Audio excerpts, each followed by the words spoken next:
Some stories grip you by the throat and refuse to let go. Stories born from the darkest corners of the human mind, where pure evil collides with unbreakable will.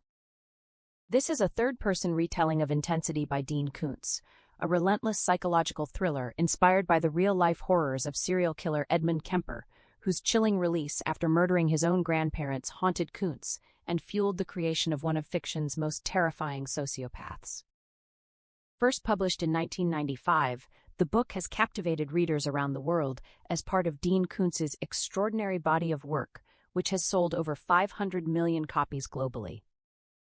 Its author, Dean Koontz, stands as one of the most prolific and best-selling suspense novelists of our time, renowned for masterpieces like Watchers, Phantoms, and the Odd Thomas series, tales that masterfully blend heart-pounding tension with profound human insight.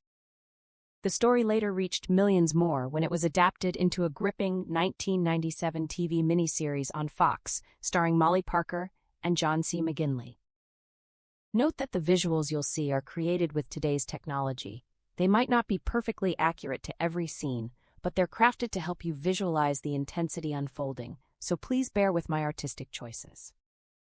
By the end of this journey, you may find yourself questioning just how far ordinary courage can push back against unimaginable darkness.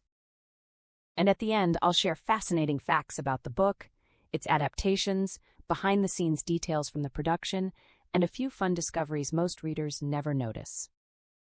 The story begins.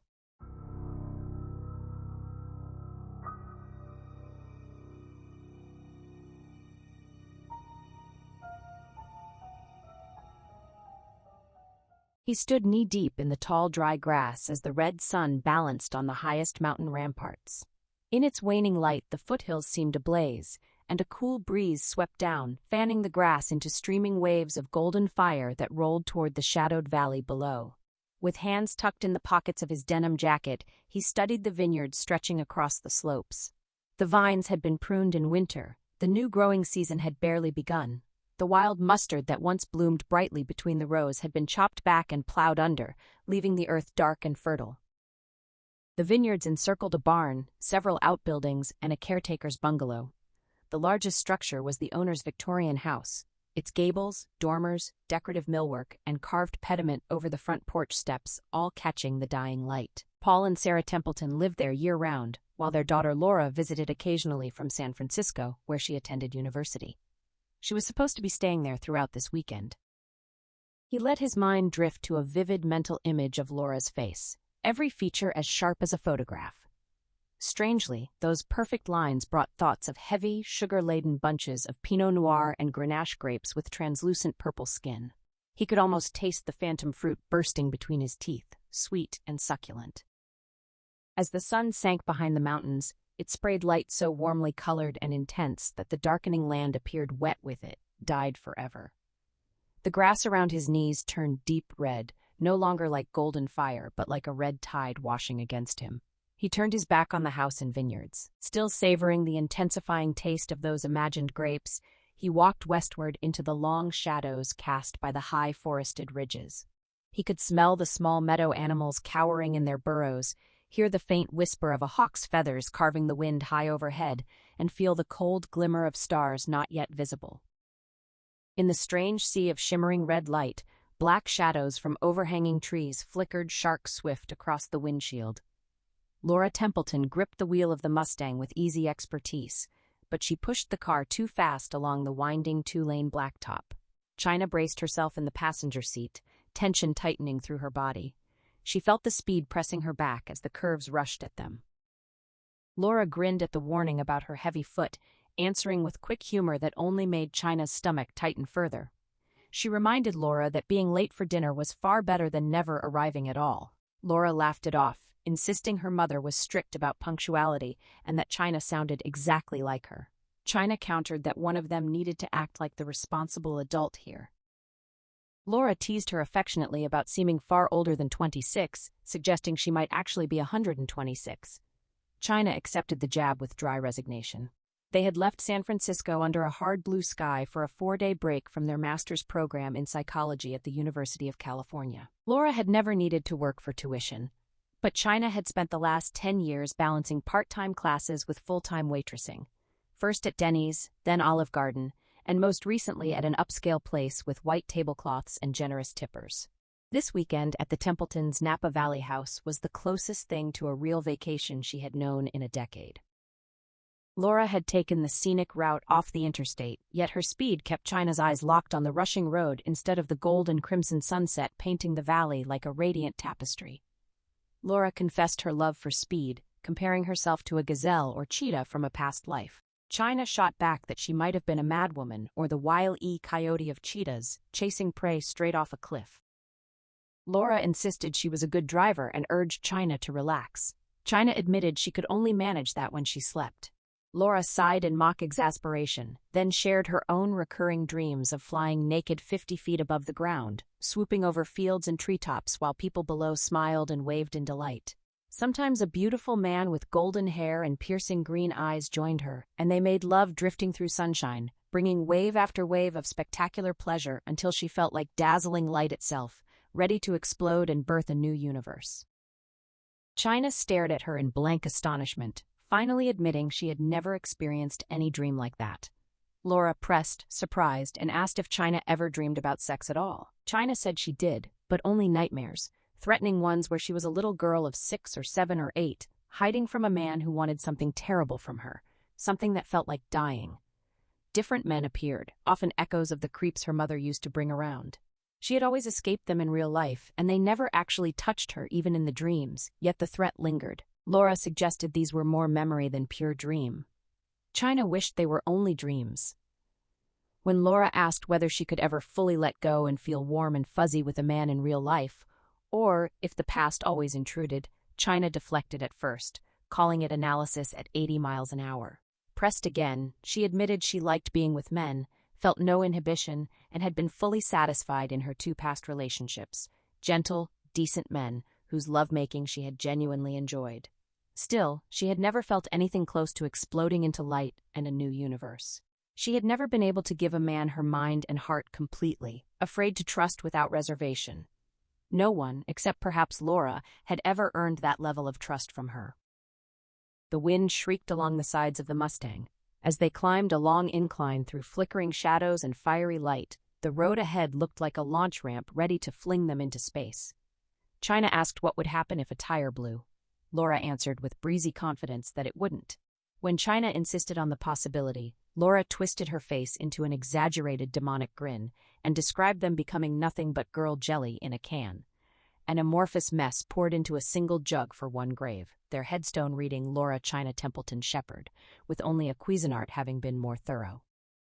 China sat in the passenger seat, aware of how alike she and Laura looked despite the differences in coloring. Her own hair so dark it was nearly black, Laura's a bright blue-eyed blonde. They shared the same height of 5'4", the same slender build and dress size, the same high cheekbones and delicate features. China had always felt her mouth was too wide, yet Laura insisted it was simply generous, the kind that guaranteed an especially winning smile. Those similarities had drawn them close, but the deeper differences, Laura's fearless love of speed against China's constant vigilance, were what truly bound them. She asked whether Laura's parents would like her. Laura answered with easy reassurance, then turned the question back, her voice growing uncharacteristically serious as she admitted the person she truly worried about was China herself. China told her she could take care of herself. She always had. Laura glanced across at her, expression grave, and insisted life was more than merely surviving and keeping one's head down. China tried to brush it off with sarcasm, calling her a girl philosopher, but Laura held firm that life was about actually living. The Mustang crested the long incline. No dramatic launch, just an older model Buick ahead, drifting well under the speed limit. Laura eased off the accelerator by more than half and settled in behind it. In the fading light, China made out the round-shouldered driver, an elderly white-haired man. The road continued to rise and fall through no passing curves, visibility short. Laura flicked on the headlights, hoping to nudge him faster or onto a wider shoulder. China told her to relax and take her own advice. Laura kept her eyes ahead, hating the thought of arriving late for dinner.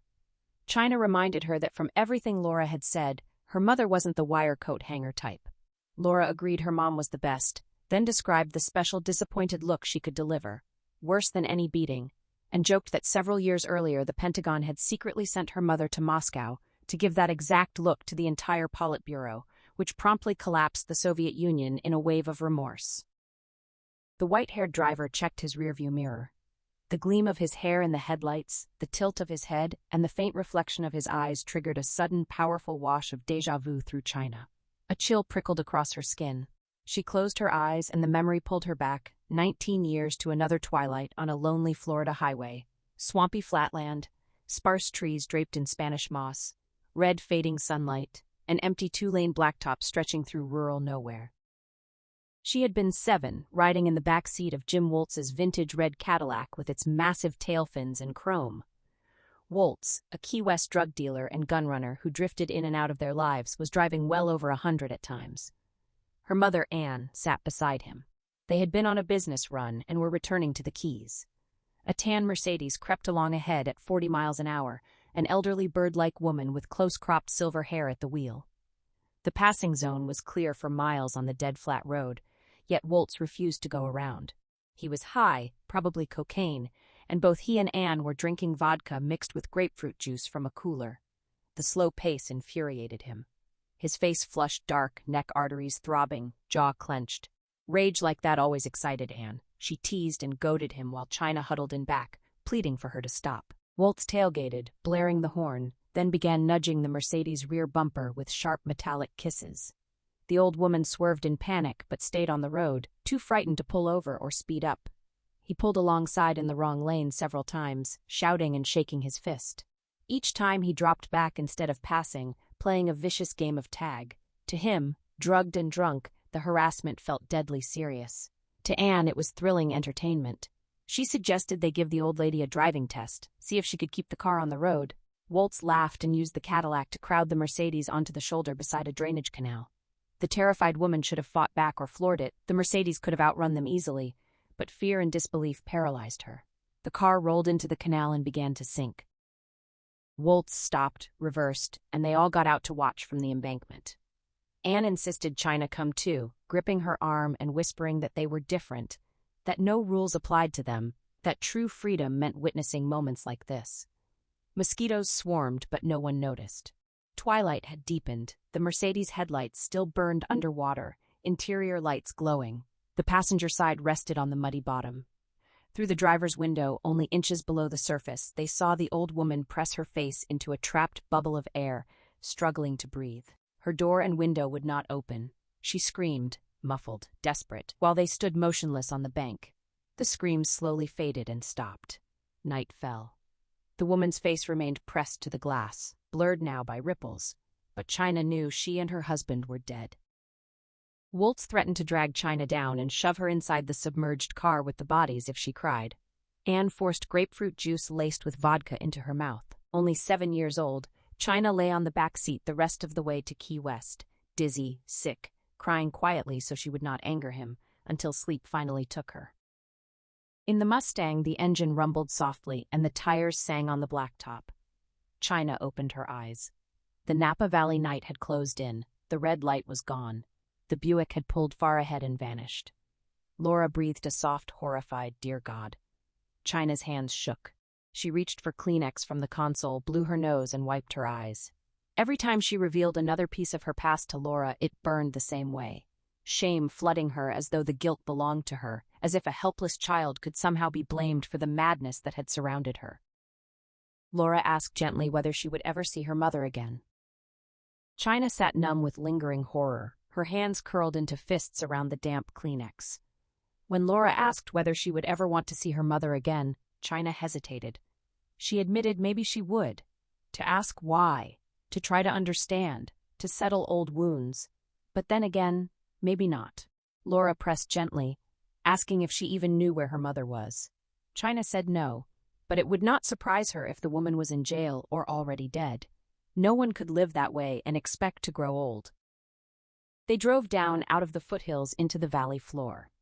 Eventually, China described the image still burned in her mind. Her mother standing in the steamy darkness beside the canal, skin greasy with sweat, hair damp and tangled, arms covered in mosquito bites, eyes bleary from vodka. Even then, she had been stunningly beautiful, perfect on the outside like a dream or an angel. Yet she had never looked more radiant than in moments of violence and excitement. In the greenish glow rising from the submerged Mercedes headlights, she had seemed glorious, like a goddess from another world. Her trembling slowly eased. The hot flush of shame cooled on her face. Gratitude for Laura's quiet concern and support filled her. Until Laura, she had carried every terrible memory alone, unable to speak of any of it. Now, having released another piece of that corrupting past, she could not find words for how much it meant. Laura sensed it and simply said it was okay. They rode the rest of the way in silence. They arrived late for dinner. To China, the Templeton house looked warm and inviting at first sight, Victorian, gabled, roomy, with deep porches front and rear. It stood a half-mile off the county road at the end of a long gravel drive, surrounded by 120 acres of vineyards. For 3 generations, the Templetons had grown grapes but never made wine. They sold their high-quality crop under contract to one of the valley's finest vintners at an excellent price. Sarah Templeton stepped onto the front porch as soon as she heard the Mustang, then hurried down the steps to greet them. She was a lovely, girlishly slim woman in her early or mid-40s, with stylish short blonde hair, wearing tan jeans and a long-sleeved emerald green blouse with embroidered collar, chic yet warmly motherly. When she hugged Laura tightly and kissed her with fierce, evident love, a sharp pang of envy and misery cut through China at the motherly affection she had never known. She was surprised when Sarah turned to her, embraced her just as warmly, kissed her cheek, and held her close, saying Laura had described her as the sister she never had. She wanted China to feel completely at home here. While she stayed with them, this was her place too. China stood stiff at first, unaccustomed to such family rituals, then returned the hug awkwardly and managed a quiet thank you, her throat so tight she marveled she could speak at all. Sarah put an arm around each of them and guided them up the broad porch steps, saying they would bring in the luggage later. Dinner was ready now. Laura had told her so much about China.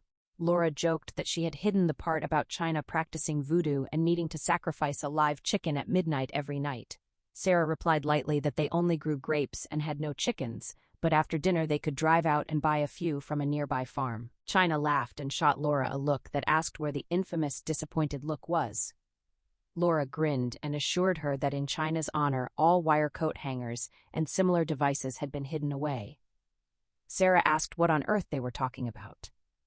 Laura brushed it off as her usual babbling.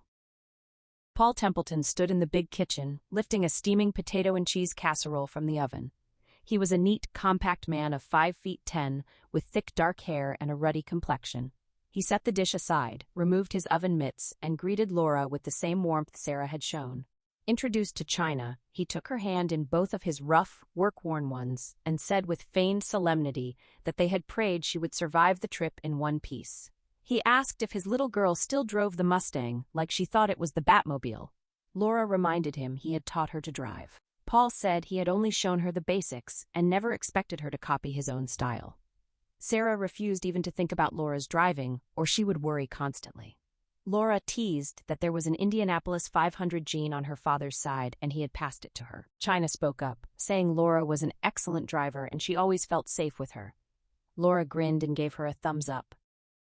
Dinner stretched long and leisurely. The Templetons clearly loved talking with one another and made sure to include China, showing genuine interest in whatever she said. Even when the conversation turned to family matters she knew little about, she felt drawn in, as though some quiet magic was absorbing her into the Templeton clan. Laura's 30-ish brother Jack and his wife Nina lived in the caretaker's bungalow among the vines, but could not join them for dinner due to a prior obligation. China was told she would meet them in the morning and felt none of the earlier trepidation she had carried before meeting Sarah and Paul. In her troubled life, she had never truly felt at home anywhere. She might never feel entirely at home here either, but at least she felt welcome. After dinner, China and Laura walked together through the moonlit vineyards between the low pruned vines that had not yet sprouted new growth. The cool air carried the rich, fecund scent of freshly plowed earth.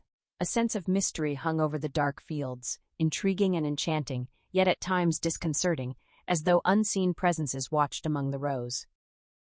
When they had gone deep into the vines and turned back toward the house, China told Laura she was the best friend she had ever had.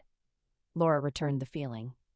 China started to say more, that Laura was the only real friend she had ever known, but the words felt inadequate.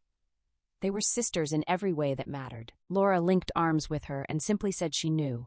China added that when Laura had babies, she wanted them to call her Aunt China. Laura laughed and asked if she should not find a husband and get married first. China promised that whoever he was had better be the best husband in the world to her, or she would cut his cajones off. Laura asked her not to mention that promise until after the wedding, as it might put some guys off.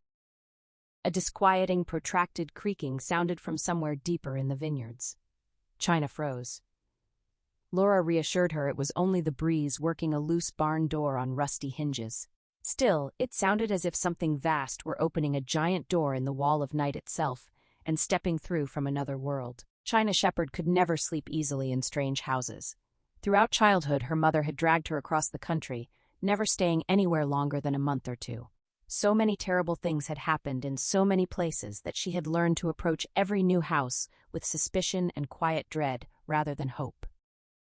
Now, long rid of her mother, she was free to stay only where she chose. Her life had become stable and meticulously ordered, almost like a cloistered nun's or a bomb squad's careful protocols, free of the chaos her mother had craved.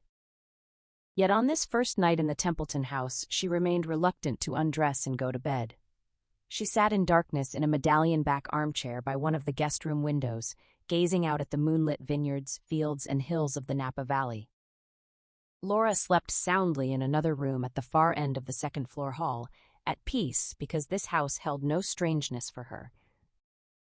From the window, the early spring vineyards appeared only as vague geometric patterns. Beyond them rose gentle hills covered in long, dry grass that gleamed silver under the moon. An inconstant breeze stirred the valley. Sometimes the wild grass rolled like ocean waves across the slopes, softly shimmering with lunar light. Above the hills stood the Coast Range, and higher still spread cascades of stars and a full white moon. Storm clouds gathering from the northwest would soon sweep in, turning the silver hills first to pewter and then to blackest iron. China's eyes were lifted to the stars, drawn as always by their cold light and the thought of distant barren worlds free of pestilence, when the first scream reached her. At first, the muffled cry seemed only a memory, a fragment of some shrill argument from another strange house long ago, echoing across time. As a child, she had often hidden from her mother and her mother's friends when they were drunk or high, climbing onto porch roofs or into trees, slipping through windows to secret places where she could study the stars, while voices of argument, sexual excitement, or drugged giddiness drifted to her like distant radio sounds from people who had nothing to do with her life. China sat forward sharply in the armchair as the second cry reached her. Brief, only slightly louder than the first, but unmistakably real and present, not a memory. Tension locked her muscles. She cocked her head, listening hard. She wanted to believe the sound had come from outside, and kept staring into the moonlit night, watching breeze-driven waves roll through the dry grass on the silver slopes like ghost tides of an ancient sea. A soft thump sounded from deeper in the large house, as though a heavy object had dropped onto carpet. China rose instantly and stood motionless, every sense straining. Trouble had often followed raised voices in her experience, yet the worst moments sometimes arrived in calculated silence and stealth. She struggled to picture domestic violence in this house after the kindness she had seen between Paul, Sarah, and Laura, but she knew appearances deceived far more skillfully than any chameleon or praying mantis. Silence fell after the stifled cries and thump, deep, unnatural, like the hush before a pounce or the coiled stillness of a snake. Somewhere else in the house, someone else stood equally motionless and alert. She could feel the predatory presence thickening the air like the charged pressure before a violent storm. Part of her, shaped by 6 years of psychology training, questioned the fearful leap, knowing any analyst would label her expectation of sudden violence as unhealthy. Yet she trusted her instincts. They had been sharpened by too many hard years of survival. Certain that safety required movement, she eased quietly away from the window chair toward the hall door. Her eyes had adjusted well to the darkness after 2 hours in the unlit room, letting her navigate the gloom without stumbling. She had crossed only halfway when heavy, urgent footsteps approached along the second-floor hall, treads that felt alien to this house. Reverting instantly to childhood defenses, free of psychological second-guessing, China retreated swiftly to the bed and dropped to her knees. Farther down the hall, a door opened. She slid flat on her stomach and wriggled under the bed, feet toward the headboard. The graceful piece had sturdy galb legs and sat high enough to allow her to fit. 1 inch less clearance would have trapped her. Footsteps resumed in the hall. Another door opened, the guest room door directly opposite the foot of the bed. The lights clicked on. China lay with her head turned sideways, right ear pressed to the carpet. From under the footboard, she saw a man's black boots and the lower legs of his blue jeans. He stood just inside the threshold, surveying the room. The bed remained neatly made at 1 a.m, 4 decorative needlepoint pillows arranged against the headboard. She had left nothing on the nightstands, no clothes on chairs. The paperback she had brought for bedtime reading was tucked inside a bureau drawer. Her preference for clean, uncluttered spaces might now save her life. A faint doubt flickered, psychology training urging her to consider that the man could be Paul or Laura's brother Jack with some innocent reason for entering, but then 3 fat red droplets fell directly in front of the boots onto the wheat gold carpet. Plop, plop, plop. Blood. The first 2 soaked into the thick pile, the third held its shape, shimmering like a ruby. She knew it was not the intruder's blood, and forced herself not to imagine the sharp instrument it had dripped from. He moved deeper into the room to her right. She rolled her eyes to track him. The tightly tucked spread and carved side rails gave her a clear view of his boots while offering better concealment than an overhanging bedskirt would have. Still, the queen-size bed helped. From certain angles he might glimpse a swatch of her blue jeans, the toe of a Rockport, or the cranberry-red sleeve of her sweater.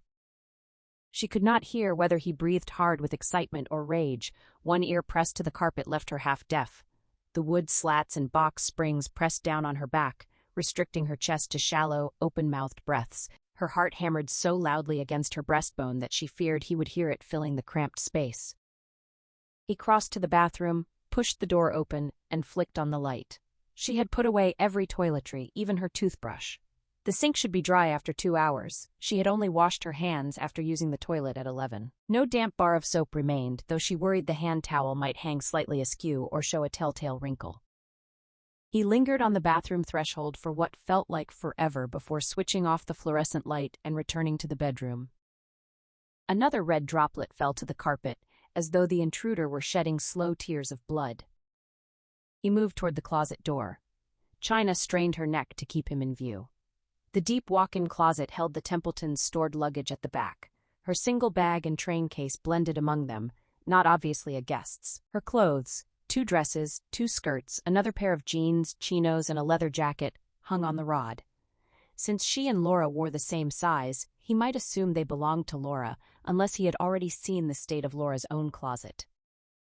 She refused to think about what might have happened to Laura. Not now. Survival demanded every scrap of focus. 18 years earlier, on the night of her 8th birthday in a Key West seaside cottage, she had hidden under another bed from Jim Woltz during a raging Gulf storm. Trapped there with a huge palmetto beetle that crawled frantically over her bare legs, toes, back, neck, and through her long hair, she had endured the revulsion in terrified silence, biting back screams while Woltz crashed drunkenly around the room. She had prayed for lightning to end it all, rather than risk drawing his attention. Now, though no real cockroach shared this space, the ghost of that palmetto beetle returned, scuttling over her toes, racing up her legs beneath the jeans, burrowing into her short-cropped hair, as if she were once again that barefoot girl in blue shorts and white tube top.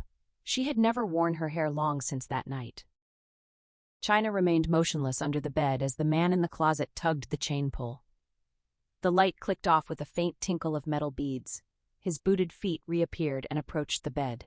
A fresh tear of blood glistened on the curve of black leather. Terror flooded her. She knew he was about to drop to one knee and peer beneath the rail. In that moment, she would be nothing but a child again, cowering, choking on a stifled scream, dignity stripped away in the desperate fight to stay untouched and alive. She had the wild sense that the face lowering into view would not be human, but an enormous palmetto beetle with cold, multifaceted eyes. All the self-respect she had clawed from years of endurance was being stolen from her, and the injustice of it stung her eyes with bitter tears. But the blurred boots turned away. He walked past the bed toward the open door. Whatever conclusion he had drawn from the clothes in the closet, it had not told him the guest room was occupied. She blinked hard, clearing her vision. He stopped, turned, and studied the bedroom one final time. China held her breath, grateful she wore no perfume that might betray her. He switched off the light, stepped into the hall, and pulled the door shut behind him. His footsteps receded along the corridor, swallowed by the fierce pounding of her heart. Her first impulse was to stay hidden between the carpet and box springs until dawn or longer, until the house fell into a silence that no longer felt like a predator waiting to strike.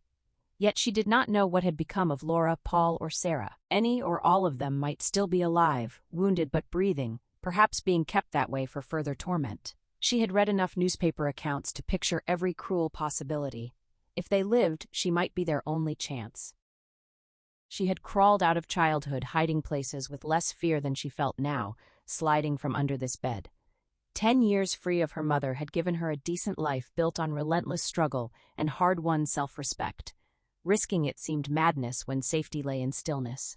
But safety bought at the cost of others was cowardice, and cowardice belonged only to small children without the strength to defend themselves. Retreating into the old defensive detachment would be slow-motion suicide. One could not retreat into a bottomless pit, one could only plunge.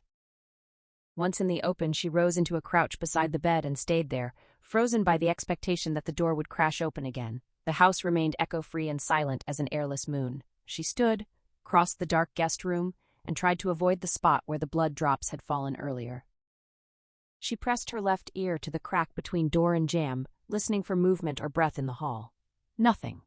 Still, she suspected he could be waiting on the other side, smiling, amused by her caution, patient because he knew she would eventually open the door and step into his reach. She turned the knob cautiously. The latch scraped softly, the hinges stayed silent. No one waited in the ink-black hall. She stepped out, pulled the door shut without sound, and paused. The guest quarters lay off the shorter arm of the L-shaped upstairs corridor. To her right were the back stairs leading down to the kitchen. She dismissed them at once. They were old wood, worn and noisy, the stairwell a hollow amplifier. In this unnatural silence she would be heard. To her left the hall turned into the longer arm. A soft amber glow spilled around that corner. The wallpaper's faded rose pattern seemed to drink the light rather than reflect it, gaining an enigmatic depth. No distorted shadow stretched across the luminous paper or the wheat-gold carpet, so no one stood between the junction and the light source. Keeping her back to the wall, she edged to the corner, leaned out and scanned the main hallway. It was deserted. 2 faint amber lights broke the gloom, one from a half-open door on the right, Paul and Sarah's suite, and another much farther down on the left, past the front stairs, Laura's room. All other doors were closed. Each one could hide danger. The deep silence tempted her to believe the intruder had left. She refused the temptation. She moved forward through the paper arbor of printed roses to the half-open door of the master suite and hesitated on the threshold. Once she saw what waited inside, every illusion of order and stability she had clung to for 10 years might dissolve. Chaos would reassert itself, swift and unpredictable as Mercury. She sidled across the threshold without widening the door. The spacious room held a sitting area with armchairs, footstools, and a fireplace. Bookshelves crammed with hardcovers flanked the mantel, titles lost in shadow. One of the nightstand lamps, colorful ginger jars with pleated shades, remained lit, its shade streaked and blotted with crimson. China stopped well short of the foot of the bed, already seeing too much. Neither Paul nor Sarah lay there. The sheets and blankets were tangled and dragged onto the floor on the right side. The left side was soaked dark with blood, a wet spray glistening on the headboard and arcing across the wall. She closed her eyes. A sound reached her then, the steady hiss-patter-splash of falling water. She had been deaf to it on entering, overwhelmed by the bloodstains that roared like a maddened mob. The word synesthesia drifted up from some psychology text, beautiful in its syllables even now. Closing her eyes had shut out the visual roar and let her hear the shower running in the adjoining bathroom. The bathroom door stood ajar by half an inch. A thin band of fluorescent light showed along the jamb. She looked away from it, reluctant to confront what might lie beyond, and noticed the telephone on the right-hand nightstand, the bloodless side. She lifted the handset. No dial tone. She had expected none. She opened the drawer, hoping for a handgun. Nothing. Certain that safety still lay in movement, she circled to the other side of the king-size bed before she fully realized she had moved. The carpet in front of the bathroom door was badly stained. Grimacing, she opened the second nightstand drawer in the thin fall of light. Reading glasses with yellow reflections in the half-moon lenses, a paperback men's adventure novel, a box of Kleenex, a tube of lip balm, no weapon. As she closed the drawer, she caught the sharp scent of burned gunpowder beneath the hot copper reek of fresh blood. She knew that smell from her mother's friends.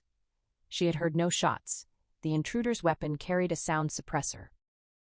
Water still cascaded in the shower. Under other circumstances, the soft susurrus might have soothed. Now it scraped her nerves like a dentist's drill. She was certain the intruder was not in the bathroom. His work here was finished. He had moved on to other amusements elsewhere in the house. Right then, the fear that gripped China was not of the man himself so much as of what she might discover he had done. Yet the choice confronting her felt like the raw core of every human torment. Not knowing would destroy her more surely than knowing ever could. She pushed the bathroom door open at last and stepped into the fluorescent glare, eyes narrowed against it. The spacious room wore yellow and white ceramic tile, a cheerful band of daffodils and green leaves running at chair rail height along the walls and around the vanity and counters. She had braced herself for far more blood. Paul Templeton sat propped on the toilet in his blue pajamas, lengths of wide strapping tape binding him to the bowl across his lap and around his chest to the tank, holding him upright. Through the semi-transparent strips she saw 3 bullet wounds in his chest, maybe more, but she refused to search for them. He looked to have died instantly, most likely in his sleep, and to have been carried here afterward. Grief surged through her, black and freezing. Survival demanded she shove it down, and survival was the one thing she had always done well. A collar of tape around his neck leashed him to the towel rack behind the toilet, keeping his head from dropping forward and angling his dead stare straight toward the shower. His eyelids had been taped open. A starburst hemorrhage bloomed in his right eye. China shuddered and looked away. She understood the staging at once. The intruder had needed to kill Paul quickly and silently to seize the house, yet here he had arranged the husband as a forced spectator to whatever he planned for the wife.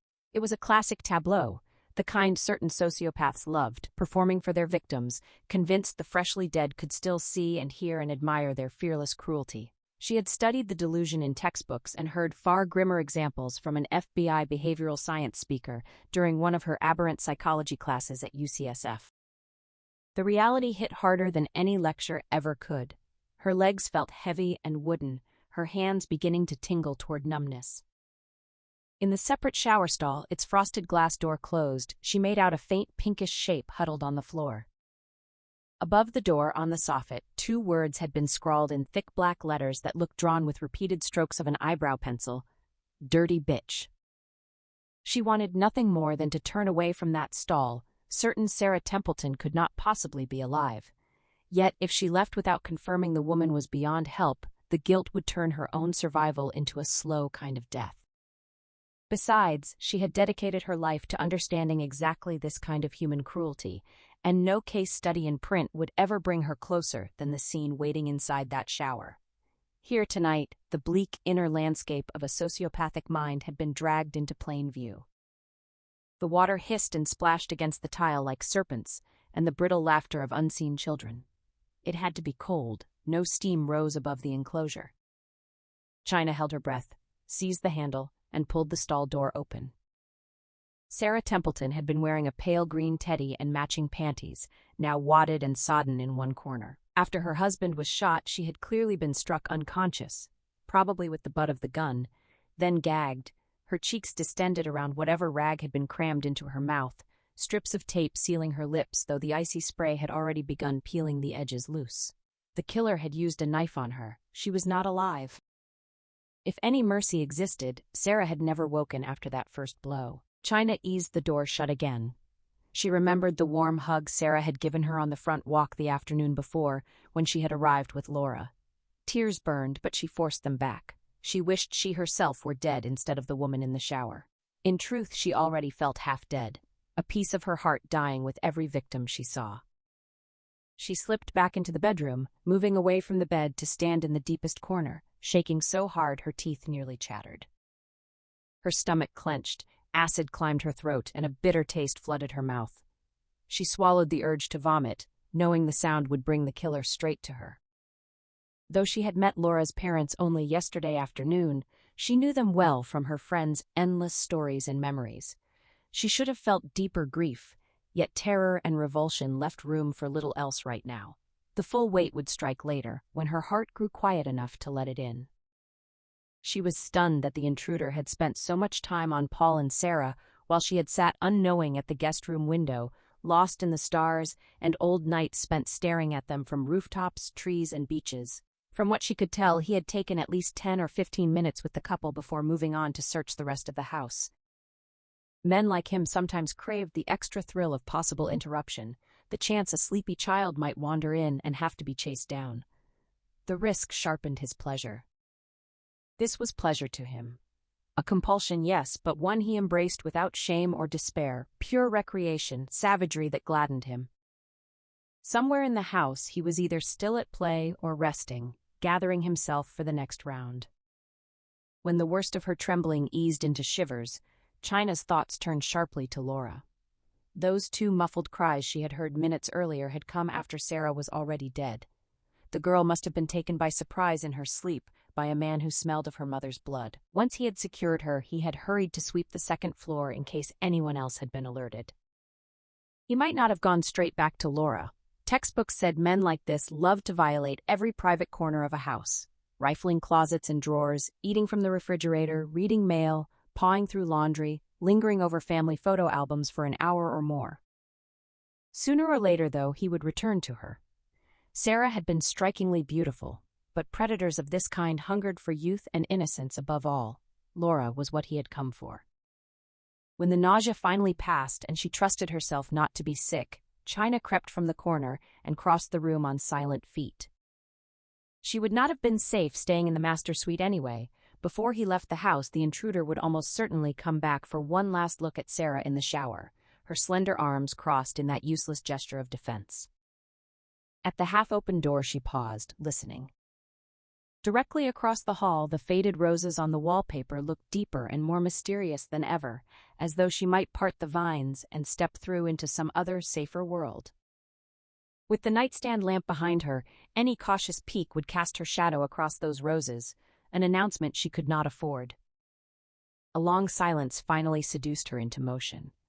She slipped between door and jamb into the hallway, and he was there, 10 feet away near the head of the front stairs, his back to her.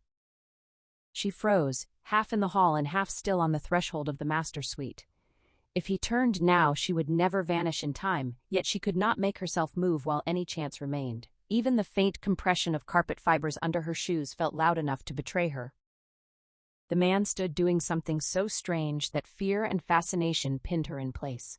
His hands were raised as high as he could reach, spread fingers moving slowly, dreamily combing the air like a man in a trance, trying to gather invisible impressions from the ether itself. He was huge, 6'2" at least, heavily muscled, narrow waist, shoulders straining the denim jacket across his broad back. His thick brown hair was neatly cut against the thick column of his neck. She could not see his face and hoped she never would. His fingers, stained dark with blood, looked brutally strong. One hand could end her life in a single squeeze. He murmured an invitation, his rough voice low yet strangely magnetic even in a whisper. He repeated the summons, then added a soft plea. As though answering him, a spider descended on its gossamer thread, dangling a foot above his reaching hands. China watched the killer lower his reaching hand and turn it palm upward. He breathed a soft endearment to the spider. The fat black creature obediently reeled itself down into his open palm. He lifted the hand to his mouth, tilted his head back slightly, and consumed the spider, crushing it first or swallowing it alive, she could not tell. He stood perfectly still afterward, savoring the moment. Then, without a backward glance, he moved to the head of the stairs on the right and descended them with quick, silent, spider-like grace to the first floor. China shuddered, stunned simply to be alive. The house lay in a profound, pressurized silence, like water held behind a dam. When she finally gathered the courage to move, she approached the head of the stairs with extreme caution. She feared he had only pretended to go down, that he waited just out of sight, toying with her, ready to turn with open palms and call her to him. She held her breath, leaned forward, and looked down. The curved stairs descended through layers of gloom to the foyer. He was not there. As far as she could tell, no lights burned downstairs. She wondered what he was doing in that darkness, guided only by faint moonlight through the windows, perhaps crouching in a corner like a spider, attuned to every shift in the air, dreaming of silent stalks and the tearing of prey. She moved quickly past the stairs into the final stretch of hallway, toward the next open door and its amber glow, dreading what waited inside yet knowing she could endure both dread and discovery. Not knowing was what always haunted her nights. The room was smaller than the master suite, lacking any sitting area. It held a corner desk, a double bed, one nightstand with a brass lamp, a dresser, and a vanity with a padded bench. Above the bed hung a large portrait of Freud. China had always loathed Freud, but Laura, idealistic and tender-hearted, still believed in much of his theory and clung to the hope of a world without guilt, where everyone was a victim of their past and capable of rehabilitation. Laura lay face down on the bed atop the sheets and blankets. Handcuffs locked her wrists behind her back, another pair bound her ankles, and a chain linked the two sets of restraints. She had been violated. The pants of her baggy blue pajamas had been cut away with precise tailoring and laid smoothly to either side of her on the blankets. Her pajama top had been shoved up and bunched across her shoulders and the nape of her neck. China stepped deeper into the room. Fear gave way to a swelling sorrow that seemed to stretch her heart yet left it cold and hollow. A faint smell of spilled semen reached her, sharpening her anger. She knelt beside the bed, fists clenched so tightly her nails dug into her palms. Sweat-damp blonde hair clung to the side of Laura's face. Her delicate features were pale and tight with anxiety, eyes squeezed shut. She was alive. It seemed impossible.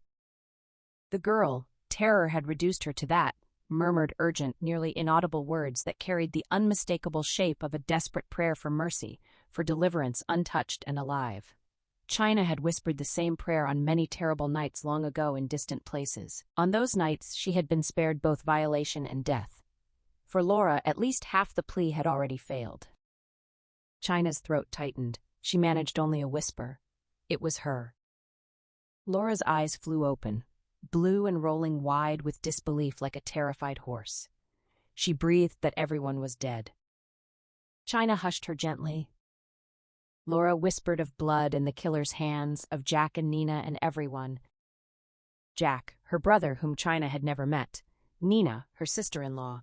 The killer had clearly visited the vineyard manager's bungalow first. 4 people dead already. No help existed anywhere on the property. China glanced anxiously at the open door, then rose to test the handcuffs on Laura's wrists. They were locked tight.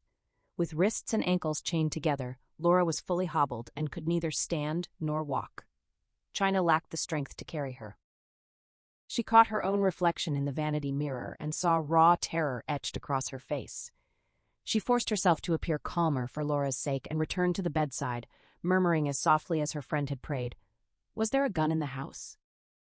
Laura answered no. China pressed, "Nowhere at all?" "No." She cursed under her breath. Laura mentioned Jack had one, at the bungalow. China knew she had no time to reach the bungalow and return before the killer came back. More likely he had already found and taken the gun. She asked if Laura knew who he was. Laura's sky-blue eyes darkened with despair. She urged China to get out, to save herself. China said she would find a weapon, a knife. Laura begged her not to die for her, then whispered with fierce, trembling urgency for China to run. China promised she would be back. Laura repeated the plea to run. From outside came the sound of an approaching engine. China shot upright in astonishment. Someone was coming. Help was coming. Laura's room faced the front of the house. China moved to the nearer window. Headlights pierced the night a quarter-mile down the long driveway from the county road. The height of the lights suggested a large vehicle. How miraculous that anyone would arrive at this lonely place at this hour. Hope surged through her, but she realized the killer would have heard the engine too. Whoever was in that vehicle had no idea what awaited them. The moment they stopped, they would be dead. She touched Laura's damp forehead reassuringly and told her to hold on, then left her friend beneath the somber gaze of Freud and crossed to the door.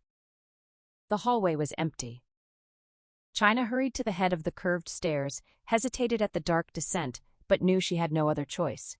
She went down as quickly as she dared without using the handrail, staying close to the wall rather than the exposed balustrade.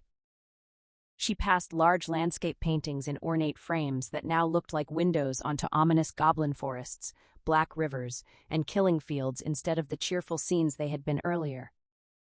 She reached the foyer with its oval rug on polished oak. To the right lay Paul Templeton's closed study. To the left, the dark living room archway. The killer could be anywhere. Outside, the engine roar grew louder. The vehicle was nearly at the house. The driver would be shot through the windshield the instant he braked, or gunned down the moment he stepped out. China had to warn him, not only for his sake but for her own and Laura's. He was their only hope. Certain the spider-eating intruder lurked nearby, she abandoned caution and rushed the front door. The oval rug bunched and twisted under her feet, nearly throwing her. She stumbled, slapped both palms hard against the door to catch herself. The booming noise echoed through the house, loud enough to pull the killer's attention from the approaching vehicle. She fumbled for the knob, found it unlocked, and yanked the door open. Cool northwest breeze, carrying the faint scent of freshly turned vineyard earth and fungicide, whistled through the bare maple limbs flanking the walkway and rushed past her into the foyer as she stepped onto the porch. The vehicle had already passed the house and was heading away, preparing to loop back on the wide end of the driveway and park facing the county road.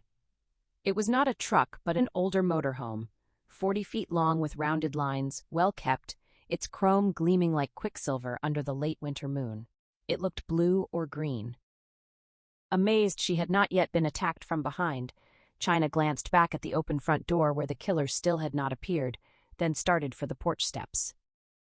China watched the motorhome complete the turn at the end of the driveway loop and swing toward the house. Its headlights swept across the barn and outbuildings, sending larch, maple, and evergreen shadows racing ahead of them. The shadows flickered through the porch trellis, danced along the white balustrade, stretched across the lawn and stone walkway, then swooped away into the night as if desperate to escape the trees that cast them. The unnatural stillness inside the house, the absence of downstairs lights, the killer's failure to attack her on the porch, and the perfectly timed arrival of the motorhome suddenly locked together in her mind with icy clarity. He was the one driving it. No, the word formed inside her like a blow. She backed swiftly off the porch steps and scrambled back into the foyer. Headlights swung fully around the loop behind her, piercing the trellis and casting geometric patterns across the porch floor and front wall. She shut the door and fumbled for the deadbolt. Her sweaty fingers found the thumb turn and engaged the heavy lock with a solid clack. Then the mistake hit her. The door had been unlocked because he had left through it. If he returned to a locked house, he would know someone else was alive inside, and the hunt would begin at once. She twisted the thumb turn again. The bolt snapped open. He must have parked the motorhome far down the half-mile driveway near the county road and walked the rest of the way. Gravel crunched under tires. Air brakes sighed softly, and the motorhome stopped directly in front of the house. Remembering the oval rug that had nearly tripped her, China dropped to her knees, crawled across it, and smoothed every rumple flat with her palms. If he stumbled over it now, he would know it had been disturbed. Boot heels rang on the flagstone walkway outside. She rose and turned toward the study, then rejected it at once. She could not predict where he would go next, and the study would trap her with him. His footsteps thudded hollowly up the wooden porch steps. China lunged across the foyer, through the archway into the dark living room, and stopped short, afraid of blundering into furniture. She edged forward, hands outstretched, vision still smeared with faint red afterimages from the headlights. The front door opened behind her. He did not close it. Dimly outlined by the upstairs hallway glow, he stepped into the foyer, past the living room arch without glancing in, and went straight to the stairs, toward Laura. China still had no weapon. She thought of the fireplace poker but dismissed it. One missed blow or broken arm, and he would take it from her. Terror gave her strength, but she was not sure it would be enough. Instead of standing and risking noise, she stayed low and crawled across the living room to the dining room archway, then angled toward the kitchen door. She bumped a chair. It rattled against the table leg and something in the copper bowl clinked. She remembered the carefully arranged ceramic fruit, but kept moving. There was nothing else to do. She reached the swinging door sooner than expected, stood and pushed through into the kitchen. Moonlight through the windows suddenly dimmed and vanished. The skin on the back of her neck tightened. She spun, pressing her back to the doorframe, certain he stood silhouetted behind her, but the glow had simply been swallowed by the storm clouds rolling in from the northwest. She moved deeper into the kitchen. The green numerals of the double oven's digital clock gave off enough light to guide her. She felt along the granite counters until her hand found the butcher block section beside the sinks. The house above her had grown even quieter, the silence now thick and listening. What is the bastard doing up there with Laura in all that silence? Beneath the butcher block she found the knife drawer. She pulled out the first blade, too short, then a bread knife with a rounded tip. The third was a heavy butcher knife. She tested the edge against her thumb. It was razor sharp. From upstairs, Laura screamed. China started for the dining room door, but instinct turned her instead toward the back stairs. She switched on the stairwell light. He could not see her here. Laura cried out again, a raw wail of pure despair and pain and horror that sounded as if it had been torn from the gas chambers of Dachau or the interrogation rooms of the Siberian gulags. It was not a call for help or mercy, but a desperate plea to be released from the horror at any cost, even death. China climbed into that scream. It pushed against her like cold black water, numbing her, chilling her to the bone, filling the hollows of her skeleton with ice. A primal urge rose in her to scream along in helpless sympathy, but she fought it down. Laura's cry spiraled higher into repeated wails for her mother, "Mommy, Mommy," though she had to know her mother was already dead. The terror had stripped her back to infancy, seeking only the familiar heartbeat and breast. Then the scream cut off. Silence fell, heavier than the cry itself. On the landing halfway up, China realized the weight of that sound had stopped her cold. Her legs trembled as if she had run for miles. She felt on the verge of collapse. The quiet pressed down like an iron crown. It would be so easy to slide down the wall, set the knife aside, and wait until he left, until someone else discovered the bodies and called the police. Instead, she forced herself onward after only a few seconds, heart hammering so violently she feared each beat would knock her down. Her arms shook.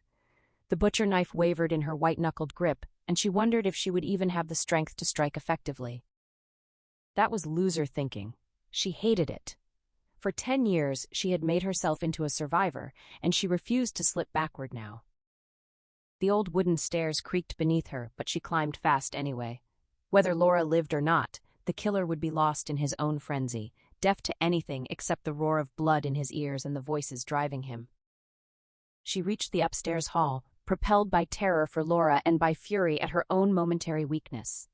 She hurried past the closed guest room door, around the L-turn, past the half-open master suite spilling its amber light, and along the faded rose arbor of wallpaper. Rage swelled into something hotter and sharper. She seemed to glide over the carpet, swift and unstoppable, straight to Laura's open door. She burst across the threshold with the butcher knife raised high, arms suddenly steady, driven by terror and righteousness and despair. Freud stared down unmoved from the wall. The rumpled bed was empty. China spun in disbelief. The room was deserted. Over the thunder of her own pulse, she heard the metallic rattle of a shackle chain somewhere else in the house. She rushed back into the hall and leaned over the balustrade overlooking the foyer. Below, lit only by the faint spill from upstairs, the killer walked through the open front door onto the porch. He carried Laura in his arms. She was wrapped in a bedsheet, one pale arm trailing limply, head lolling sideways, golden hair concealing her face. She hung unconscious and offered no resistance. He must have been coming down the shadowed front stairs just as China rushed past them toward Laura's room. Focused entirely on the coming attack, she had missed him completely, even though the shackles and chain must have been rattling then too. He had apparently made enough noise of his own that he never heard her either. Instinct had steered her to the back stairs, and she had been right to follow it. Had she taken the front stairs, she would have met him head-on as he descended. He would have hurled Laura at her, sent them both tumbling into the foyer, kicked the knife from her hand if she still held it, and finished her where she fell. She could not let him take Laura away. Afraid that hesitation would freeze her again, China descended the stairs recklessly. If she could reach him from behind and drive the knife deep, Laura might still have a chance. She knew she could do it. She was not squeamish.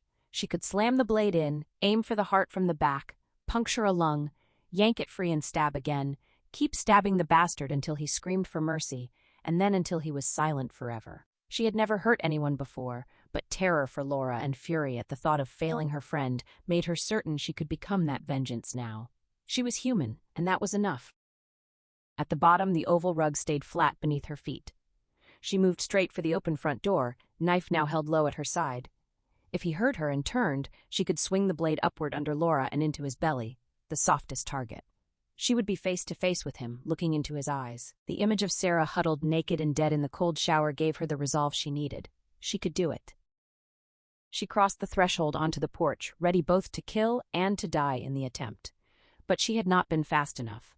He was already nearing the motorhome, Laura's weight slowing him not at all. He moved with inhuman speed. She jumped from the porch, one foot slapping the flagstones loudly above the moan of the wind. The moon and half the stars had vanished behind massive storm clouds, yet if he turned, he would see her clearly. He did not glance back. China veered onto the quieter grass and pursued him. 2 doors stood open on the motor home, the driver's cab door and another farther back on the same side. The killer chose the rear door. He turned sideways, clutching Laura tightly, and crabbed up the interior steps with surprising agility before disappearing inside. China considered following him in but stopped herself. All the windows were curtained. She would not know which way he turned. Once inside, he could set Laura down and defend himself on his own ground. She was not reckless enough to face him there. She pressed her back to the aluminum wall beside the open rear door and waited. If he came out again, she would strike the instant his foot touched the ground. The element of surprise still favored her, especially now that he believed he had made a clean escape and might grow careless. A thump sounded inside. She tensed. He did not appear. Silence returned. For a moment the northwest wind carried the heavy scent of blood, thick as a slaughterhouse, then it passed. She realized it had been only a memory of the sodden sheets in the master suite. The cold metal wall leached heat from her spine and made her shiver, as though some of the killer's own chill seeped through to her. Waiting eroded her nerve. Fresh fear cooled her rage, tilting the balance back toward survival. Still she clung to the hot anger, telling herself she could still do it.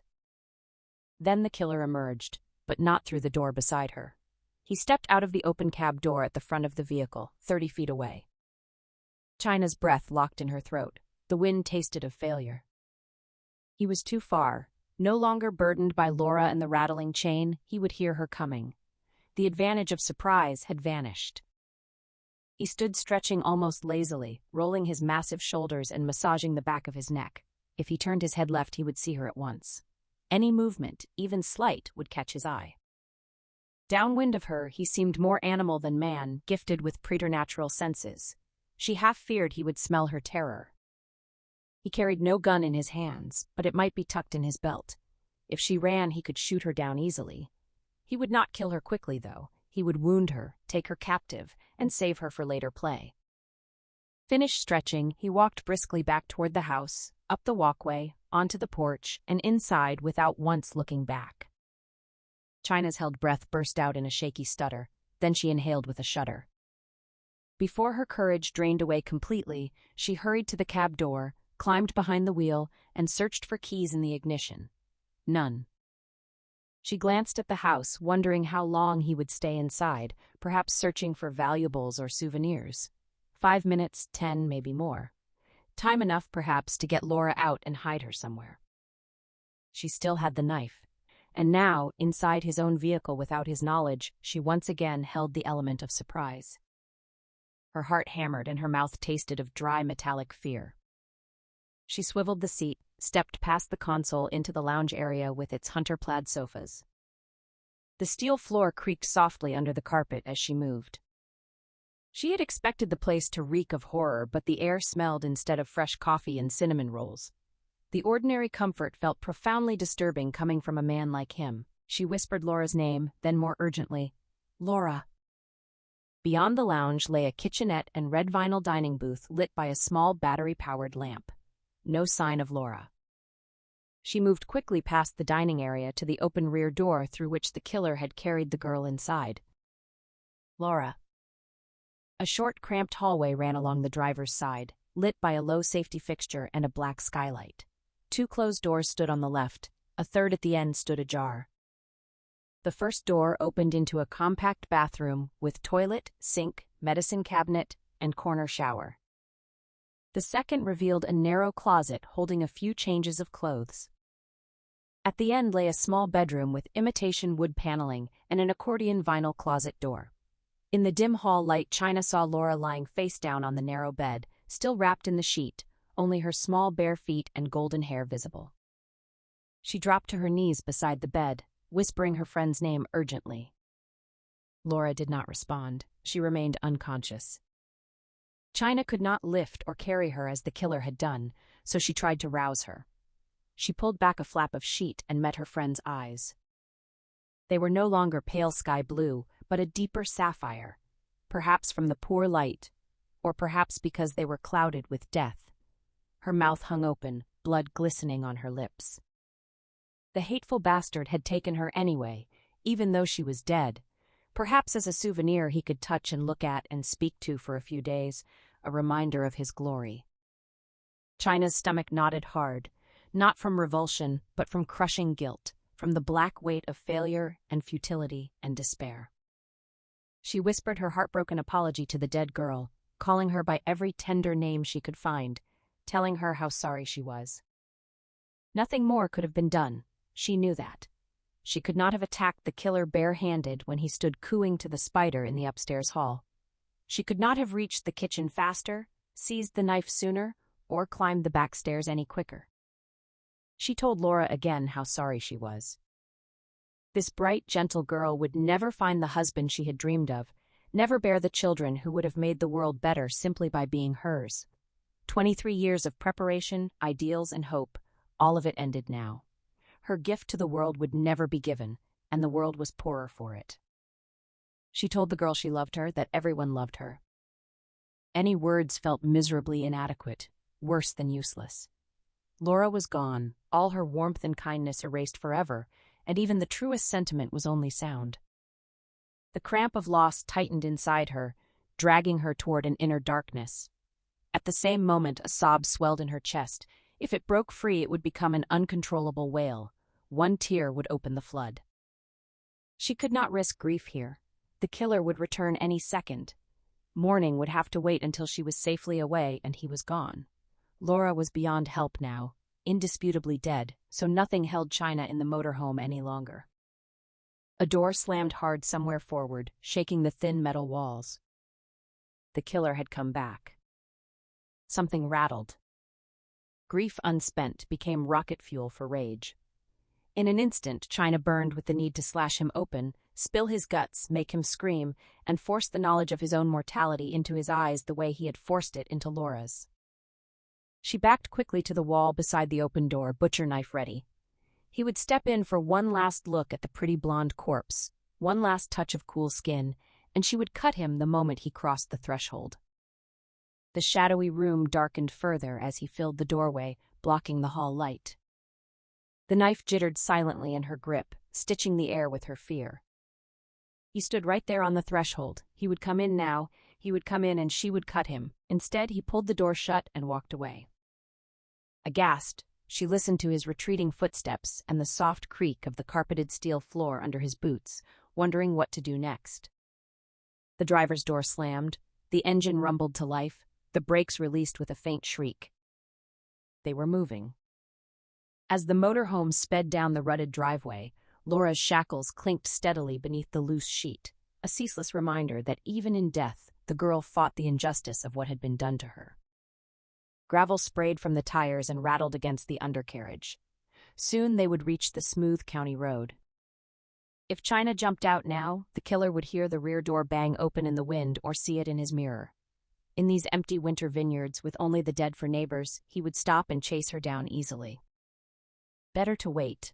Let him drive a few miles, reach a busier road, maybe pass through a town or other traffic. He would hesitate to pursue her where people could hear her cries. She felt along the wall for a light switch, found it, flicked it. Nothing. The bulb must have burned out. She remembered the small reading lamp on the nightstand. She felt her way across the cramped room just as the motorhome slowed and swung wide to the left onto pavement, then picked up speed again. The county road. She clicked the lamp on. A muddy circle of light fell across the bed. She kept her gaze away from the sheet-wrapped body. Thinking too much about Laura now would drag her into black despair. She needed to stay sharp if she meant to survive. She searched the nightstand anyway, though she doubted she would find anything better than the butcher knife. The killer carried a silenced pistol. He might keep other guns here. The upper drawer held gauze pads, green and yellow sponges, a squeeze bottle of clear fluid, cloth tape, a comb, a tortoiseshell hairbrush, a half-used tube of KY jelly, skin lotion with aloe vera, needle-nose pliers with yellow rubber handles, and scissors. She could guess the cruel purposes some of those things had served, and she refused to imagine the rest. Sometimes the women he brought here had still been alive when he laid them on the bed. The scissors were tempting, but the butcher knife felt more decisive. The deeper lower drawer contained a hard plastic tackle box. Inside lay a complete sewing kit, spools of thread in many colors, pincushion, needles, threader, buttons, and other notions. None of it helped her. She closed the box. Rising, she noticed the window above the bed had been boarded over with bolted plywood.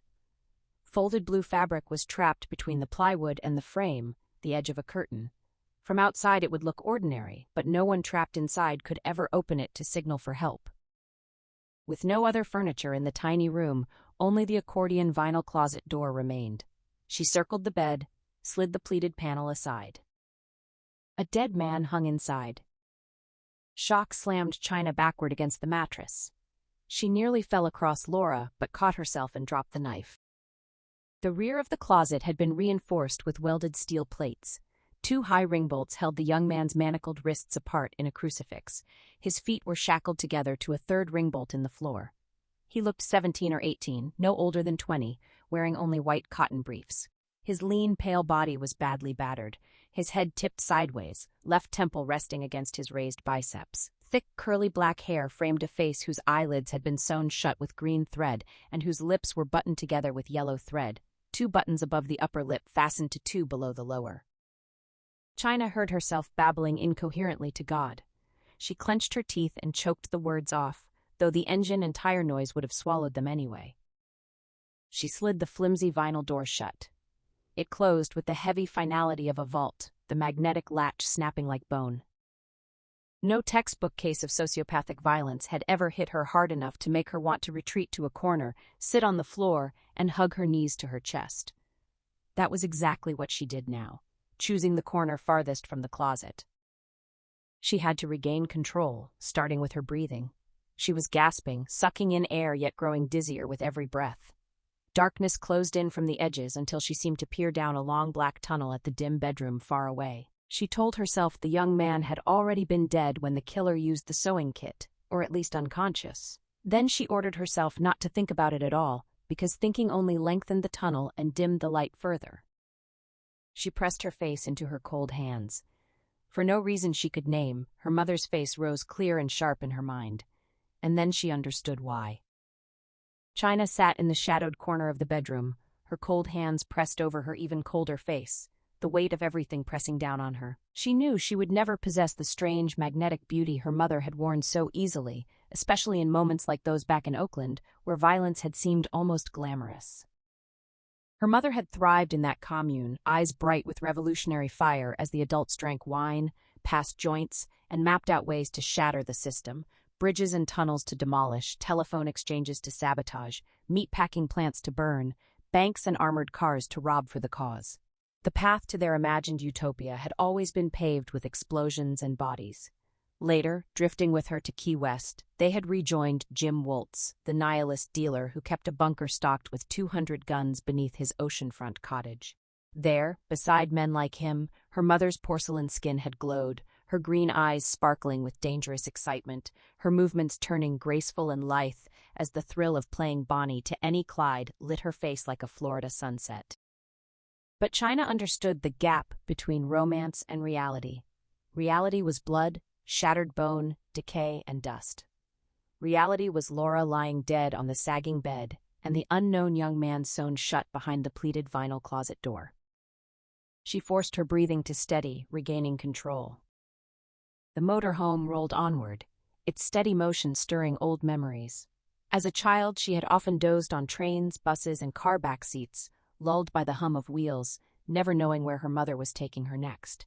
She had dreamed of normal families like those on television, flawed but loving parents, harmless neighbors, a clever dog. Those dreams always shattered into nightmares, leaving her staring out at unfamiliar landscapes, wishing the road would never end because every destination proved to be another kind of hell. This journey would be no different. Wherever they were headed, she refused to arrive there. She meant to slip away between stops and find her way back to the stable life she had fought 10 hard years to build. China rose, retrieved the butcher knife she had dropped earlier, then crossed to the nightstand and switched off the small lamp. Darkness with the dead did not scare her. Only the living posed any real threat. The motorhome slowed and turned left. She leaned into the tilt to keep her balance. They had to be on State Highway 29 now. A right would have led south into Napa. North lay St. Helena and Calistoga, with vineyards, farms, and scattered houses in between. Wherever she jumped, help would be within reach. She moved blindly to the bedroom door, one hand on the knob, waiting for instinct to guide her. Much of her life had balanced on a razor's edge. At 12, she had decided instinct was God's quiet whisper, and she had written in her diary that God never shouted, he only murmured, and the answer lay in listening. While she waited, she thought of the battered body in the closet, dead less than a day, and of Laura still warm on the bed. 6 people, Sarah, Paul, Laura, her brother Jack, Jack's wife Nina, murdered in 24 hours. The spider-eater was no ordinary killer. He burned hot, consumed by need. Yet to China, who planned to follow her master's in psychology with a doctorate in criminology, no matter how many tables she had to wait on, he felt like something far worse. A singularity. An alien force beyond standard profiles, a merciless runaway machine. She remembered the large rearview mirror above the driver's seat. It gave him a clear view, all the way back through the lounge and dining area into the hallway. If she stepped out at the wrong moment, he would see her instantly. When the feeling felt right, China eased the bedroom door open. A small mercy. The hall ceiling light was off. She closed the bedroom door quietly behind her and slipped forward out of the shadows, crouching low behind the paneled side of the dining nook. From there, she peered across the crescent booth toward the back of the driver's head, 20 feet away. He looked so close now, almost vulnerable. Still, she knew better than to rush him while the vehicle was moving. Any noise or glimpse in the mirror and he could wrench the wheel or slam the brakes, sending her flying. Then he would reach her before she could escape, or simply swivel and shoot. The side entrance through which he had carried Laura lay immediately to her left. China sat on the floor with her feet in the step well, facing that door, hidden from him by the nook. She set the butcher knife aside. If she leaped out, she would likely tumble and roll. Carrying the blade risked stabbing herself. She would wait for a full stop at an intersection or a sharp turn that forced him to slow dramatically. Breaking a leg or knocking herself unconscious would leave her helpless on the roadside. He would notice the escape the moment it began, wind rushing in, the door slamming behind her, or a glance in the mirror. Even if he missed her exit, the sound alone would alert him. He would pull over and come back, searching. Not in panic, she suspected. This man thrived on control and power. Panic seemed foreign to him. The motorhome slowed. China's heart accelerated. As it decelerated further, she rose into a crouch in the stepwell, hand on the lever action handle. They came to a complete stop. She pressed down on the handle. The door stayed locked. She worked it up and down insistently, but found only a keyhole, no latch button. She recalled the rattle of keys she had heard earlier when he had closed this door after returning inside. Perhaps a safety feature against children falling out. Or perhaps the killer had modified it himself to better secure his cargo of corpses. The motorhome pulled forward through the intersection and began accelerating again. Escape was never simple. Nothing ever was. China sat back down, leaning against the breakfast nook paneling, still facing the door, mind racing. Earlier, she had noticed another door on the opposite side, toward the front behind the co-pilot's seat. This older model had 3 entrances, but moving forward carried the same risk. He might spot her, throw her off balance, and shoot before she recovered. She still held one edge. He did not know she was aboard. If she could not simply jump, she would have to kill him. She could wait here, surprise him when he rose, gut him, step over the body, and exit through the front door. Only minutes ago she had been ready. She could steel herself again. Engine vibrations traveled up through the floor, numbing her at first, then turning painful as the thin carpet offered no real cushion. Her tailbone ached. She shifted from cheek to cheek, leaned forward and back, but relief lasted only seconds. The pain spread to her lower back, sharpening with every mile. 20 minutes, 30, 40 an hour or more, she endured it by mentally rehearsing every possible way the escape might play out once the vehicle finally stopped and he left the wheel. She planned for every contingency. Eventually, the pain crowded out every other thought. The motorhome stayed cool, colder still down in the step well. Road and engine vibrations beat relentlessly through her shoes into her heels and soles. She flexed her toes, fearing cramps in her cold feet and stiff calves that would cripple her when the moment came. With a strange, despairing humor rising inside her, China thought only of wanting a comfortable chair to ease her aching body, just a little while to let her feet warm. Everything else, grief, justice, could wait. Right now she would almost trade her life for simple relief. China remained trapped in the stepwell, the long stillness grinding down on her body and mind alike. Back at the house, safety had always meant movement. Now the same rule applied to her emotions. Inactivity left her with nothing but time, and the thoughts crowding in were dark and relentless. Distress built until tears threatened. Only then did she understand the ache in her heart was the true source, not the burn in her calves or the cold throb in her feet. The grief she had shoved down since discovering Paul and Sarah, since catching the faint ammoniacal trace of semen in Laura's room and seeing the dull gleam of the shackling chain, finally demanded its due. Physical discomfort had merely been an excuse. If she let the tears come, a flood would follow for Paul, for Sarah, for Laura, for every broken hope the world had ever crushed.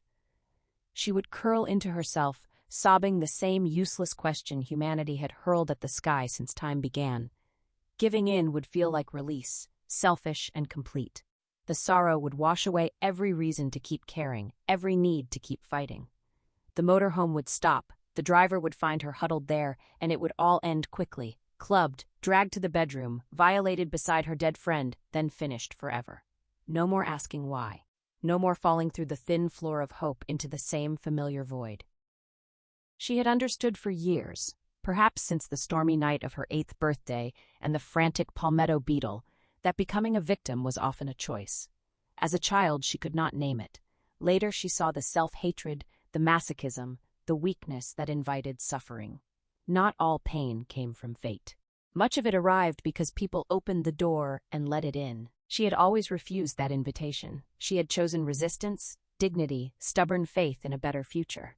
Yet victimhood beckoned now like an easy exit, fear softening into resignation, failure blooming into sweet self-pity. She balanced on that emotional wire, uncertain whether she would hold steady or simply let herself fall.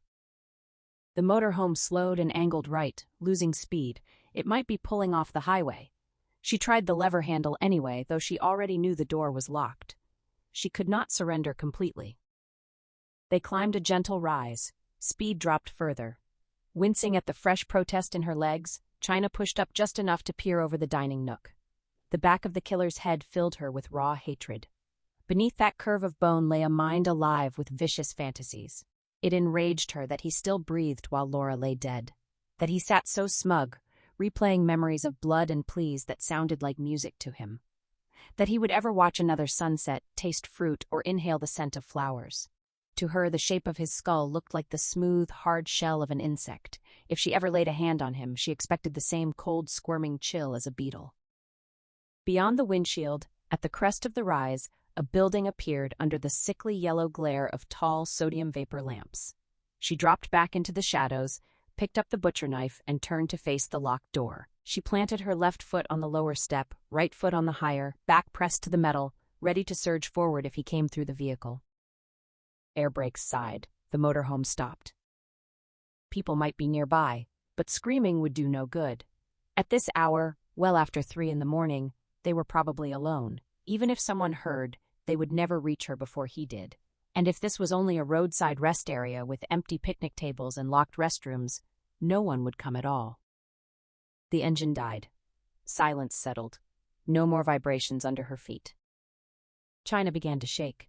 Depression had lifted. Fear had returned sharp and clear because, despite everything, she still wanted to live. She hoped he would step outside and give her a chance to run. More likely, he would use the motorhome's own facilities and walk straight past her.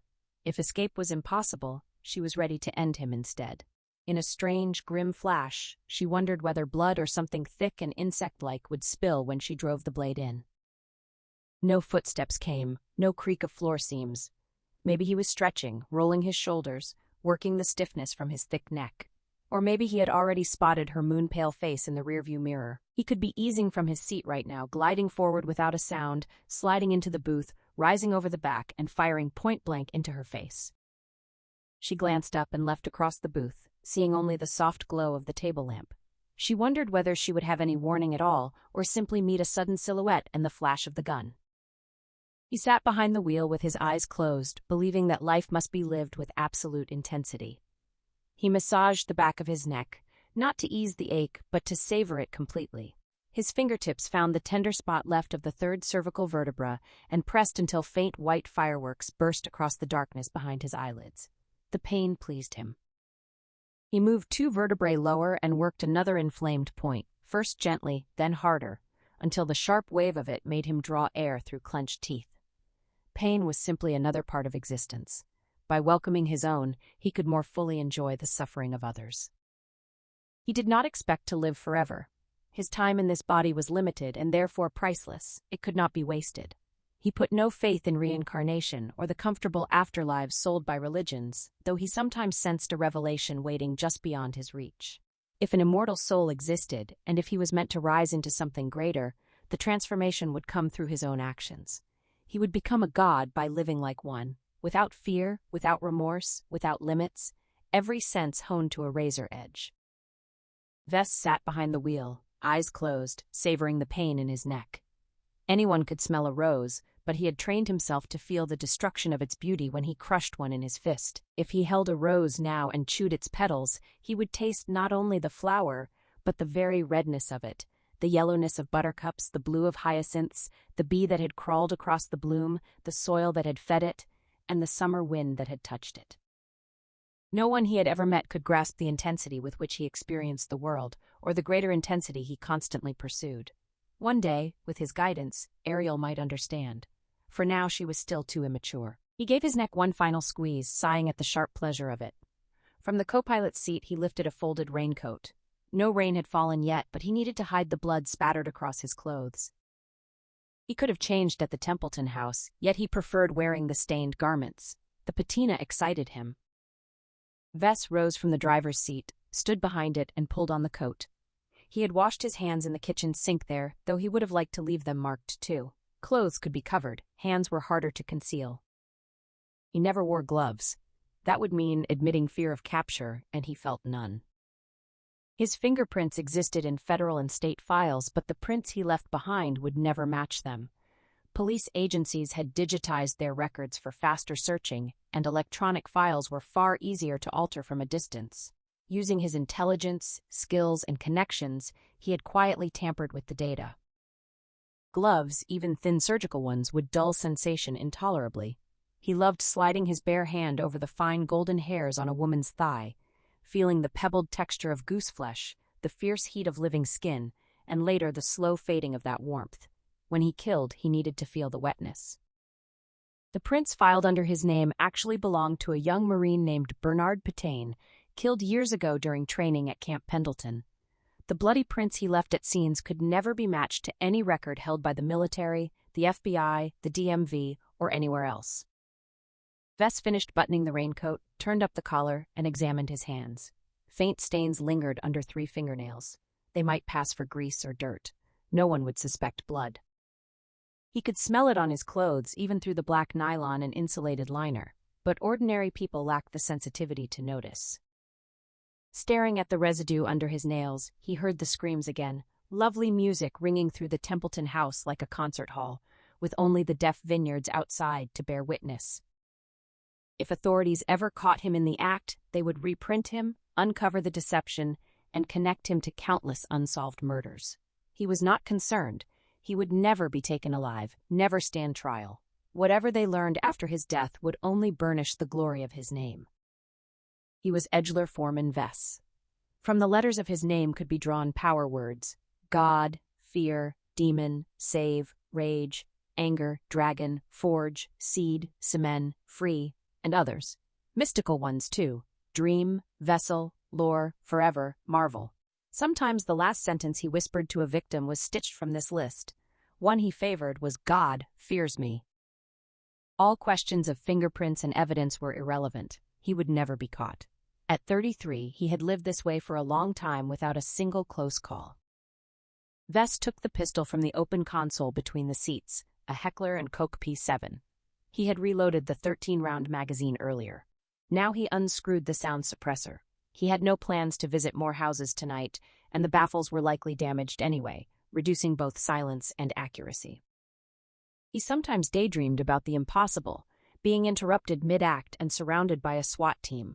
With his experience, the confrontation would be thrillingly intense. The single secret to his success was his conviction that no twist of fate was inherently good or bad. No experience was better or worse than any other. Winning $20 million in the lottery held no more value than being trapped by police. A shootout was no more to be feared than sudden wealth. The worth of any moment lay only in its luminous power, its vividness, its ferocity, the sheer intensity of pure sensation. He placed the suppressor in the console, dropped the pistol into the right pocket of his raincoat, and slid back into the driver's seat. He was not expecting trouble, yet he never went anywhere unarmed. Opportunities could arise without warning. He removed the keys from the ignition, confirmed the brake was set, opened the door, and stepped out. All 8 gasoline pumps were self-service. He had parked at the outer island. He would need to go inside the convenience store to pay in advance and identify the pump so it could be activated. The night breathed. High above, a strong wind drove clouds southeast. At ground level, a colder gust huffed between the pumps, whistled past the motor home, and flapped the raincoat against his legs. The store, buff brick below, white aluminum siding above, large windows displaying merchandise, stood before rising hills thick with evergreens. Wind sighed through their branches with a hollow, ancient loneliness. Sparse traffic moved on Highway 101. When a truck passed, it sliced the wind with a cry that sounded strangely Jurassic. A Pontiac with Washington plates sat at the inner island beneath the yellow sodium vapor lamps, the only other vehicle in sight. A bumper sticker read "Electricians know how to plug it in." A red neon sign on the roof announced "Open 24 hours," visible from the highway. In its glow, his hands looked as if he had never washed them. As Vess approached the entrance, the glass door swung open. A chubby man with long sideburns and a walrus mustache emerged, carrying a large bag of potato chips and a 6-pack of Coke. Gesturing at the sky, the man remarked that a storm was coming, then hurried past. Vess replied that was good. He liked storms. The heavier the rain, the better, with lightning flashing and trees cracking and the pavement slick as ice. The man headed for the Pontiac. Vess entered the warm, clean, brightly lit store, wondering what an electrician from Washington was doing on the road in Northern California at this ungodly hour. He was fascinated by how lives brushed against one another with latent drama, sometimes fulfilled, sometimes not. A man stopped for gas, bought snacks, commented on the weather to a stranger, and drove on. The stranger could just as easily follow him to the car and blow his brains out. Risks existed, but they could be managed discreetly. The man's survival might hold mysterious meaning or none at all. Vess could not decide which. If fate did not exist, it should. 3 narrow aisles stretched left of the door, stocked with snacks, medicines, magazines, paperbacks, postcards, rearview mirror novelties, and canned goods for campers and motorhome travelers. Along the back wall stood tall coolers of beer and soft drinks plus freezers of ice cream. To the right, a service counter separated the cashier's stations from the public area. 2 men were on duty, sensible, since no one worked alone at night in such places anymore. The cashier at the register was a red-headed man in his 30s with freckles and a 2-inch pink birthmark on his forehead, shaped uncannily like a curled fetus, as if a twin had died in the womb and left its fossilized image on his surviving brother's brow. The redhead looked up from his paperback, his gray eyes clear and piercing. He asked what he could do for Vess. Vess told him he was at Pump 7. Country music played on the radio, Alan Jackson singing about midnight in Montgomery, wind, a whippoorwill, a lonesome chill, and the ghost of Hank Williams. The cashier asked how he wanted to pay. Vess slapped down $100 bill and said if he charged any more, the Bank of America would send someone to break his legs. He figured he'd need about $60 worth. The combination of the song, the strange birthmark, and those haunting gray eyes filled Vess with an eerie sense of anticipation. Something exceptional was about to happen. The cashier joked that he was paying off Christmas like everyone else as he rang up the sale. Vess answered that he would still be paying off this Christmas next Christmas. The second clerk sat farther down the counter on a stool, focused on paperwork or inventory sheets. Vess had not looked directly at him before. Now he did, and realized this was the exceptional thing he had felt coming. Vess stood at the counter and remarked to the second clerk that a storm was coming. The young man looked up from his papers. He was in his 20s, at least half Asian, strikingly handsome with jet black hair, golden skin, and eyes as deep and liquid as wells. There was a gentle quality to his features that nearly tipped into effeminacy, but never quite did. Vess thought Ariel would love him. He was exactly her type. The clerk's voice carried a pleasant, almost musical lilt as he replied that it might be cold enough for snow in some of the mountain passes if that was the direction Vess was headed. The sound of it would charm Ariel. The man was breathtaking. To the red-headed cashier still counting change, Vess said to hold on to it. He needed to grab some munchies, too, and would be back as soon as he filled the tank. He left quickly, afraid his excitement might show and alarm them. Outside, the night felt markedly colder, invigorating. He caught the sharp fragrance of pine, spruce, and distant fir from the heavily timbered hills, the sweet greenness of the woods behind him, the crisp promise of oncoming rain, the ozone of lightning yet to strike, and the pungent fear of small animals already trembling in the fields and forests. After she was certain he had left the motor home, China crept forward through the vehicle, butcher knife held out in front of her. The dining and lounge windows were curtained, blocking any view outside, but the windshield showed they had stopped at a service station. She had no idea where the killer was now. He had stepped out only a minute earlier and might still be just outside the door. She had not heard him remove the gas cap or insert the nozzle, but from the way they were parked the fuel port had to be on the starboard side, so that was most likely where he would be. Afraid to move without knowing his exact location, yet more afraid to stay inside, she slipped into the driver's seat. The headlights were off, the instrument panel dark, but the backglow from the dining nook lamp made her clearly visible from outside. At the next island, a Pontiac pulled away, its red taillights shrinking swiftly into the distance. As far as she could see, the motorhome was now the only vehicle at the station. The keys were gone from the ignition. She would not have tried to drive away anyway. That option had existed back in the vineyard when no help was near. Here there would be employees and whoever else pulled off the highway next. She cracked the door, winced at the loud sound, jumped out, and stumbled on landing. The butcher knife flew from her hand as if greased, clattered across the pavement, and spun away. Certain she had drawn the killer's attention and that he was already coming for her, China scrambled up, spun left, then right with her hands raised in useless defense. But the spider-eater was nowhere in sight on the brightly lit blacktop. She pressed the door shut, scanned the ground for the knife, could not spot it immediately, and froze when a man emerged from the station 50 or 60 feet away. He wore a long coat, so at first she was sure it could not be the killer, but then she remembered the rustling fabric she had heard before he left the motor home and knew it was him. The only cover lay behind the pumps at the next island, 30 feet away between her and the store, with too much bright open pavement to cross. He was already approaching the same island from the opposite side and would reach it first, catching her exposed. Circling the motor home would let him see her and, given his paranoia, he would assume she had been inside his vehicle and pursue her without mercy. Instead, even as she watched him leave the store, China dropped flat to the pavement. Counting on the pumps at the first island to hide her low movement, she crawled on her belly under the motor home. The killer did not shout or quicken his pace. He had not seen her. From beneath the vehicle she watched him approach. As he drew near, the sulphurous lights were bright enough that she recognized the black leather boots as the same pair she had studied from under the guest room bed hours earlier. She turned her head to follow as he rounded the back of the motorhome to the starboard side and stopped at a pump. The blacktop was cold against her thighs, belly, and breasts, leaching heat through her jeans and sweater until she began to shiver. She listened as he pulled the hose spout from its boot, opened the fuel port, and removed the tank cap. Figuring it would take minutes to fill the big tank, she started easing out of her hiding place the moment she heard the spout lock into the tank with the regulator clip. Still flat on the ground, she suddenly spotted the butcher knife lying out on the blacktop 10 feet from the front bumper, its edge gleaming yellow in the lights. But before she could slide fully into the open and rise, she heard boot heels on pavement again. Glancing back under the motor home, she saw the killer had fixed the nozzle trigger in place and was already moving.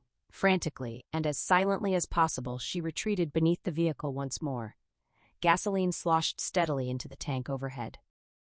The killer walked forward along the starboard side, around the front, to the driver's door. He did not open it. He paused, perfectly still. Then he continued to the butcher knife, stooped, and picked it up.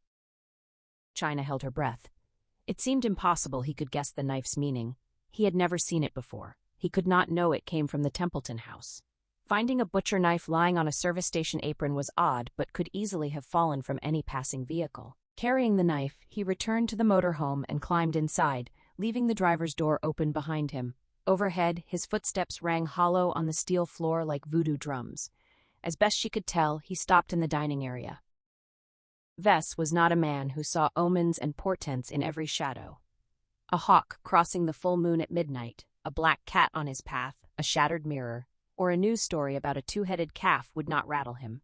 He made his own fate, and any spiritual transcendence came only from bold action and living with intensity. Yet this large butcher knife carried a totemic weight, an almost magical aura. He placed it carefully on the kitchen counter where the light laid a wet sheen along the cutting edge. When he had lifted it from the blacktop, the blade had been cold, but the handle had felt vaguely warm, as if already anticipating his grip. Later, he would experiment with the strange discarded weapon to see if anything special happened when he cut someone with it. For now, it offered no advantage for the work ahead. The Heckler & Koch P7 rested in the right-hand pocket of his raincoat, but even that felt inadequate. The two young men behind the cashier's counter were not in a big city war zone, yet they were smart enough to take precautions. These days, even Beverly Hills and Bel Air were no longer safe at night. They would have a firearm for self-defense and know how to use it. Dealing with them required something with real stopping power. He opened a cabinet left of the oven. A Mossberg short-barreled pistol grip, pump-action 12-gauge shotgun sat mounted in spring clamps. He freed it and laid it on the counter. The magazine tube was already loaded. Edgeler Vess might not belong to the AAA, but he was otherwise always prepared for any eventuality on the road. A box of shotgun shells stood open in the cabinet. He took several and set them beside the Mossberg, though he doubted he would need them. He unbuttoned the raincoat, but left it on, then transferred the pistol from the exterior right pocket to an interior breast pocket in the lining. The spare shells went into the same pocket. From a kitchen drawer, he took a compact Polaroid camera and slipped it into the pocket he had just emptied.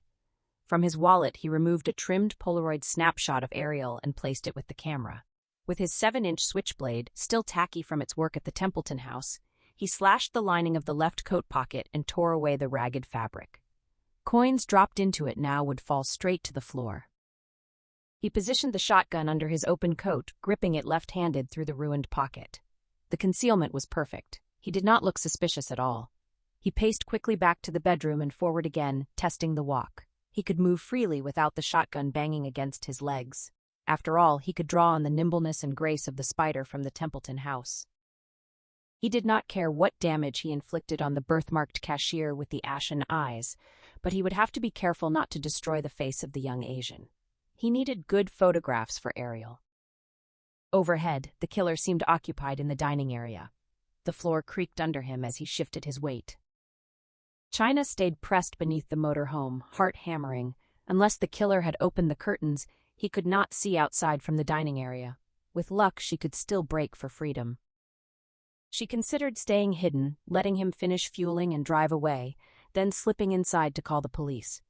But he had found the butcher knife. He would be thinking about it, though she saw no way he could grasp its significance. Her growing dread of him convinced her he would somehow sense her presence if she remained.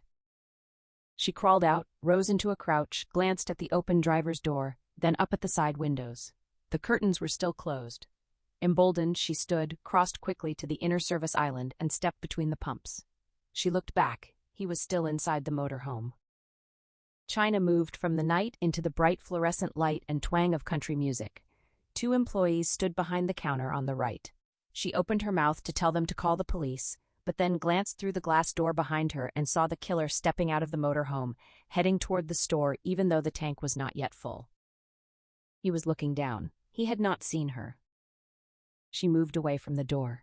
The two men stared at her expectantly. There was no time to explain. Instead, she whispered, "Please don't let him know I'm here."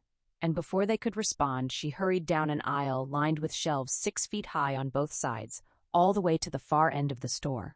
As she stepped behind a row of display cases to hide, she heard the door open. A gust of wind entered with the killer. Then the door swung shut. The red-headed cashier and the young Asian with the liquid night eyes stared at Vess strangely, as if they knew something they should not. For a moment, he almost yanked the shotgun from under his coat and killed them both on the spot. But he told himself he was misreading them. They were merely intrigued because he was a striking figure. People often sensed his exceptional power and the larger life he lived. He was popular at parties. Women were frequently drawn to him. These two were simply reacting the same way. Besides, shooting them immediately would deny him the pleasure of foreplay. The radio had moved on from Alan Jackson. Vess cocked his head appreciatively and remarked that he liked Emmylou Harris, asking if there had ever been anyone who could sing this music, so it reached straight into you. The redhead agreed she was good, though his earlier outgoing manner had turned reserved. The Asian said nothing, remaining inscrutable amid the shelves of Twinkies, candy, and snacks. Vess said he loved songs about home fires and family. The redhead asked if he was on vacation. Vess replied that he was always on vacation. Life itself was a vacation if you looked at it the right way. He added that he had been doing some hunting. The redhead asked what game was in season around here. The Asian stayed silent but attentive, taking a Slim Jim from a rack and opening it without ever shifting his gaze from Vess. They had no idea they would both be dead within minutes. Their obliviousness delighted Vess. It was funny how wide their eyes would grow when the shotgun roared. Instead of answering, Vess asked if the redhead was a hunter. The man said fishing was his sport. Vess said he had never cared for it. The redhead described the peace of a little boat on the lake. Vess shook his head, saying you could not see anything in their eyes. When the redhead asked whose eyes, Vess replied that fish just had flat, glassy eyes. The redhead mentioned how good fresh-caught salmon or trout tasted. Vess listened to the music for a moment, genuinely moved by the piercing loneliness of the road and the longing of a lover far from home. He was a sensitive man. The Asian bit off a piece of the Slim Jim and chewed daintily. Vess decided he would take the unfinished sausage back to Ariel. She could put her mouth where the young man's had been. It would be his gift to her. Vess said he would be glad to get home to his Ariel. Wasn't that a pretty name? The redhead agreed. Vess added that it fit her perfectly. When asked if she was his wife, Vess said no. He had no ball and chain, maybe one day. Ariel was only 16, not ready yet. The two men fell uncertain. 16 was half his age. 16 was still a child. The risk he was taking felt enormous and thrilling. Another customer could pull in from the highway at any moment. Vess said she was the prettiest thing this side of paradise and licked his lips. He pulled the Polaroid snapshot from his coat pocket and dropped it on the counter. The clerk stared at it. He described her porcelain skin and breathtaking beauty, saying she made your scrotum twang like a bass fiddle. The redhead glanced at the pump monitor and said the $60 had just finished pumping.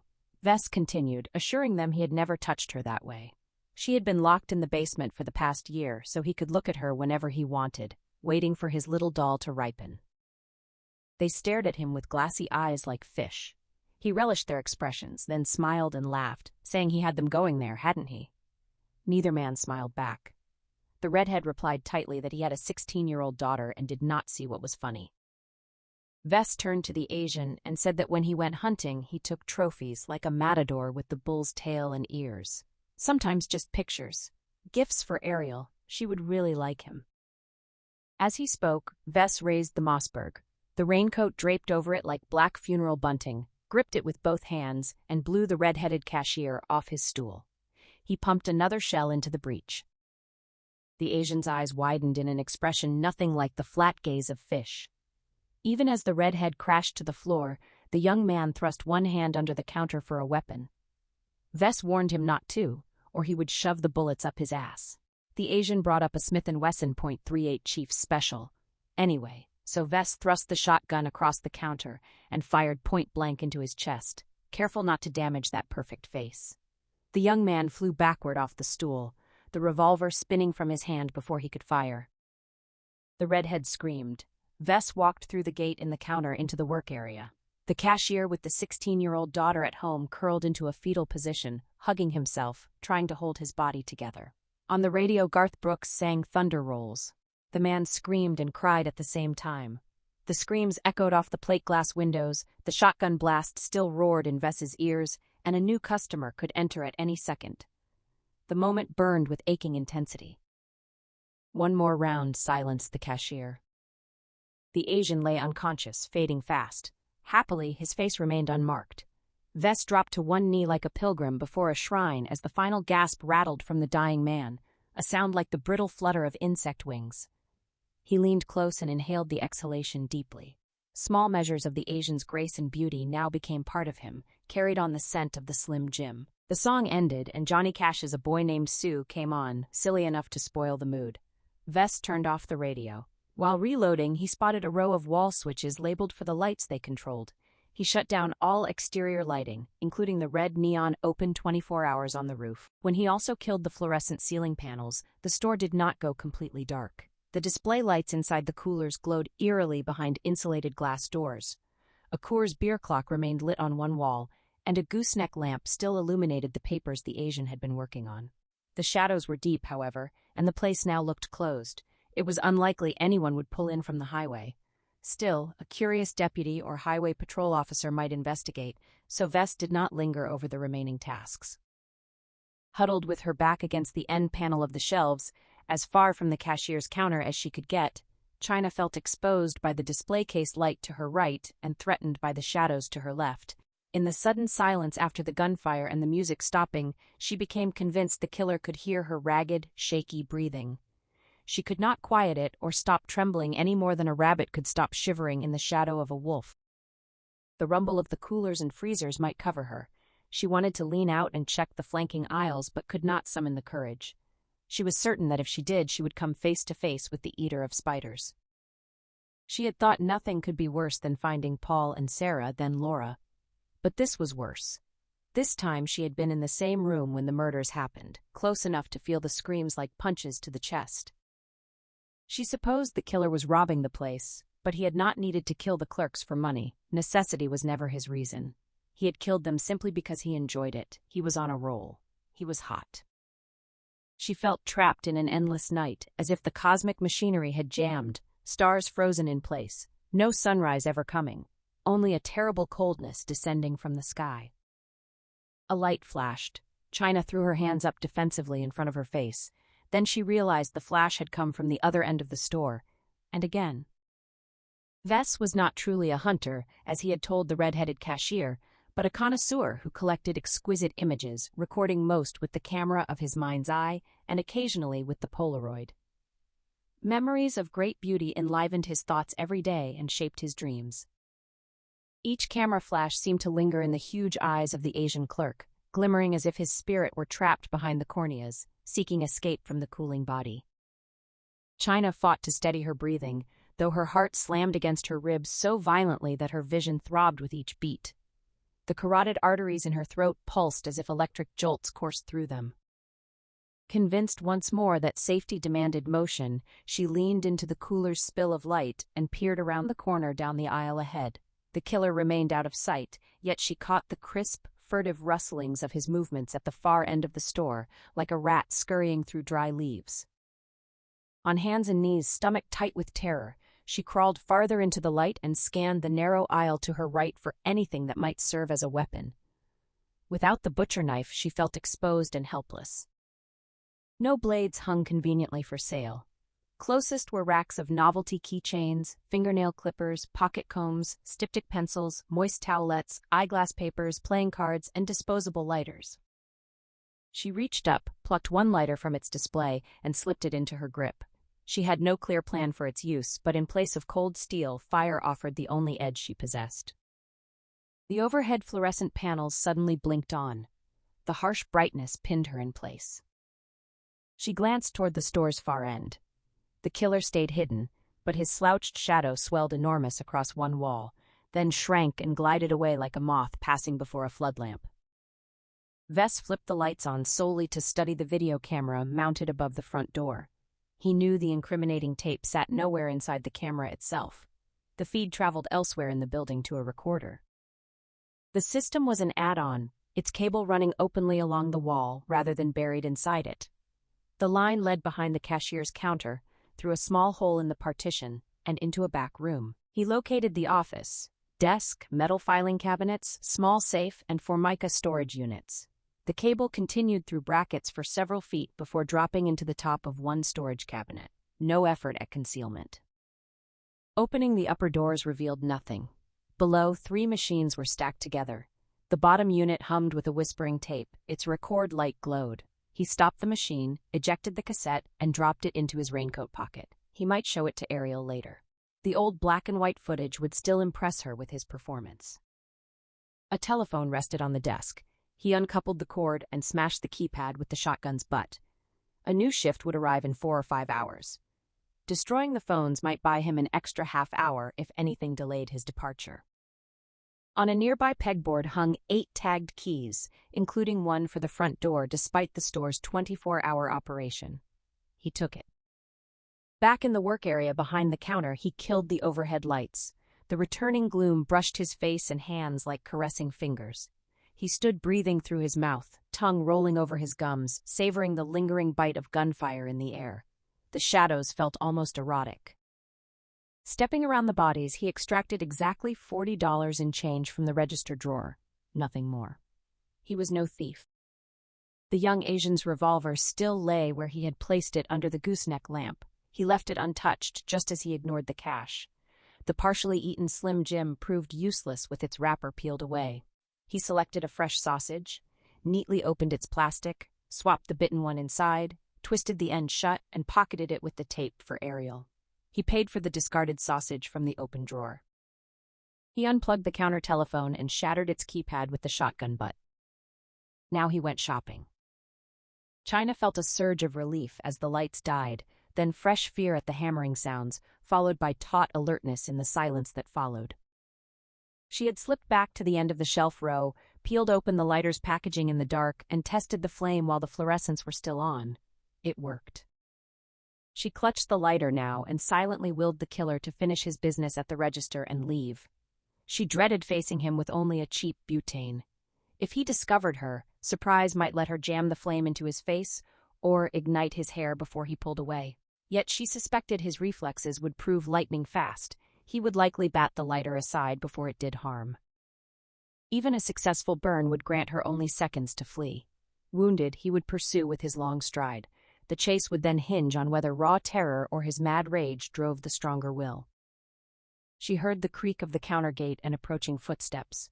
Hope flared that he was heading for the exit, until she realized the steps moved toward her, not the door. Squatting low with her back pressed to the shelf end, she strained to pinpoint his location.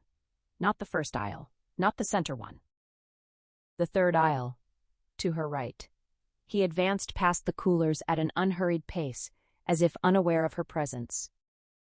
Rising into a low crouch, China eased left into the middle aisle.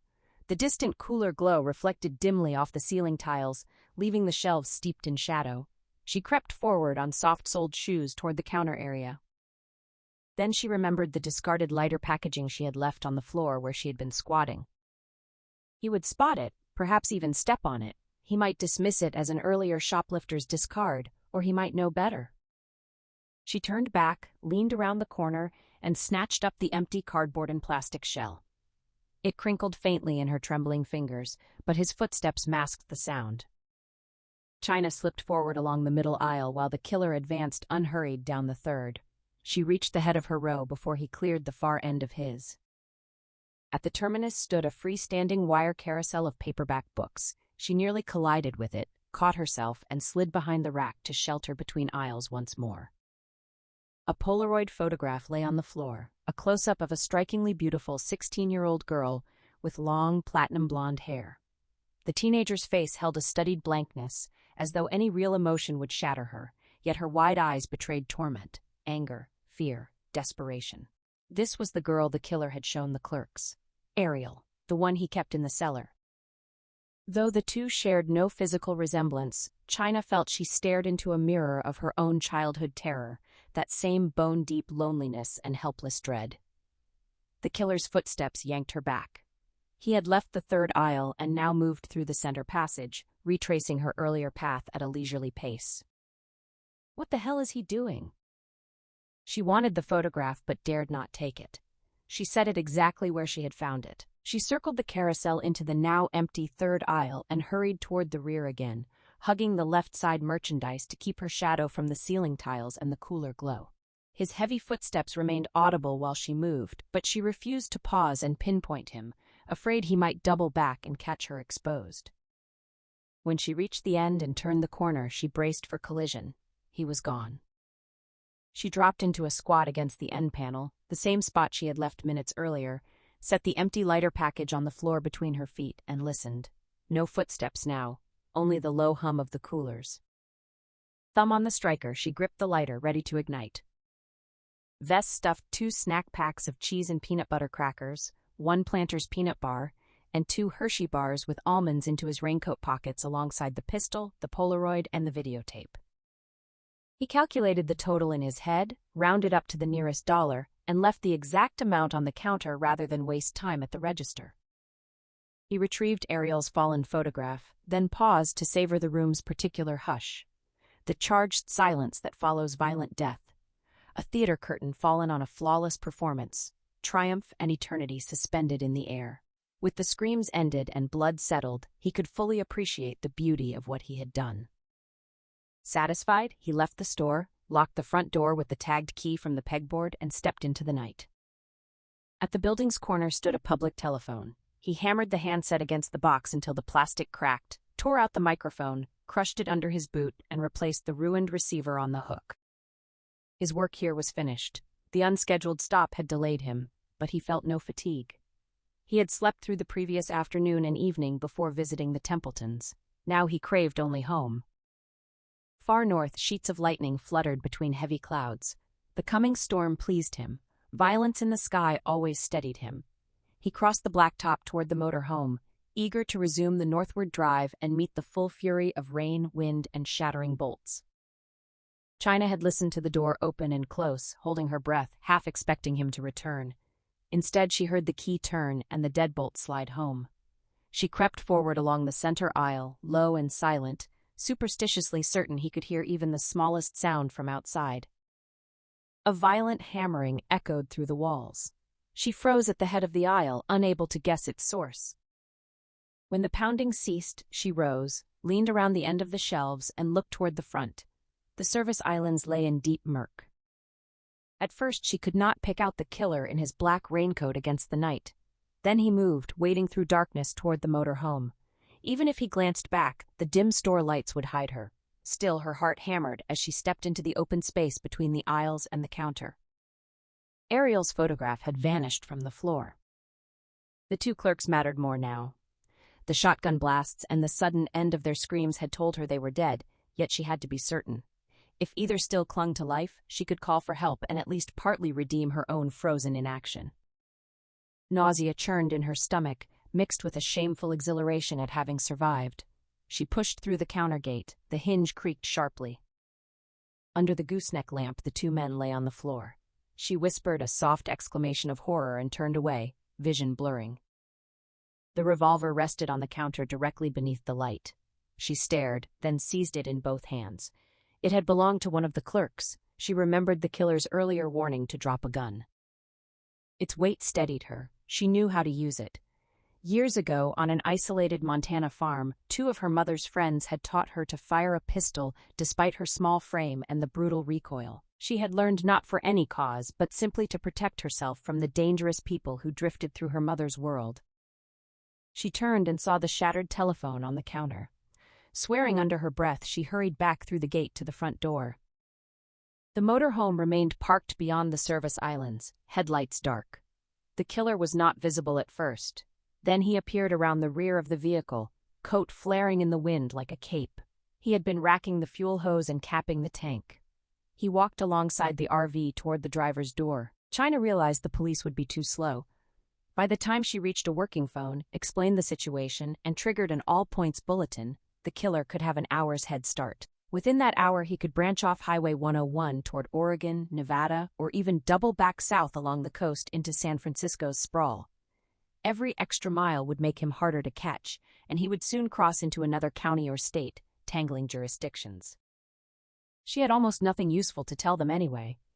The motorhome's color looked uncertain in the dark and under the yellow sodium lights, maybe blue, maybe green. She didn't know the make or the license plate. He was getting away. Unhurried and confident, he climbed into the driver's seat and pulled the door shut. The thought burned through her. He could not be allowed to escape, to avoid paying for what he had done to Laura and the others, to hunt again. She wanted to put a bullet through his head. She pressed close to the glass door. It could be opened only with a key she did not have. The motorhome engine rumbled to life. Shooting out the store door would alert him instantly. Even at 50 or 60 feet, with pumps in between and at night, a handgun shot from inside would miss. She needed to reach the vehicle, press the muzzle to the window. If he heard the glass shatter and saw her coming, he would hunt her down with the shotgun before she could close the distance. Headlights flared on. No. She shoved through the counter gate, stepped around the dead men, and rushed to the rear office door. A back exit had to exist for practical and fire code reasons. She opened it onto darkness, closed it behind her to contain the light, found a switch, and flicked it on. She stood in the cramped office. Another smashed telephone sat on the desk. Across the room, another door led, she guessed, to a bathroom. To her left, a metal exit door carried 2 thumb-turned deadbolts. She unlocked them. Cold wind rushed in. Behind the store lay a 20-foot paved strip, then a steep wooded hillside black with restless trees. A caged security light showed 2 parked cars, probably the clerks. Cursing the killer, China sprinted right along the building's shorter side, rounded the corner past the public restrooms. She had never hurt anyone before, yet now she burned to kill him without hesitation or mercy. The rage felt pure and strong, singing in her blood, far better than the fear and helplessness she had endured. She knew she could do it. Yank open the door, shoot him through the window, drag him out, and empty the revolver into him until he could never hunt again. She rounded the second corner and reached the front. The motorhome was already pulling away from the pumps. She ran harder than she had ever run, wind tearing tears from her eyes, shoes hammering the blacktop. Now her prayer shifted from escape to pursuit, from survival to vengeance. The motorhome accelerated, leaving the service area and entering the long lane back to the highway. She would never catch it on foot. She skidded to a stop, planted her feet wide, raised the revolver in a 2-handed shooter's stance, elbows locked. Her heart crashed so violently that her arms shook. The vehicle was already too far. Any shot would miss by yards and strike nowhere near the driver. It was over. Except it wasn't. She whispered the name aloud. Ariel. 16 years old. Prettiest thing this side of paradise. Pure angel, porcelain skin, locked in a basement for a year. Never touched that way, yet, while he waited for her to ripen. The Polaroid image burned in China's mind, the studied blank face, the eyes brimming with anguish. She had known from the killer's casual admissions to the clerks that he spoke the truth. He had revealed his crimes because he believed they would die with the secret. Ariel was real. While fighting for her own life, China had pushed the captive girl from her thoughts. When she seized the revolver, she had told herself she only wanted to kill the bastard. But the deeper truth she had avoided was that she could not afford to kill him outright. If he died, Ariel might never be found, or might be discovered too late, starved or dehydrated in some hidden cell. He might keep her under his house, traceable from his identification, or he might have stashed her somewhere only he could reveal. She had chased him to wound him, to stop the vehicle, to force the police to extract Ariel's location from him. Shooting to wound while running alongside carried far greater risk than a clean headshot, and she had hidden that risk from herself to keep running. Now the motorhome, carrying its burden of corpses and its driver, whose name might as well be Legion, dwindled down the service road toward Highway 101 like hell on wheels. Somewhere he had a house. Under it, a basement. Inside the basement, a 16-year-old girl named Ariel, alive for now but not for long. "She's real," China whispered to the wind. The taillights faded into darkness. She scanned the empty countryside. No nearby house lights, only trees and night. A faint glow shimmered far north beyond the hills, unreachable on foot. A truck roared past on the highway without slowing. The motorhome neared the end of the connecting lane. Sobbing with frustration, rage, fear for the unseen girl, and guilt at her own earlier inaction, China turned away. She hurried past the pumps and around the building the way she had come. No one had ever helped her when she was a trapped, frightened child. Now the Polaroid sometimes showed Ariel's face, sometimes her own. As she ran, she prayed she would not have to search the bodies inside. Distant lightning flickered. Thunder rolled like footsteps on hollow basement stairs. Black trees thrashed on the steep hillside behind the store. The first car was a white Chevrolet, 10 years old, unlocked. She slid behind the wheel. Springs creaked. A candy wrapper crackled underfoot. The interior reeked of old cigarette smoke. No keys in the ignition. She checked the sun visor under the seat. Nothing. China found the second car, a newer Honda, parked behind the building. It carried a faint lemon-scented air freshener, and the keys waited in the coin tray on the console. She set the revolver on the passenger seat, where she could reach it instantly, unwilling to release it even for a moment. As an adult, she had trusted only caution and moderation to keep harm at bay. She had not touched a gun since walking out on her mother at 16. Now she could not imagine facing the world without one, and the realization dismayed her. The engine caught at once. Tires shrieked, smoke boiled from the spinning wheels. She shot out from behind the store and raced past the service islands. The connecting lane to the freeway lay empty. The motorhome had already vanished.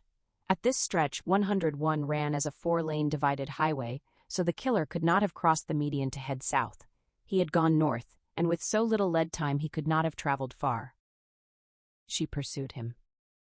At 4 a.m, oncoming headlights remained sparse, yet each set of them produced a pleasant purling through the fine hairs inside Edgeler Vess's ears, distinct from the road roar and the Doppler whine of tires. He drove north on 101 while eating one of the Hershey bars.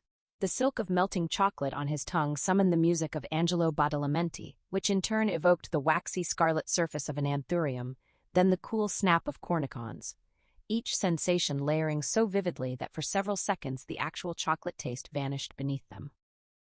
Listening to the murmur of headlights, riding this chain of sensory memory, Vess felt purely happy.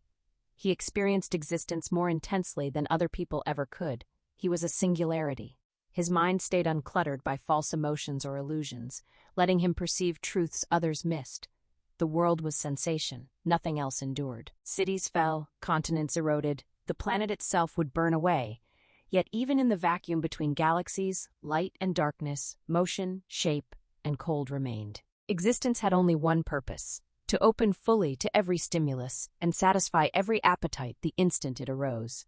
No sensation was good or bad. Each was simply raw, and therefore worthwhile. He savored bitter tastes as deeply as ripe sweetness, chewed aspirin for its singular flavor, and welcomed accidental pain because it fascinated him. Even the taste of his own blood intrigued rather than frightened him. He believed the soul, if it existed, did not arrive at birth but accreted slowly like a coral reef, built from millions of deposited sensations across a lifetime. To possess a formidable soul, one had to plunge without hesitation or judgment into every possible experience. By that measure, he was constructing something intricate, baroque, and perhaps unmatched. The great lie, he knew, was the claim that love, guilt, or hate were real. They were merely comforting fictions humans invented to deny their reptilian core. People were animals, smart animals, driven solely by sensory hunger, yet terrified of admitting it. He embraced that reptile nature without shame or contradiction. Life simply was. He lived. That was enough. Finishing the second Hershey bar, Vess noted how the texture of melting chocolate mirrored thickening blood. The memory of Mrs. Templeton's pooled blood in the shower stall returned, silent, until he had turned on the cold water. That hollow drumming made him feel the cold weight of the coming storm rain he drove toward. A blush of lightning across the clouds carried the taste of ozone. Thunder rolled above the motorhome engine, and in his mind it became the young Asian clerk's eyes flaring wide at the first shotgun blast. Even in the airless void between galaxies, there remained light, darkness, color, texture, motion, shape, and pain. The highway climbed. Forests pressed close on both sides. On a wide curve, the Honda's headlights swept across the hills, picking out towering spruces and pines that would soon give way to redwoods. China kept the accelerator pinned. As far as she could remember, this was the first time she had ever broken a speed limit. She had never received a traffic ticket. Right now, she would have welcomed flashing lights behind her. Her spotless record came from a lifelong creed of moderation in everything. Survival had always been her single guiding principle, the way faith guided a nun or power guided a politician. 1 glass of wine at most, no drugs, no risky sports, a careful diet, avoidance of dangerous places, neutral opinions, quiet inconspicuousness, all chosen so she could simply get by and keep living. Against every expectation, she had already survived the nightmare inside the store. The killer did not even know she existed. She was free. The rational move, the safe, sane China move, was to pull over, let him vanish, surrender to the tremors she had been fighting, and give thanks that she remained untouched and alive. Yet she argued with herself even as she drove. The girl in the Polaroid might already be dead. The story of the basement prison could be nothing more than a psychotic game, a twisted fairy tale he had spun for the clerk's final moments. Liar, she told herself. Ariel was real. The girl lived somewhere in chains. Every lost girl was the same girl, bound by the same suffering. China kept her foot down. The Honda crested a hill. 500 feet ahead on the long downslope, the aged motor home rolled along the highway. Her breath caught. "Oh, Jesus," she whispered.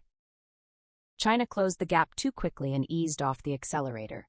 At 200 feet, she matched the motorhome's steady 50 to 55 miles per hour, then dropped back a little more, hoping her earlier haste had gone unnoticed. The narrower lanes and missing median made his cautious pace sensible. At this hour, he would not expect every driver to be in a rush. With the road less demanding, she searched the Honda's interior for a cellular phone. Console box, glove compartment, beneath the seat. None. A night clerk's car had offered slim odds anyway. Southbound traffic flickered past. A big rig, a Mercedes tight behind it, then a long gap before a lone Ford. She watched each set of headlights, ready to blast the horn and weave wildly if a police cruiser appeared. If she missed the chance, she would turn and chase it, even if it meant losing the motor home. No cruiser came. All the luck seemed to ride with the killer, and his calm confidence unsettled her more than she wanted to admit. Still, he was only a man. She had a revolver now. The worst had passed. Lightning flared brighter in the north, stark white bolts that made the motorhome vibrate as if divine wrath might shatter it. Thunder followed in heavy explosions. Rain held off a moment longer, then struck in fat, milky drops that shattered across the windshield like crystal. In seconds, the drops shrank, turned silver gray, and slanted hard on the wind. She switched the wipers to high speed. The motorhome did not slow, it accelerated into the downpour. Afraid to lose sight of it, she closed again to 200 feet, worried the move might alert him. Southbound traffic thinned with the storm. No headlights showed in her mirror. She felt as alone with him on the open road as she had inside the store. Then he surprised her. Without signaling, he touched the brakes and swung right onto an exit ramp. She fell back, aware that with only 2 vehicles in sight she could not be invisible, yet she had no choice but to follow. At the ramp's end, the motorhome had already turned left onto a 2-lane road signed for Humboldt Redwood State Park.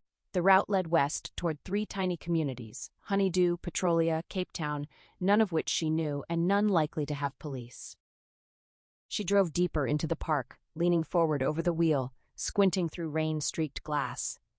The massive redwoods soon broke the worst of the deluge. The pavement stayed wet, but the downpour softened.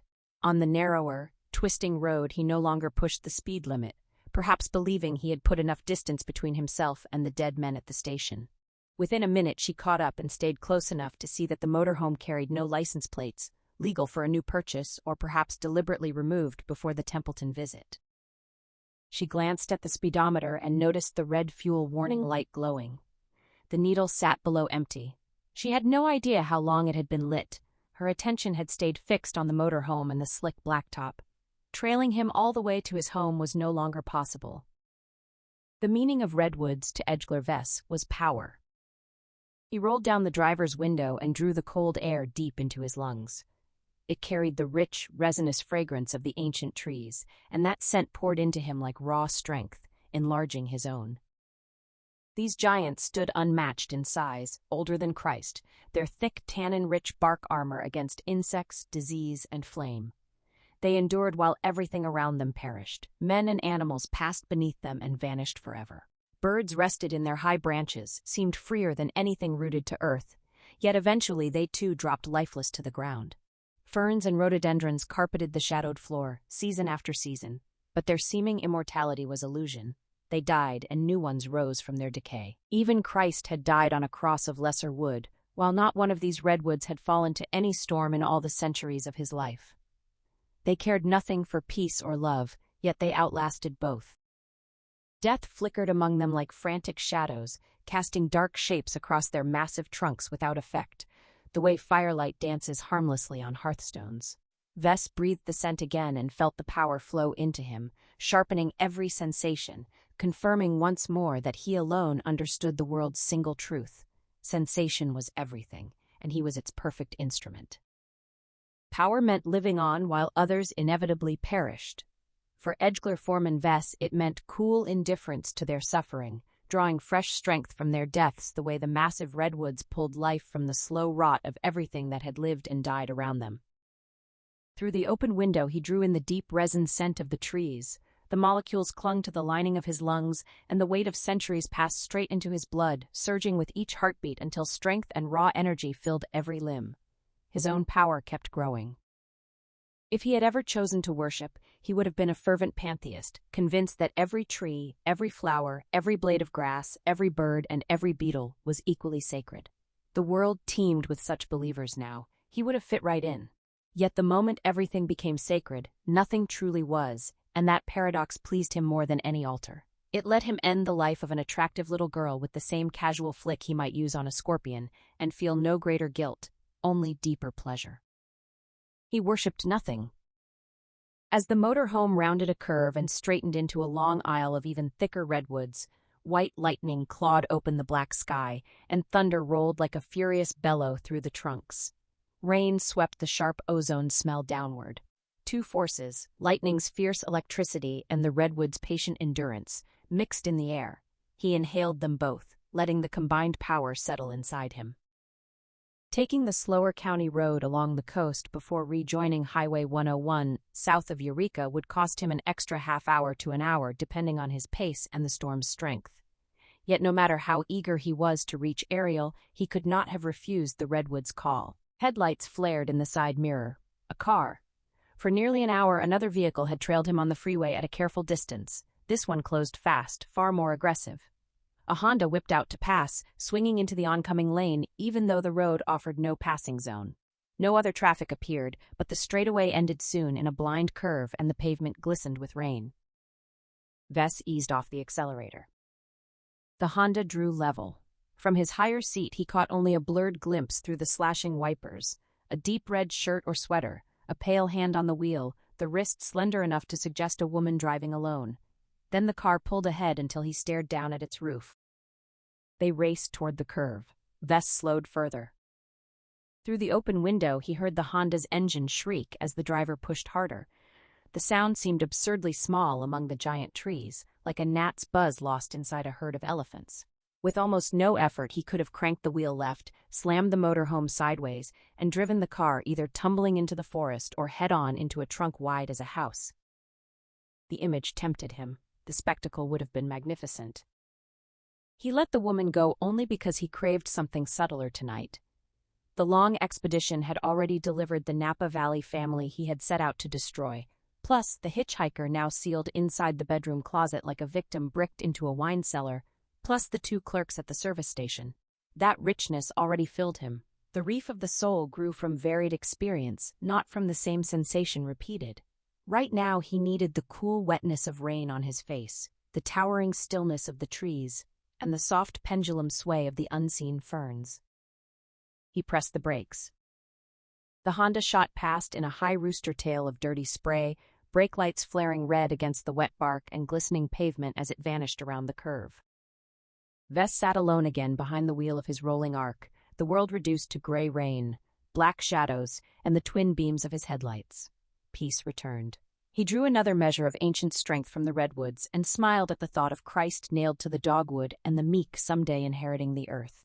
He wanted no inheritance. He was a raging fire, hot and unstoppable. He would burn every color out of the world, devour every last sensation it could offer, and leave nothing behind but ashes. Let the meek inherit ashes.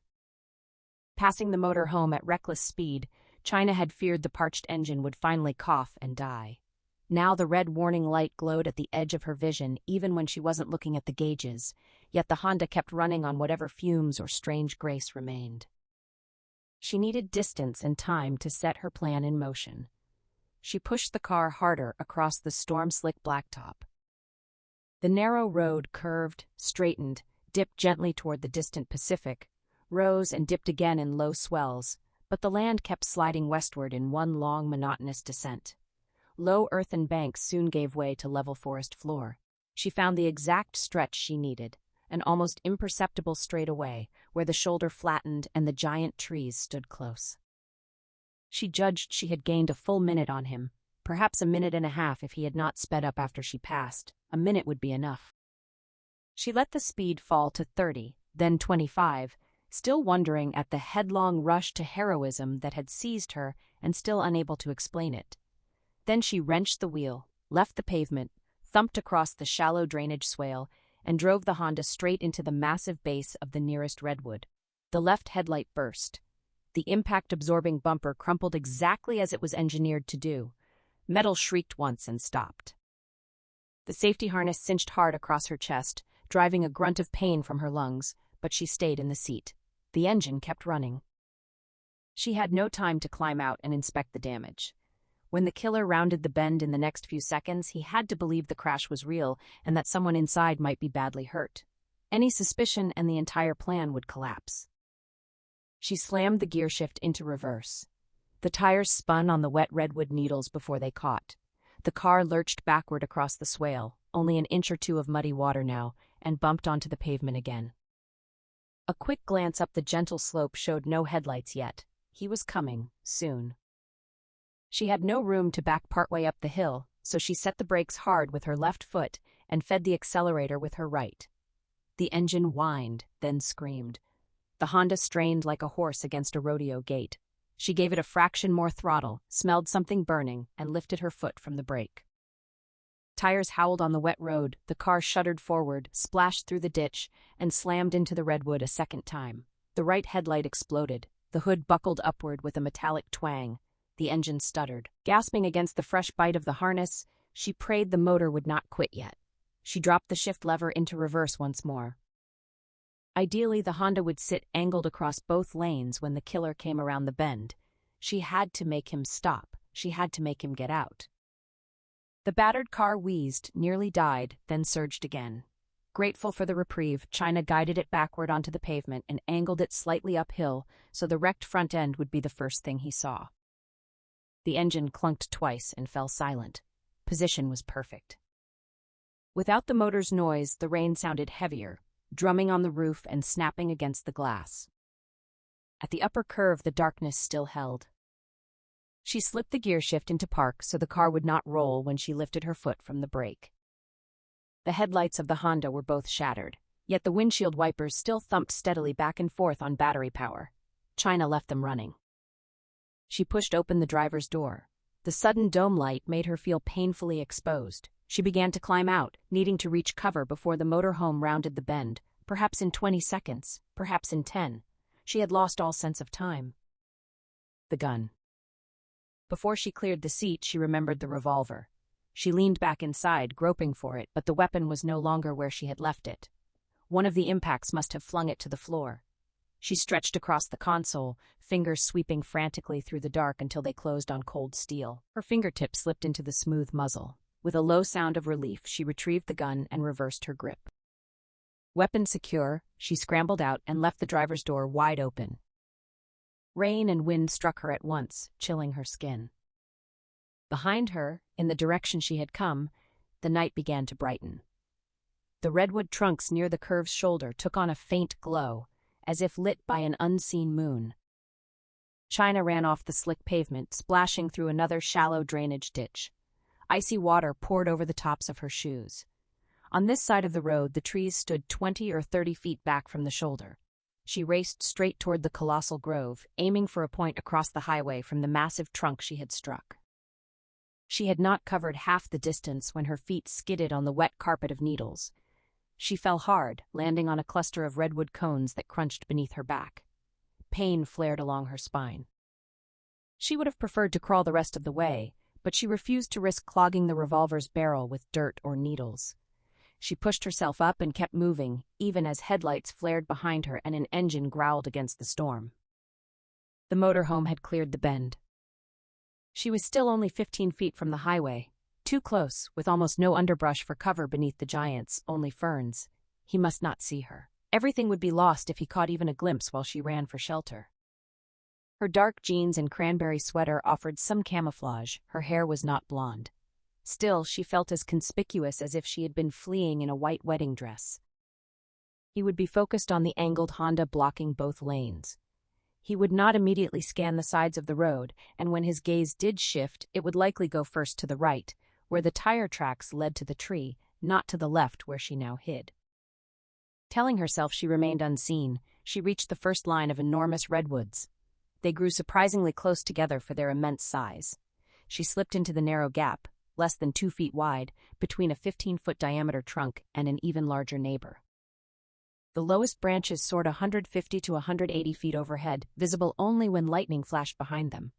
Standing between the trunks felt like standing inside the nave of a cathedral too vast for earthly hands, its bristled vaults rising 15 stories high. From that damp, sheltered space she peered cautiously back toward the highway. Beyond the lace of low ferns, the motorhome's headlights silvered the falling rain and grew steadily brighter. Air brakes sighed softly. Vess brought the motorhome to a stop on the pavement. The shoulder was too narrow and soft to hold its weight. Even on this little-used scenic road in the hours before dawn and in such weather, he disliked blocking traffic any longer than necessary. He knew the California vehicle code well. He shifted into park, set the emergency brake, but left the engine running and the headlights on. He did not bother with a raincoat. When he stepped out, he left the door standing open. Rain drummed on the pavement, sang against the metal of both vehicles, and chanted wordlessly through the foliage. The sounds pleased him, as did the chill and the rich scent of wet ferns and loam. This was the same Honda that had passed him minutes earlier. He was not surprised to find it wrecked after the reckless speed it had shown. It had clearly skidded off the road into the tree, then been backed onto the pavement before the engine died. But where was the driver? Another motorist might have stopped and taken an injured person for help, yet that seemed too convenient, too perfectly timed. The crash could not have happened more than a minute or two ago. The driver's door hung open, keys gleamed in the ignition. The wipers still swept across the glass. Taillights, dome light, and dashboard gauges all glowed. Vess stepped back and studied the scarred bark where the tire tracks ended.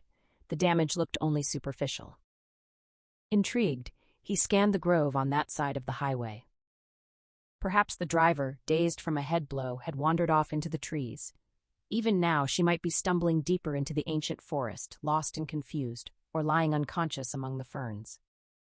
The tightly packed trunks created a maze of narrow corridors, more wood than open ground.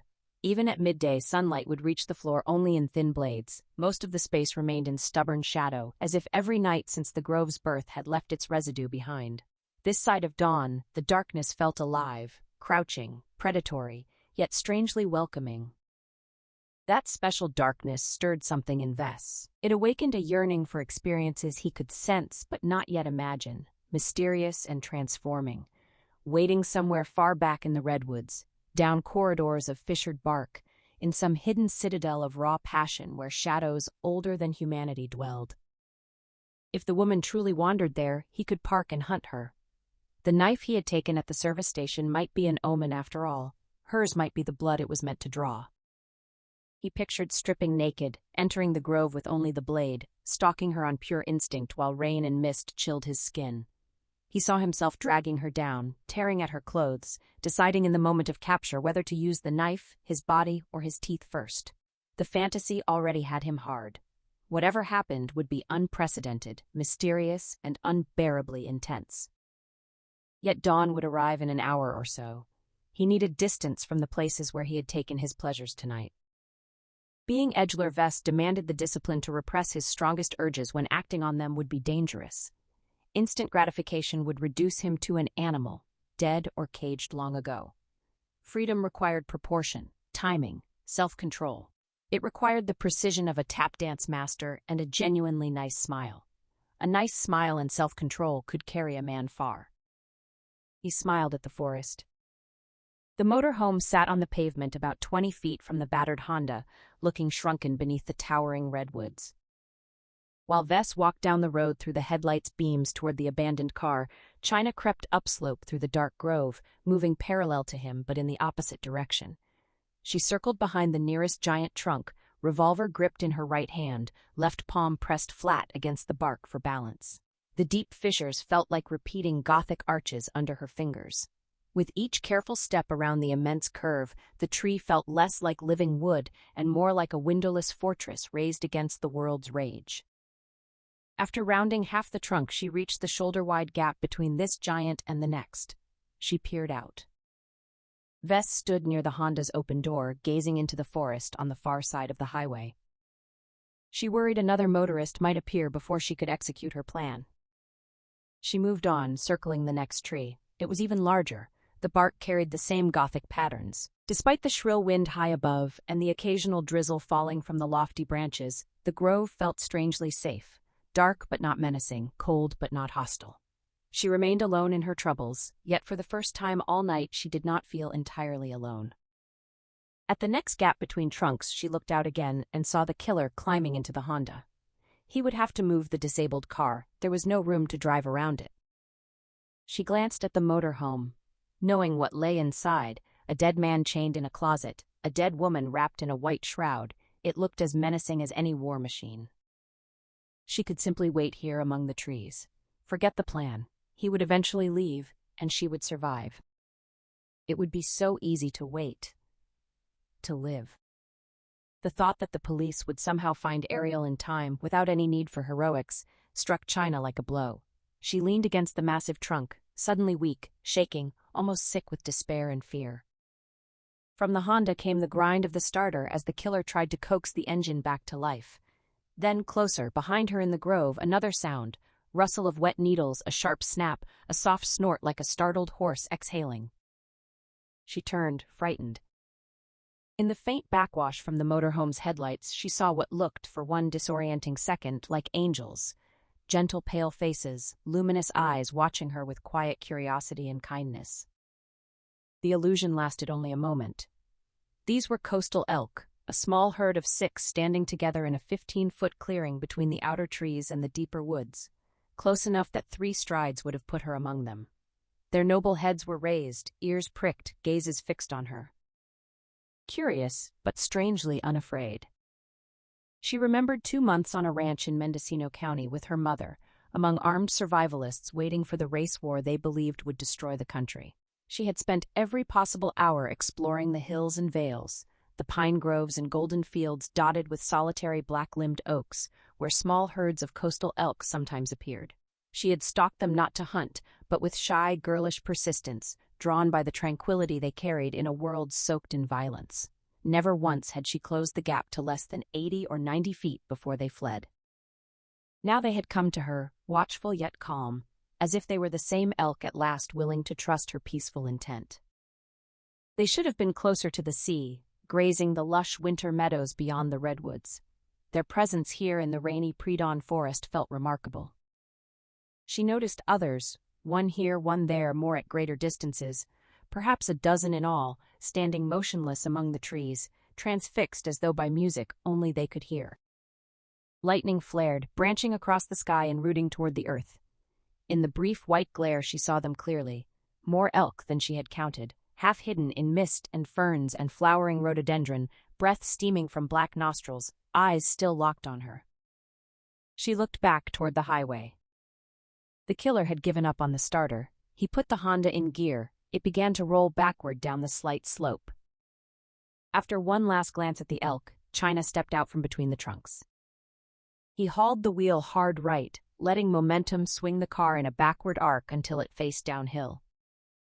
Through sparse ferns and clumps of bunch grass, she moved toward the road. The weakness had left her legs. The spasm of doubt had passed.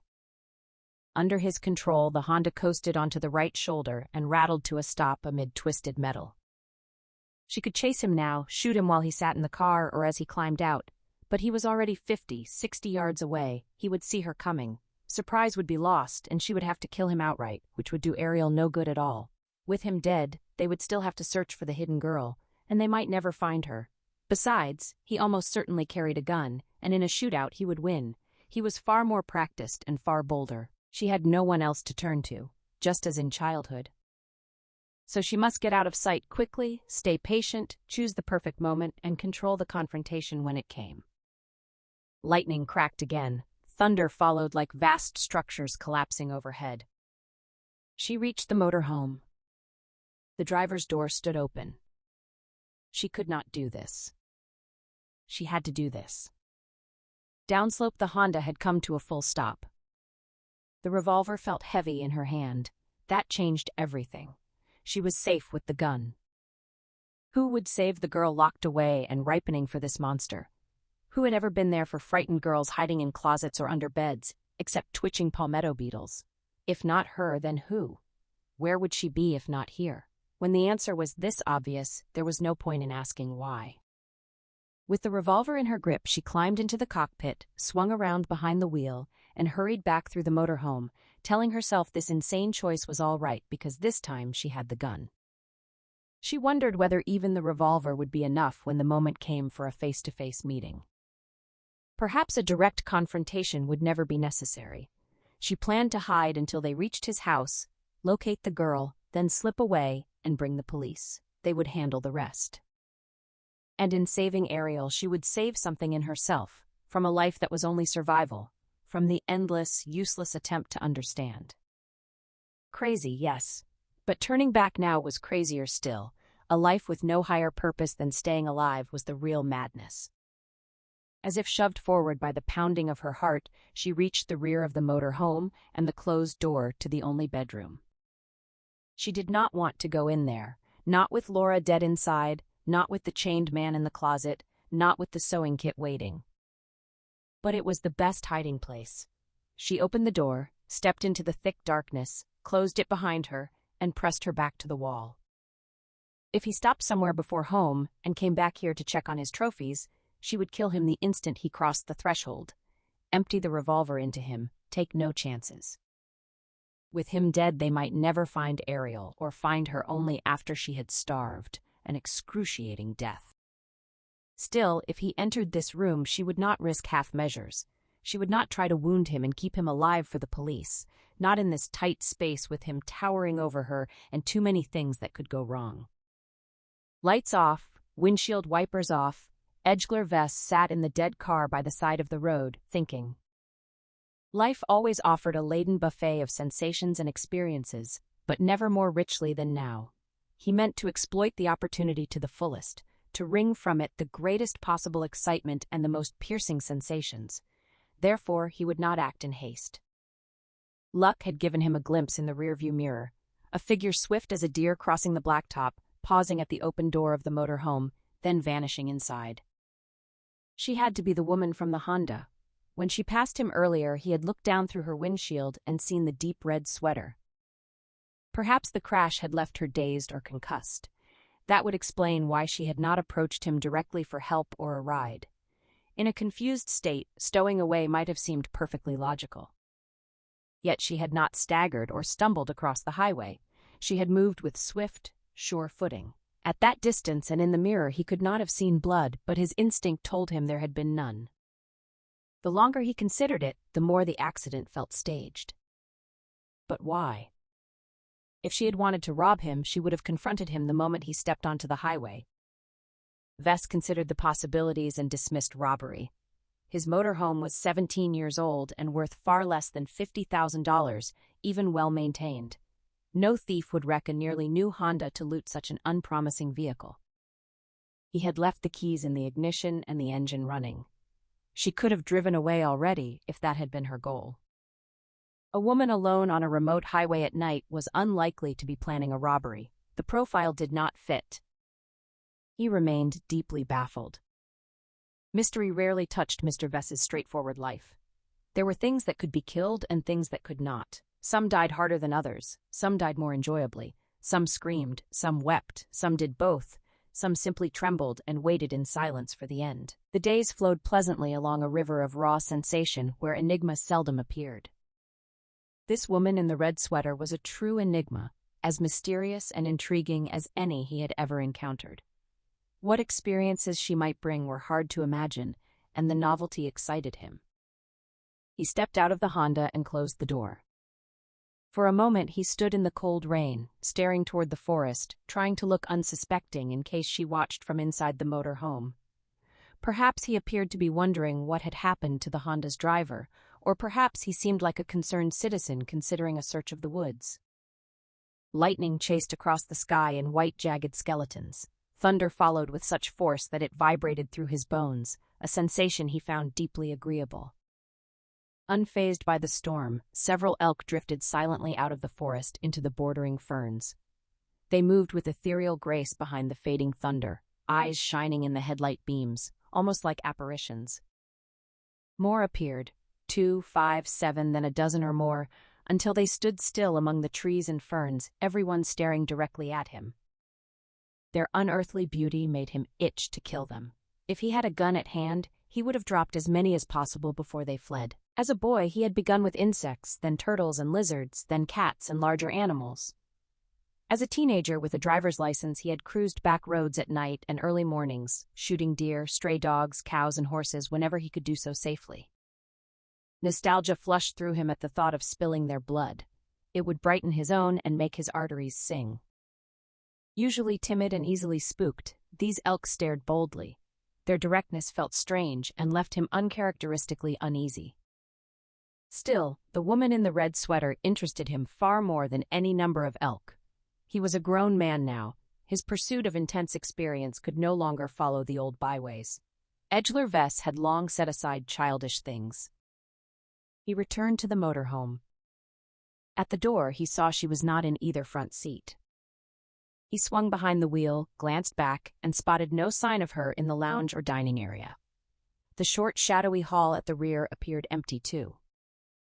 Facing forward but watching the rearview mirror, he opened the console between the seats.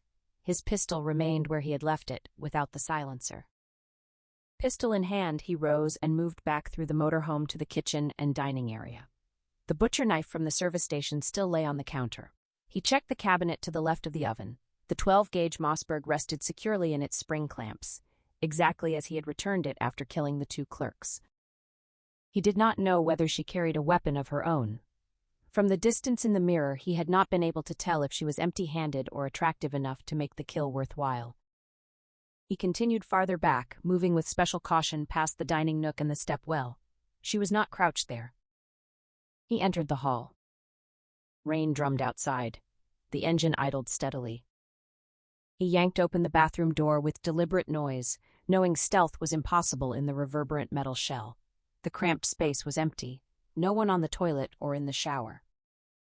Next, he slid open the shallow wardrobe, empty. Only the bedroom remained. Vess stood before the closed door, enchanted by the image of the woman huddled inside, unaware she shared the space with his trophies. No light showed beneath the door or along the jamb. She had entered in darkness. She had apparently not yet sat on the bed and discovered the sleeping beauty. Perhaps she had felt her way around the small room and found the folding closet door. If he opened the bedroom door now, she might try to slip quickly and quietly inside, only to encounter the cold form hanging there instead of shirts. The thought amused him. He almost yielded to the urge to fling the door wide and watch her carom off the body in the closet, then the bed, then the dead girl, screaming at the sewn-shut face, the manacled girl, and finally at him in a frantic pinball spin of terror. After that spectacle, they would have to get down to business immediately. He would learn who she was and what she thought she was doing. Yet he did not want this rare brush with mystery to end so soon. It pleased him more to stretch the suspense and savor the puzzle a while longer. He had begun to feel weary from the night's activities. These unexpected developments had energized him again. Risks existed in playing it this way, of course, but an intense life could not avoid risk. Risk lay at its very heart. He backed quietly away from the bedroom door. He stepped noisily into the bathroom, urinated, and flushed the toilet so she would believe he had come to the rear only to relieve himself. If she still thought her presence was unknown, she would continue whatever plan had brought her here, and it would be interesting to see what she did next. He moved forward again, pausing in the kitchen to pump a cup of hot coffee from the thermos by the cooktop. He switched on a couple of interior lights so he could watch the rear clearly in the mirror. Back behind the wheel, he sipped the coffee.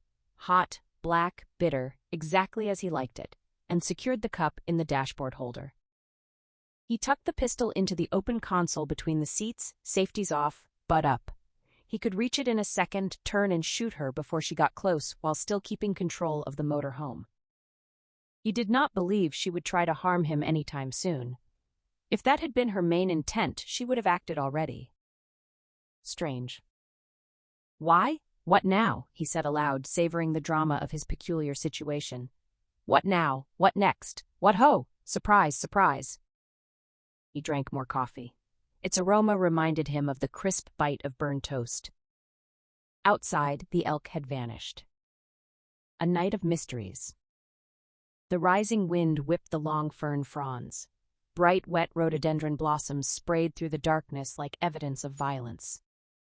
The forest stood untouched, its massive, dark vertical forms storing the power of centuries. Vess shifted out of park and released the emergency brake. Onward. He cruised past the damaged Honda and checked the rearview mirror. The bedroom door remained closed. The woman stayed hidden. Now that the motorhome was rolling again, perhaps the stowaway would risk turning on a light and meeting her new roommates. Mr. Vess smiled. Of all the expeditions he had conducted, this one was the most interesting and exciting. And it was not over yet. China sat on the floor in the darkness, back against the wall, the revolver lying beside her. She remained untouched and alive. China Shepherd, untouched and alive, she whispered. The words served as both prayer and bitter joke. China Shepherd lay in the darkness of the motorhome bedroom, her body tense against the creaking sway of the vehicle as it lumbered through the night. She whispered the 5 familiar words that had anchored her since childhood. China Shepherd, untouched and alive, uttering them now as both a quiet report of her survival so far and a desperate prayer against whatever brutality might come next. From her earliest years, those words had been her lifeline. She had once poured out frantic, rambling prayers for her virtue and her life, fearing God might tire of her constant pleas and her inability to stay out of trouble. Aware of his vast responsibilities, watching over drunks and fools, the devil's mischief, erupting volcanoes, lost sailors, falling sparrows, she had shortened her entreaties in moments of terror. By 10 or 11, she condensed them to a simple identification and request for deliverance, then further still, until only the telegraphic minimum remained: China Shepherd, untouched and alive. In every crisis, hiding under beds, in closets behind hanging clothes, in dusty cobwebbed attics, or once flattened in the filth of a rat-infested crawl space beneath a decaying house, she had repeated those 5 words silently or in whispers, over and over. Not because she believed God might miss her message amid his duties, but to remind herself that he had heard and would protect her if she endured with patience.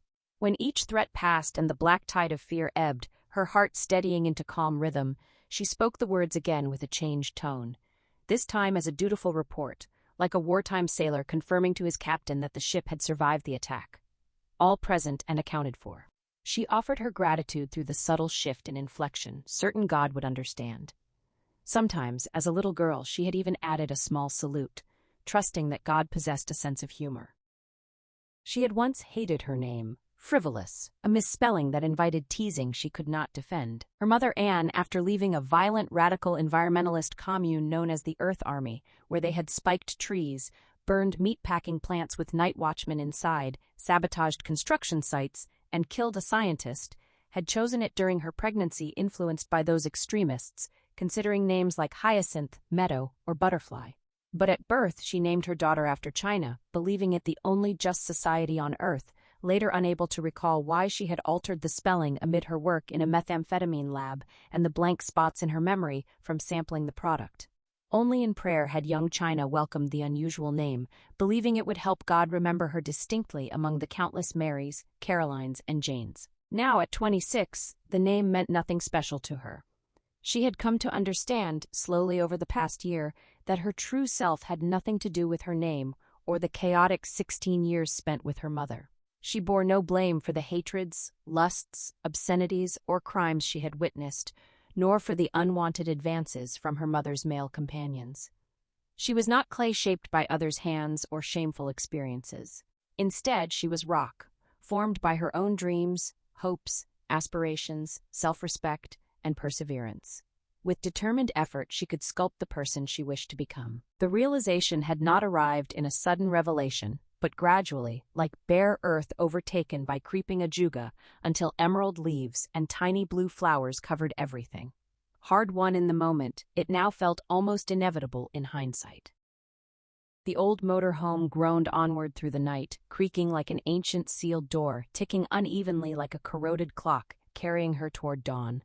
It felt crazy to be making this journey, yet there was nowhere else to turn. This path was where her entire life had been leading. Reckless courage was not reserved for battlefields or men alone. Wet, cold, and frightened, China felt, for the first time in her life, a strange peace settling within her. Softly, in the darkness, she spoke to the other girl. Ariel. The single word carried reassurance from one survivor to another. Mr. Vess guided the motor home out of the redwoods into a drizzling dawn that shifted from iron gray to a paler hue. He crossed coastal meadows matching the sky's dreary metallic tones, returned to Highway 101, and entered forests of pine and spruce, leaving Humboldt County for the even more isolated stretches of Del Norte County before turning north-northeast onto a narrower route. For the early miles, he checked the rearview mirror often. The bedroom door stayed shut. The woman inside appeared undisturbed by the cadavers or by her own ignorance of them. Plywood sealed the window against the creeping light of dawn.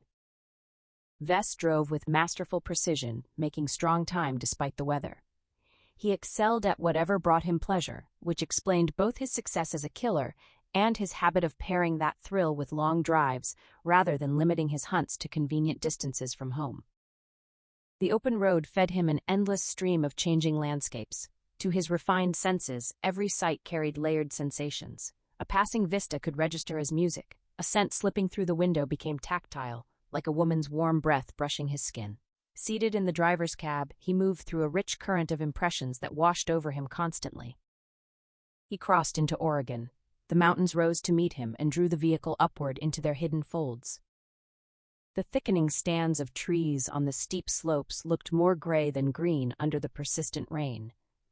To Vess, the sight felt like biting into ice, hard between his teeth, carrying a faint metallic tang and a clean, shattering cold against his lips.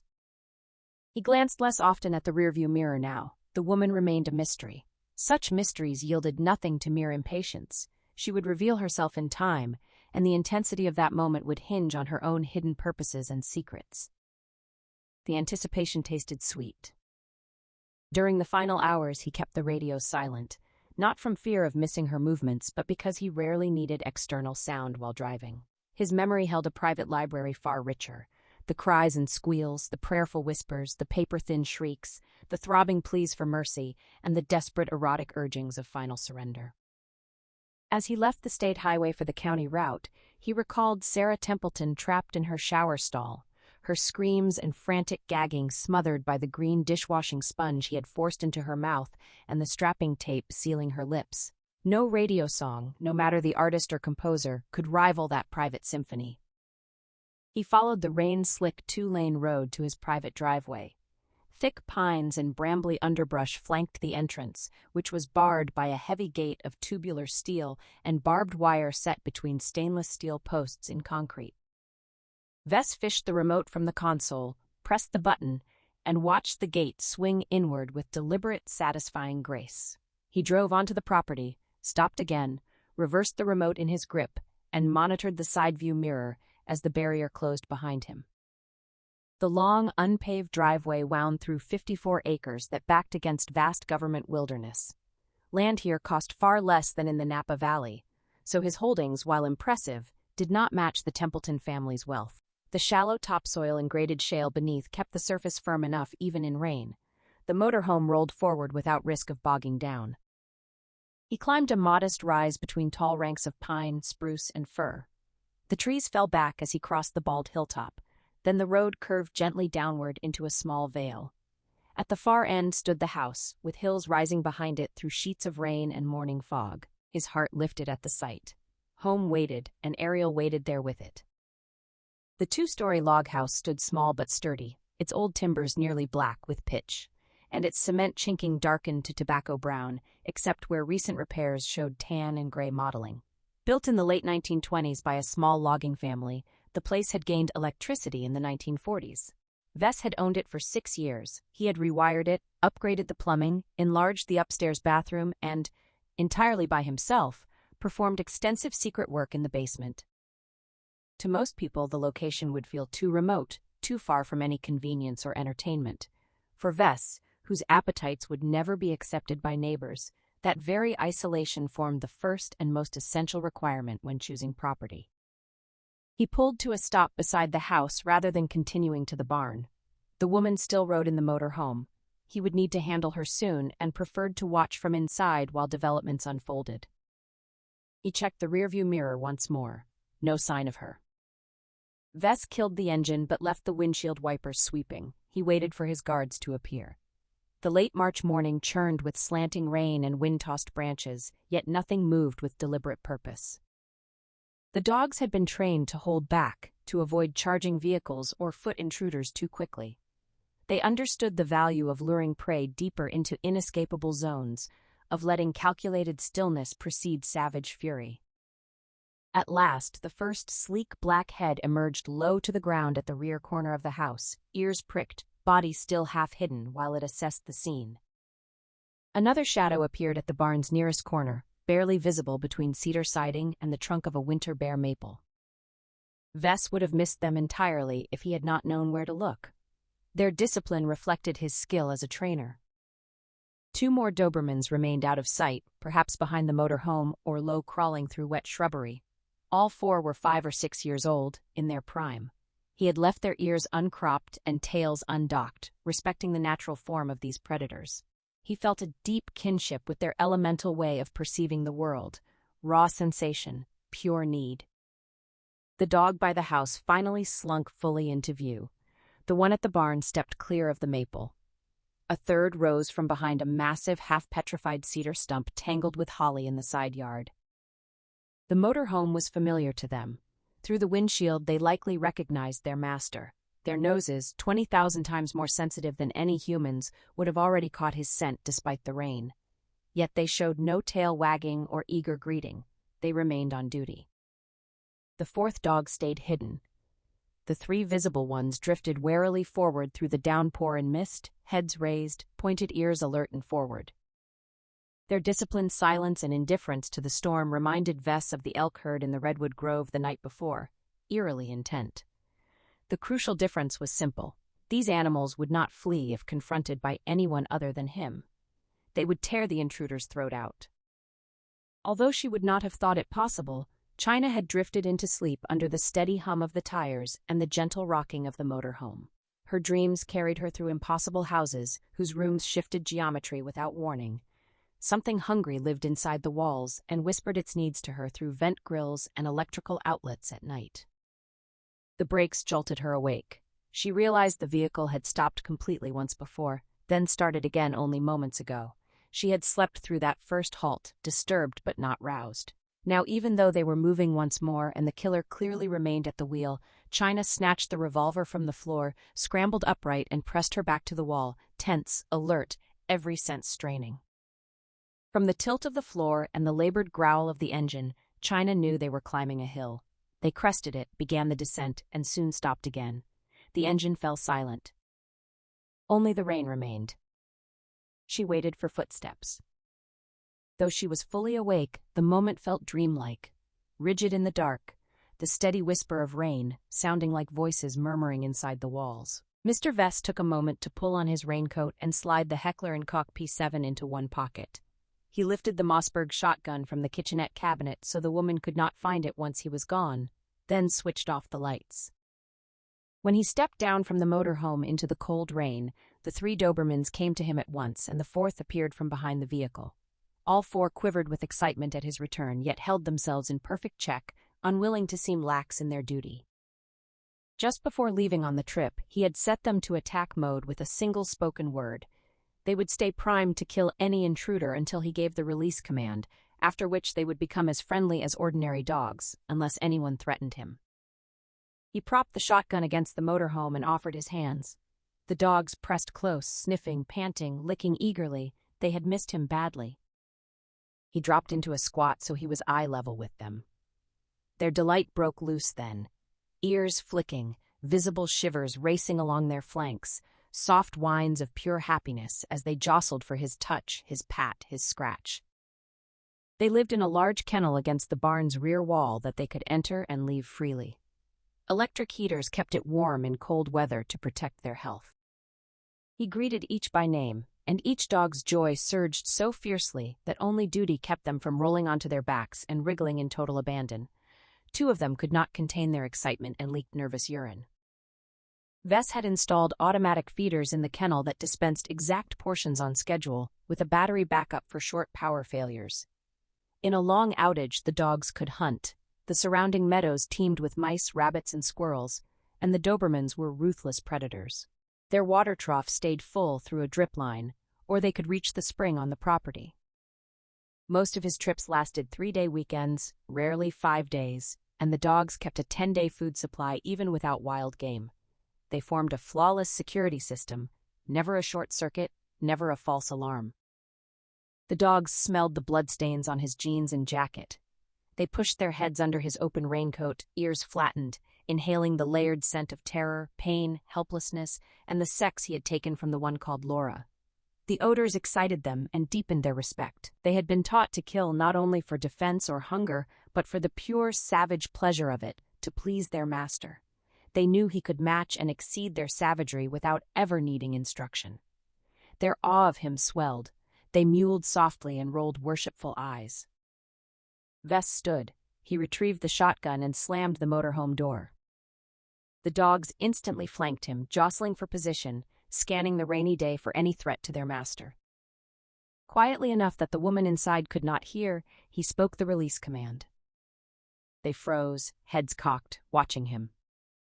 He repeated it. The 4 Dobermans stood down from attack status. They shook themselves as if shedding tension, then wandered in mild confusion, sniffing grass and the front tires. They looked like hardened enforcers who had been executed and reincarnated as puzzled accountants. If anyone tried to harm him, they would still defend him instantly, with or without the attack word. The result would be ugly.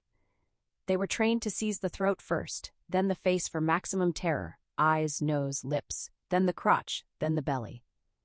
They would not stop until the job was unmistakably finished. Even a man with a shotgun could not drop all 4 before one reached his throat. Gunfire would not flinch them. He gave the kennel command.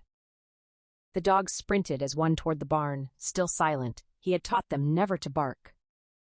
Normally, he would have kept them at his side all day, let them sleep piled on his bed like a black and tan quilt, cuddled and praised them for being such good dogs. But the woman in the red sweater changed that. Visible dogs would keep her cowering inside. He needed to give her the illusion of freedom so she would act. He was intensely curious about what she would choose to do.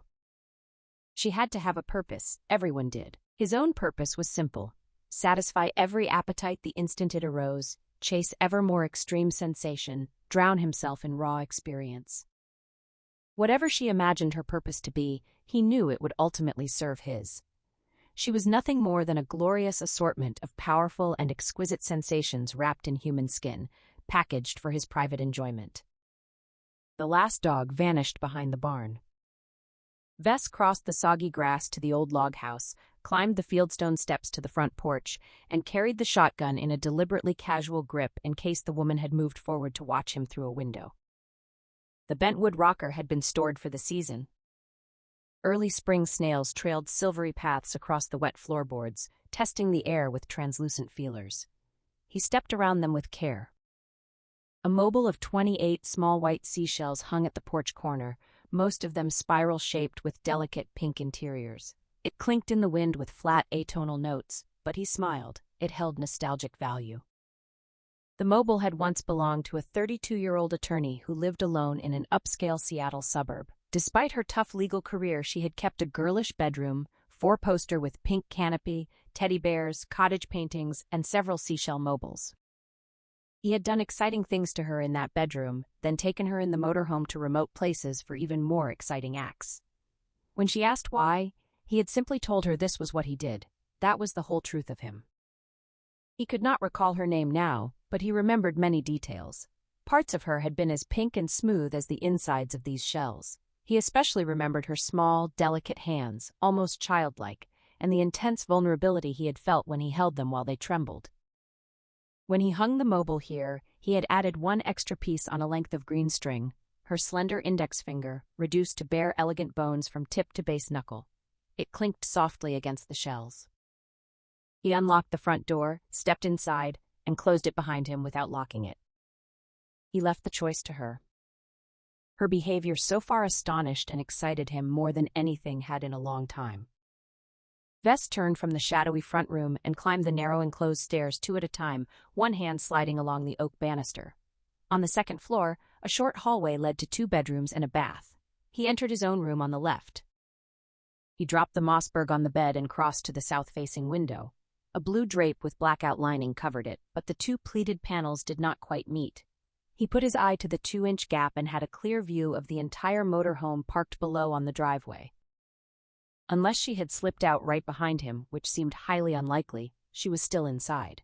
He could see angled down through the windshield into the driver's and co-pilot's seats. She had not moved forward. He set the pistol on the dresser, shrugged off the raincoat, and tossed it onto the chenille spread of the neatly made bed. When he checked the window again, there was still no sign of the woman. He hurried into the hallway and entered the bathroom. White tile, white paint, white fixtures, everything gleaming without a single smudge. He liked his bathrooms bright and spotless. Years earlier, living with his grandmother in Chicago, he had finally lost patience with her slovenly standards and killed the old woman with a knife at age 11. He reached behind the shower curtain and turned the cold faucet on full. He had no intention of actually showering, so there was no need to waste hot water. He adjusted the shower head to its heaviest spray. The water pounded into the fiberglass tub, thundering loud enough to carry through the entire small house, even over the rain on the roof. On a shelf above the toilet sat a clock radio. He switched it on and turned the volume up. After a moment's search, he found a station playing music. Take the A Train by Duke Ellington. The big band swing filled the bathroom with exuberant energy. To Vess, the notes felt tactile, some bursting like champagne bubbles, others bouncing like rubber balls, some drifting like crisp autumn leaves. The music would subtly lull the woman, making it harder for her to believe anything truly bad could happen against such a carefree backdrop. He returned to his bedroom and the window in under a minute. Rain lashed the glass and streamed down it. The motorhome stood exactly as before. She had to still be inside. She would not burst out and run. She would exit cautiously, pausing on both sides of the door. Even if she had left while he was in the bathroom, she would likely be huddled against the vehicle, getting her bearings. From this height, he could see around most of it, except for blind spots at the rear port side and very back. She was nowhere in view. He murmured softly against the drape, "Ready when you are, Miss Desmond," thinking of the Gloria Swanson character in Sunset Boulevard. The film had deeply affected him at 13, a year after he had been counseled for killing his grandmother. He had admired Norma Desmond's selfishness and self-absorption, seeing her as the truest character he had ever encountered. She had simply taken what she wanted, and when she could not bend others far enough, she had shot the man who resisted. Vess had lain awake that night, thrilled by her audacity and wondering what it would feel like to break a woman of such genuine strength. Maybe this mystery woman carried something of that same bold spirit. Her actions so far were new and intriguing. He could not yet guess her purpose, but whatever it was, she excited him. The rain continued. The wind rose. The motorhome waited below. The song shifted to String of Pearls. He whispered once more against the blue drapes, "Ready when you are." After the killer slammed the motorhome door and left, China remained in the dark bedroom for a long time, listening to the steady one-note lullaby of rain. She told herself she was simply being careful, listening, waiting, making certain. But eventually she had to admit the truth. She had lost her nerve. Though mostly dry from the long ride, she still felt cold, the chill coming from deep doubt frozen in her gut. The spider-eater was gone. Even staying in blackness with 2 corpses felt safer than stepping outside where she might meet him again. She knew he would return, that this bedroom offered no real safety, yet for a while raw feeling overpowered what she knew. When the paralysis finally broke, she moved with sudden reckless speed, afraid any hesitation would trap her again. She yanked open the bedroom door, revolver thrust ahead in case he had not really left, and hurried forward through the hall, past the bathroom, through the dining area, and into the lounge. She stopped a few feet behind the driver's seat. Gray haze filtered through the skylight behind her and the windshield ahead. The killer was not there. She was alone. Directly ahead lay a sodden yard, a few dripping trees, and a rough driveway leading toward a weathered barn. She moved to a starboard window, carefully peeled back one corner of the greasy drape, and saw a log house about 20 feet away. Its walls, dark with age and creosote, glistened like wet snakeskin in the rain. She assumed it was the killer's home. He had told the men at the service station he was heading home after his hunting trip, and everything he had said had carried the ring of truth, especially the taunts about young Ariel. He had to be inside. China leaned over the driver's seat and checked the ignition. No keys. She searched the console box. Nothing there either. She slipped into the co-pilot's seat, feeling dangerously exposed despite the blurring rain on the windows. She found no documents or items in the console, glove box, door pouches, or under the seats that revealed the owner's name or any useful information. He would return soon. He had gone to considerable trouble and risk to bring the bodies. He would not leave them in the motorhome for long. The heavy rain made it hard to be certain, but the first-floor windows on this side of the house appeared to have drawn drapes. The killer would not casually spot her when she stepped out. The second-floor windows were harder to read, but also seemed covered.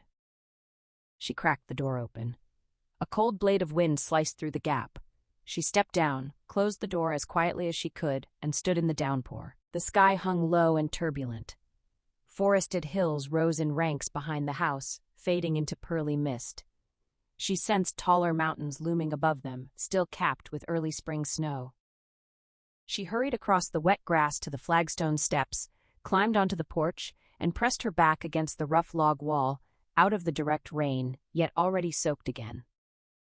Music drifted from inside, swing music. She stared out across the meadows and along the lane that climbed a low hill and disappeared beyond it. Somewhere past that rise there might be other houses, other people who could help. China stood motionless, revolver in hand, every sense straining. China stood on the porch with the revolver gripped tight, the old question rising again: who had ever helped her in all these long years? She remembered the 2 brief stops that had pulled her from sleep and suspected the motor home had passed through a gate.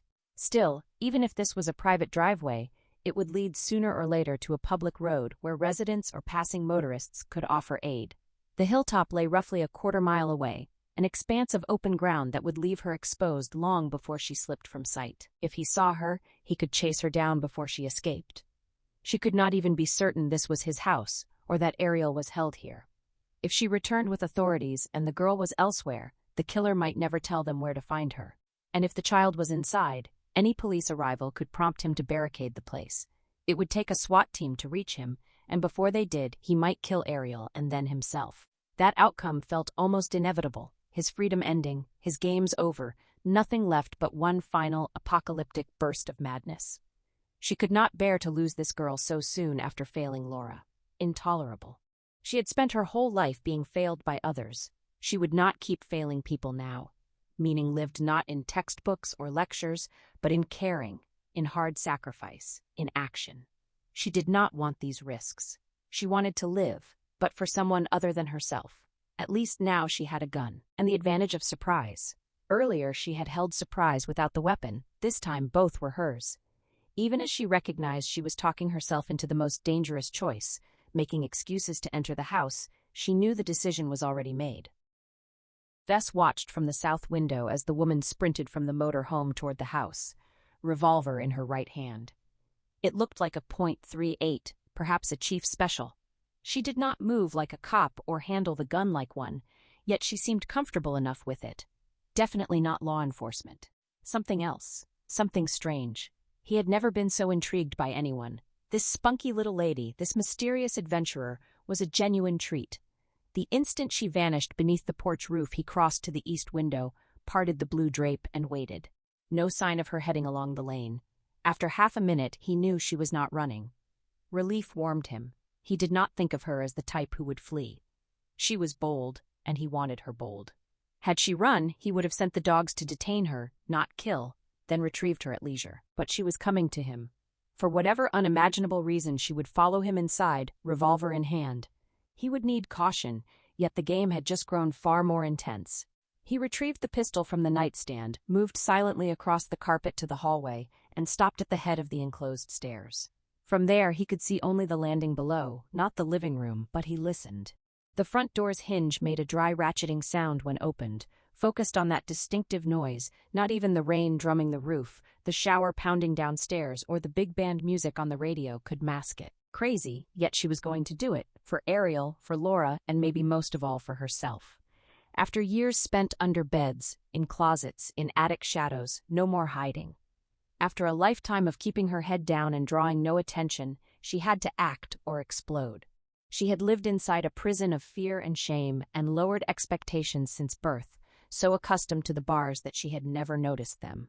Now righteous rage had sprung the lock, and she was drunk on freedom. Wind gusted under the porch roof, shattering rain across the boards. The seashell mobile clattered with flat, irritating notes. She eased past the window, careful around the snails on the floor. The drapes stayed tightly drawn. The front door was closed but unlocked. She pushed it open slowly, one hinge rasped. The big band tune ended with a flourish, and two cheerful voices rose from deeper inside, an advertisement. She froze on the threshold, then realized it was only the radio. Possible he shared the house with someone besides Ariel or his victims, though she could not picture him with a normal family. Rare cases existed of killers working in pairs, but radio voices posed no threat. Revolver raised, she stepped in. The incoming wind whistled through, rattling a lampshade. She closed the door quickly. The voices drifted down the enclosed stairwell to her left. She kept one eye on the doorless opening at the bottom, ready in case more than sound descended. The front room spanned the small house's full width and looked nothing like she had expected. Hunter green leather armchairs with footstools, a tartan-plaid sofa on ball feet, rustic oak tables, bookshelves holding perhaps 300 volumes. Brass andirons gleamed on the river rock hearth. An old clock with two bronze stags stood on the mantel. The decor was thoroughly but quietly masculine, cozy, comfortable, no mounted heads or hunting prints, no rifles on display. Instead of the clutter and filth she had imagined from his disordered mind, the room was neat and spotless. Even in the gray light, she saw it was well dusted and swept. The air carried lemon oil polish, faint pine freshener, and a pleasant trace of fireplace char rather than any stench of death. The radio voices bounced downstairs with bright energy, selling tax services then donuts. He had the volume cranked high, as if to mask other sounds. Another noise threaded beneath the rain, running water, a shower. That explained the loud music. He was bathing. As long as he stayed under the spray, she could search for Ariel without immediate risk of discovery. She crossed the front room quickly to a half-open door, stepped through, and found the kitchen. Canary yellow tile, knotty pine cabinets, gray vinyl floor speckled with color. Everything scrubbed and in place. Rain dripped from her hair and seeped from her jeans onto the clean surface. A calendar taped to the refrigerator showed April already, with a photograph of one white and one black kitten peering from a spray of lilies. The sheer normality of it all, the gleaming surfaces, the homey touches, terrified her more than blood or chaos ever could. This was a house where someone might walk any street in daylight and pass for human. She pushed the thought aside and kept moving. Safety lay in motion. Past the rear door, she glimpsed a back porch, green yard, trees, and the barn. The kitchen opened without walls into the dining area. Upstairs, the music resumed, softer here. The shower noise stood out more clearly. Pipes ran through the rear wall, drawing water upward with an urgent hollow rush.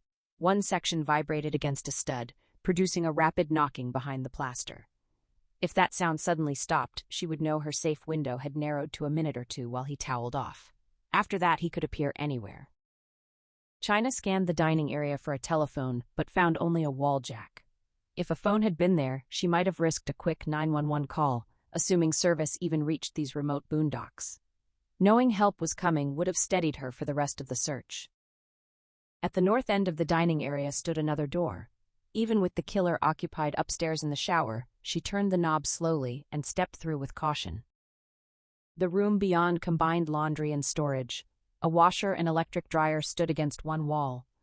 Laundry supplies lined open shelves in neat order, and the air smelled of detergent and bleach. The rush of water and the knocking pipe sounded louder here. To the left, past the appliances, a rough pine door painted lime green waited.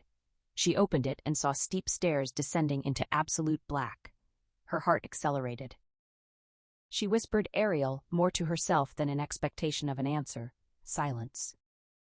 No windows below, not even a faint leak of gray stormlight, pure dungeon dark. It struck her as odd that the killer had not added a proper lock to this upper door, only a simple spring latch. If he kept Ariel imprisoned down there, the girl might be sealed inside a windowless room or manacled, unable to reach the stairs even if left alone for days. That could explain his confidence. Still, the lack of security seemed strange. Given the house's age and rusticity, and no visible alarm keypads, she doubted any system protected it. A man with his secrets should have installed a steel door with bank vault locks. The absence of special measures might mean Ariel was not here at all. China refused to dwell on that. She had to know for certain.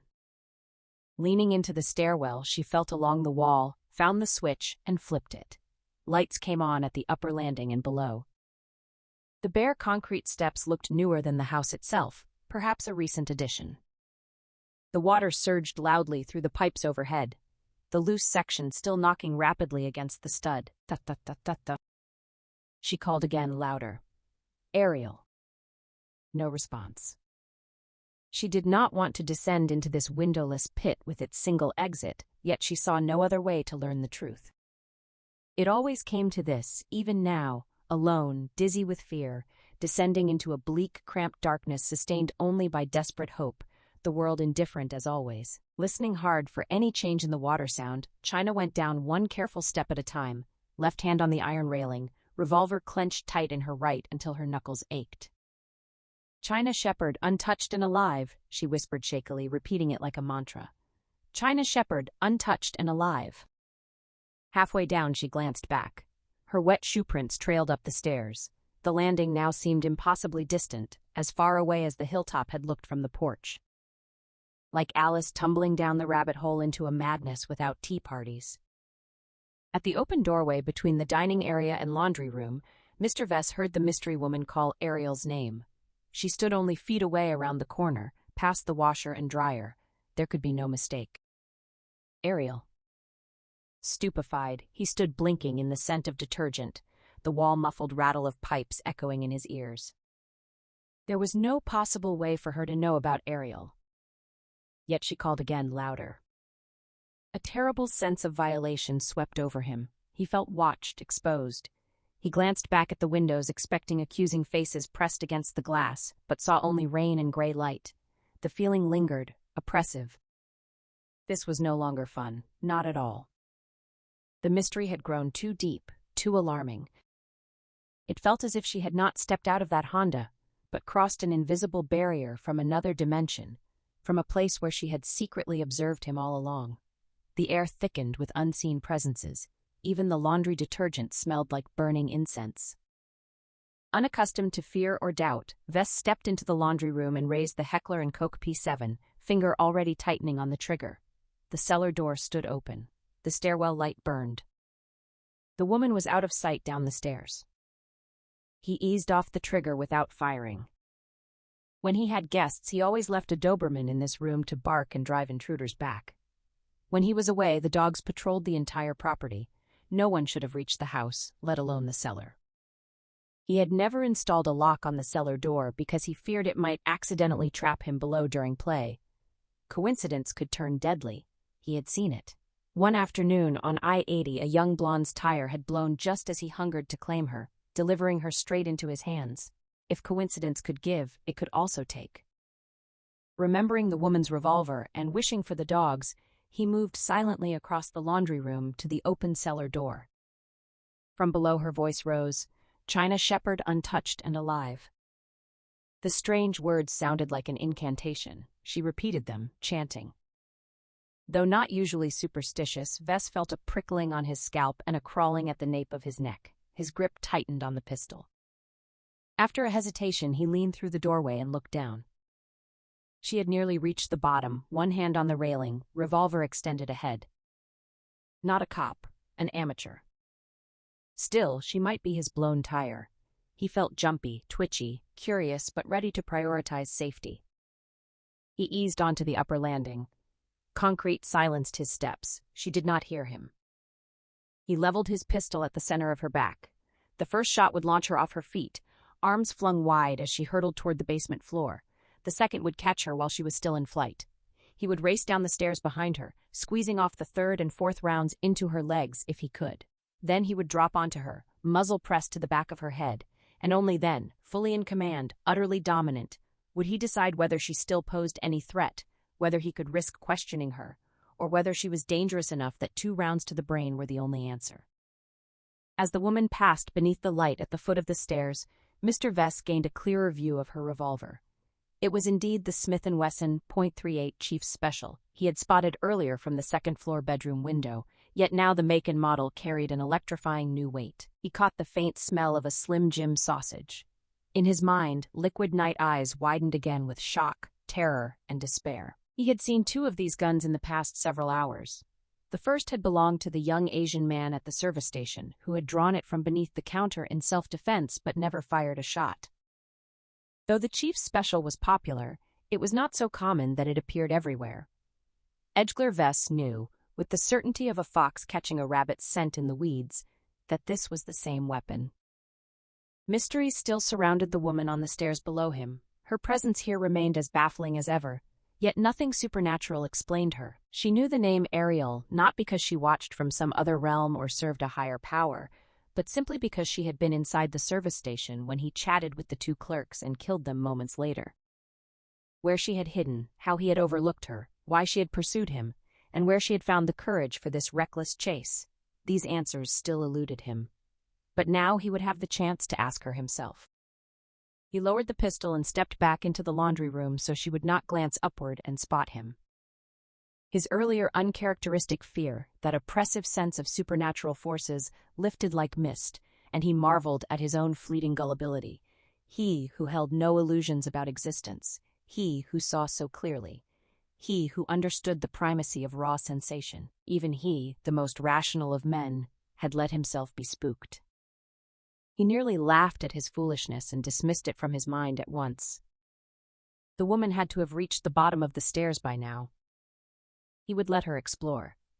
After all, for whatever strange reasons, this was what she had come to do, and Vess felt curious about how she would react to what she discovered. He was enjoying himself again. The game was back on. China reached the bottom of the stairs. The mortared stone outer wall rose to her right, with no way forward. To her left stretched a chamber roughly 10 feet deep and as wide as the house. She moved away from the stairs into the new space.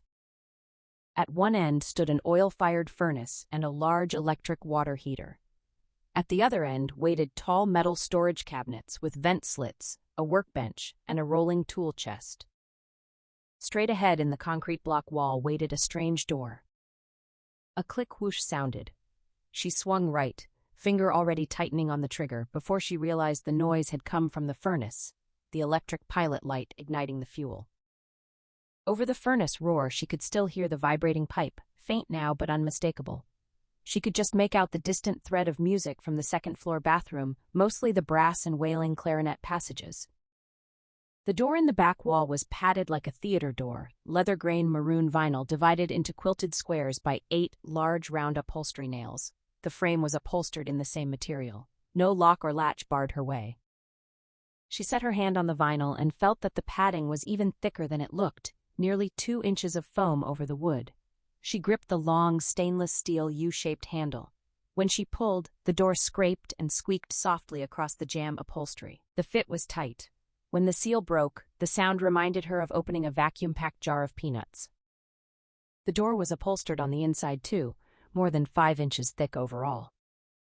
Beyond lay a 6-foot square chamber with a low ceiling, every surface except the floor padded. The floor wore a thick rubber mat like those used in restaurant kitchens. In the dim glow of the recessed overhead bulb, she saw that the fabric here was gray cotton with a nubbly texture. The strangeness of the place sharpened her fear, yet at the same time she felt certain she understood the purpose of the padded vestibule, and nausea rolled through her stomach. Directly opposite the door she still held open waited one more padded door set in an upholstered frame. Heavy brass lock cylinders protruded from the gray upholstery. She could go no farther without keys. Then she noticed a small padded panel on the inner door itself, at eye level, about 6 by 10 inches, with a knob. It resembled the sliding viewport on a maximum security prison cell. The vibrating pipe rattled on. The killer seemed to be taking an unusually long shower. On the other hand, she had been inside the house barely 3 minutes. It only felt longer. If he was enjoying a leisurely scrub, he might not even be halfway done. She would have preferred to keep the outer door propped open while she stepped into the vestibule and slid the inner viewport aside, but the distance was too great. She had to let the door fall shut behind her. The moment the upholstered edges met with a whisper squeak of vinyl, the rattling pipe vanished. The quiet became so complete that even her ragged breathing sounded faint. Layers of sound-attenuating insulation must lie beneath the padding. Or perhaps the killer had shut off the shower the instant the door sealed, and was now toweling dry, or pulling on a robe, already on his way downstairs. Fear seized her, breath locked. She opened the outer door again. The pipe rattled and water rushed at high pressure. She exhaled hard with relief. She was still safe. All right, keep moving, find out if the girl is here, and then do what has to be done. Reluctantly, she let the door fall shut once more. The pipe sounds were sealed out. She felt as if she were suffocating. Ventilation in the vestibule might be poor, but the thick padding made the air seem thick as smoke and almost unbreathable. She slid the padded panel aside on the inner door. Rose-colored light waited beyond. The viewport was screened to protect the viewer from anything inside. She pressed her face to the opening and saw a large chamber nearly the size of the living room overhead. Deep shadows pooled in places. The only illumination came from 3 lamps with fringed fabric shades and pink bulbs, each giving off about 40 watts. Along the back wall hung panels of red and gold brocade on brass rods, set dressing meant to suggest windows where none could exist underground. To the left, barely touched by light, stretched a large, tattered tapestry showing women in long dresses and cloche hats riding side-saddle through spring grass and flowers beside a verdant forest.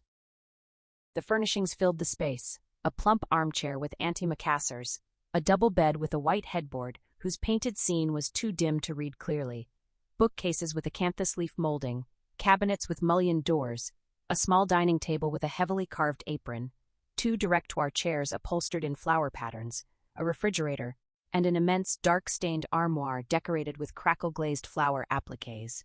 A padded vanity bench sat before a makeup table whose triptych mirror gleamed in a gilded, fluted frame. In a far corner stood a toilet and sink. As strange as the underground room was, like a storage vault for stage furniture from some old production of Arsenic and Old Lace, the collection of dolls was far stranger. Kewpie dolls, Cabbage Patch Kids, Raggedy Anns, and countless others both old and new, some taller than 3 feet, some smaller than a milk carton, were dressed in diapers, snowsuits, bridal gowns, rompers, cowboy outfits, tennis clothes, pajamas, hula skirts, kimonos, clown suits, overalls, nighties, and sailor suits. They crammed the bookshelves, peered through cabinet glass, perched on the armoire, sat atop the refrigerator, lined the walls, and lay piled in corners and at the foot of the bed, limbs jutting at stiff angles, heads lolling like broken-necked corpses stacked for cremation. 200, 300, perhaps more small faces glowed softly in the rose light or shone ghost-pale in shadow: bisque, china, cloth, wood, plastic. Their glass, tin, button, cloth, and painted ceramic eyes caught the lamplight, shining bright near the lamps and glowing like banked coals in the darker corners.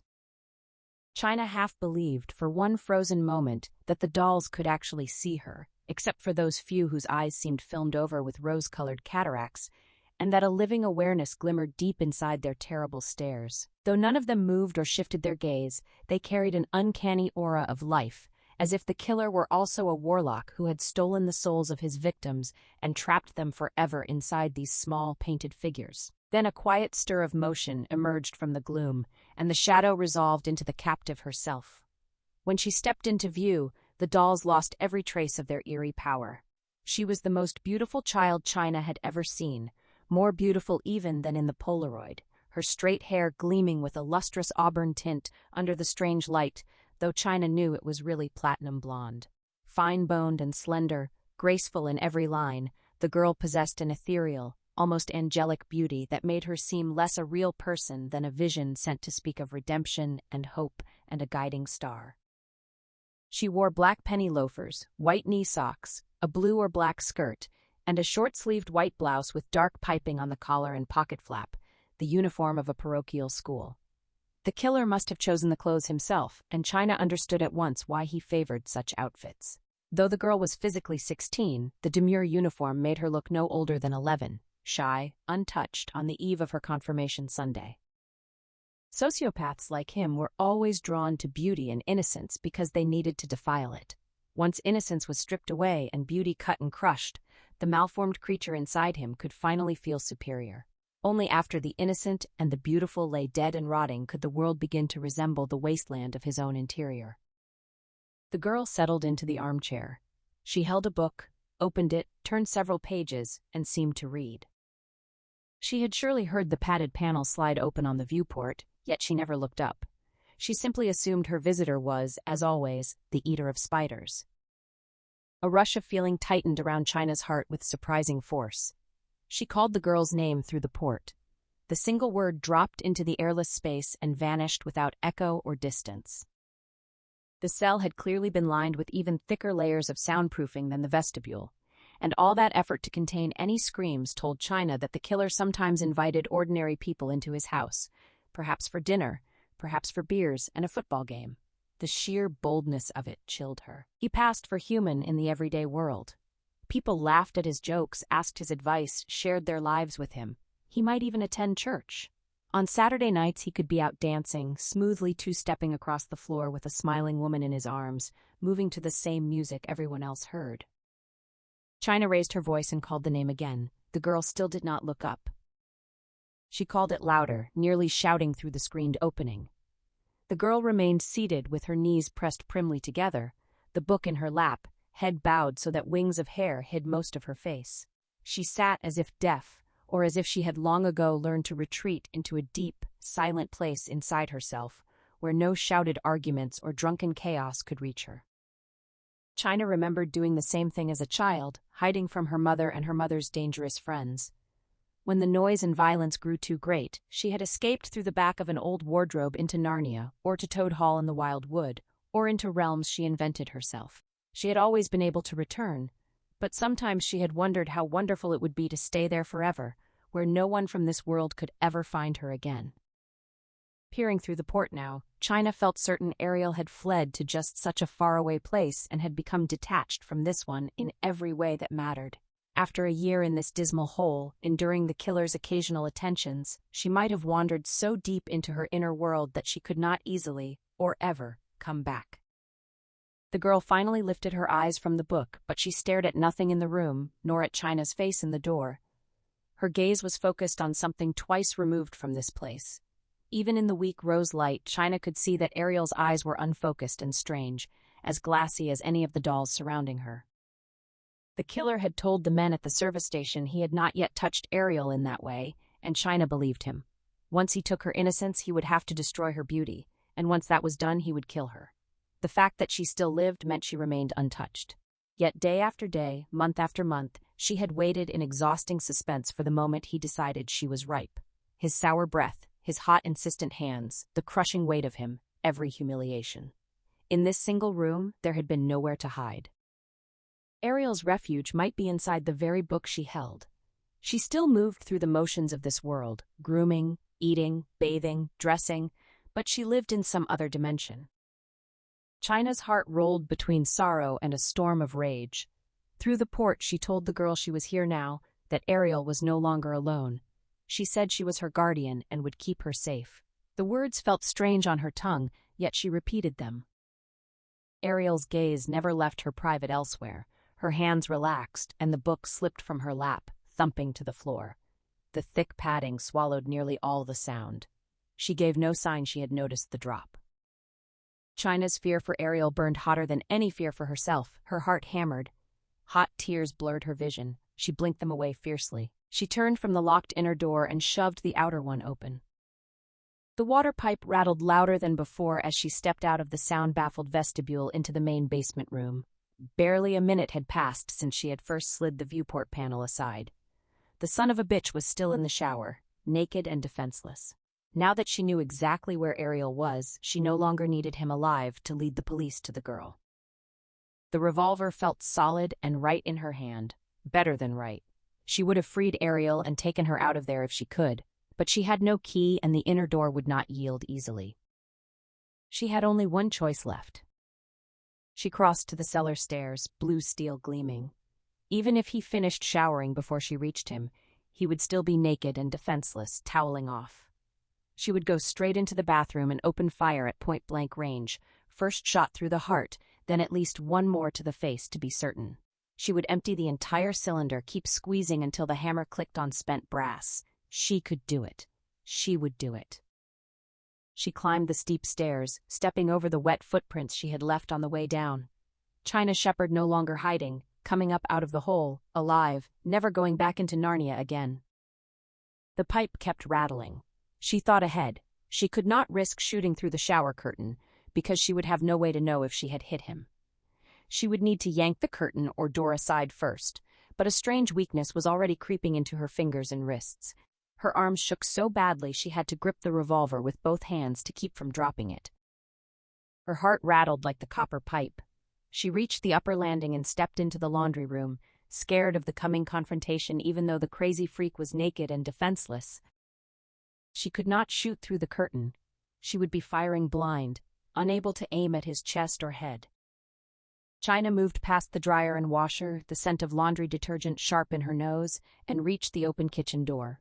Only then did she register what she had glimpsed on the landing at the top of the cellar stairs, larger wet shoe prints among her own, overlapping them, left only moments earlier.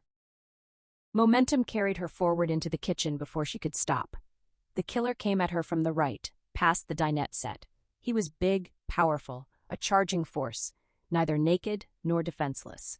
The shower had been a trap all along. He was fast, but she was a fraction faster. He tried to drive her back against the cabinets, yet she slipped aside, raising the revolver until the muzzle hovered 3 feet from his face. She pulled the trigger. The hammer fell with a dry, stick-breaking click on an empty chamber. She slammed backward into the side of the refrigerator, knocking the Kittens and Lily's calendar to the floor at her feet. The killer kept coming. She squeezed again. Another click. It made no sense. The service station clerk had never fired the gun before the killer shot him with the shotgun. No rounds should be missing. This was the first clear look she had at his face. Always before she had seen only the back of his head or a distant profile. He was not what she had imagined. No moon face, pale lips, or heavy jaw. He was handsome, with striking blue eyes against dark hair, broad, clean features, and an easy smile. Nothing in those clear eyes looked crazy. Still smiling, he rushed her as she pulled the trigger a third time. The hammer dropped on another empty chamber. Smiling, he ripped the revolver from her grip with brutal force. Pain flared through her finger as it scraped free of the guard, and she cried out. The killer stepped back, holding the weapon, his eyes bright with excitement. He told her what a kick that had been. China pressed against the refrigerator, trampling the kitten faces on the fallen calendar. He said he had known it was the same gun. But what if he had been wrong? He would have a big hole in his face right now, wouldn't he, little lady? Weak and dizzy with terror, she scanned desperately for anything she could use as a weapon. Nothing was within reach. He repeated the line about the hole in his face, clearly amused by the idea. One of the cabinets might hold knives, but she had no way to guess which drawer. He called the moment intense, still smiling at the revolver in his hand. A pistol lay on the counter across the kitchen near the sink, far out of reach. He had brought his own gun but set it aside, choosing to come after her bare-handed instead. He told her she was an attractive woman. She looked away from the pistol, hoping he had not noticed her glance, but she knew he saw everything. He leveled the revolver at her and stated that she had been in the service station the night before. She gasped for air but drew too little, breathing too fast and shallow on the edge of hyperventilating. His calm infuriated her. He said he knew she had been there somehow, that she had found the chief's special after he left, but he could not figure out why she had come after him. She might reach the pistol on the counter. The odds felt impossible, millions to one, but she had no other choice. From 5 feet away, aiming at the bridge of her nose, his voice bubbling with exhilaration, he asked if she felt lucky right now, as lucky as he had been. Trying not to stare at the distant pistol and avoiding his too normal eyes, she looked down the barrel and answered no. The words seemed to echo back at her from inside the muzzle. He told her to let's see if she was lucky. She repeated no. He urged her to be adventurous and pulled the trigger anyway.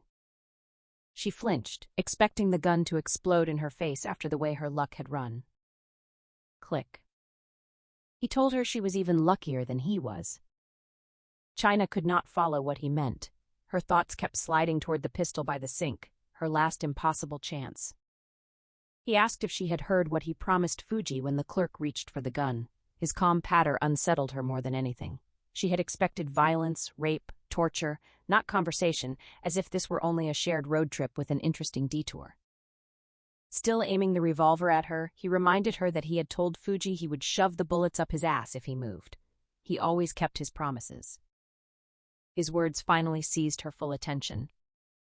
He said that in the poor light, with all the blood, and because she had been squeamish and looked away, she probably had not noticed that Fuji's pants were pulled down. He was right. After one glance confirming both clerks were dead, she had stepped around the bodies without looking closely.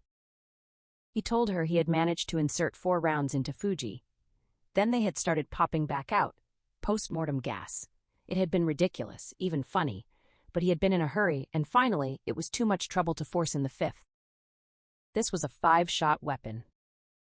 The empty muzzle stared at her. She wondered whether she would see the flash or simply slip into the blackness inside the barrel. Then the killer swung the revolver away from her and pulled the trigger. The blast shook the windows as the slug tore through a nearby cabinet door, spraying pine splinters and shattering dishes inside. While wood fragments still flew, China yanked a drawer from the cabinet. It was heavy, nearly slipping from her grasp, but desperation gave her strength.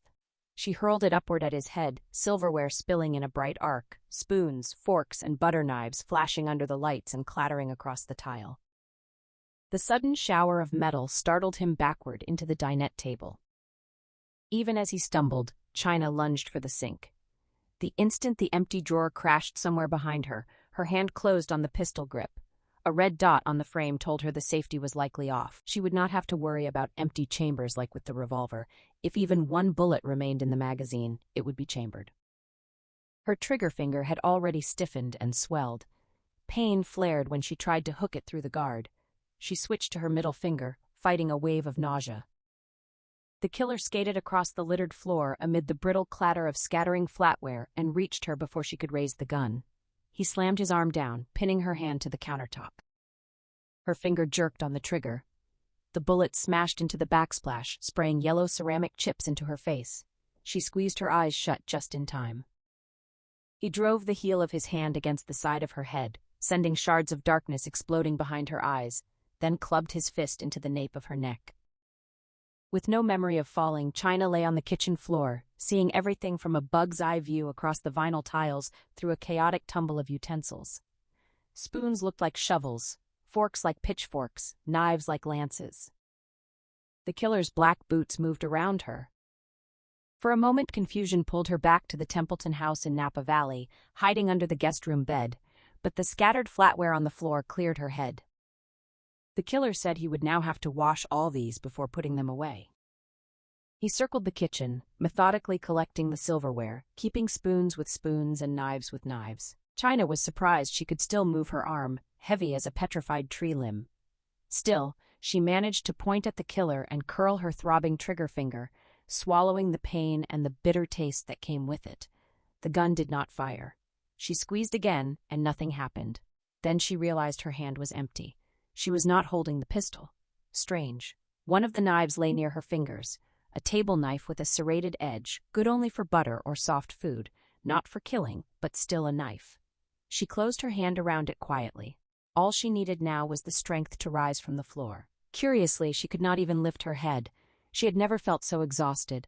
The blow to the back of her neck had been hard. She wondered about spinal damage. She refused to weep. She still had the knife.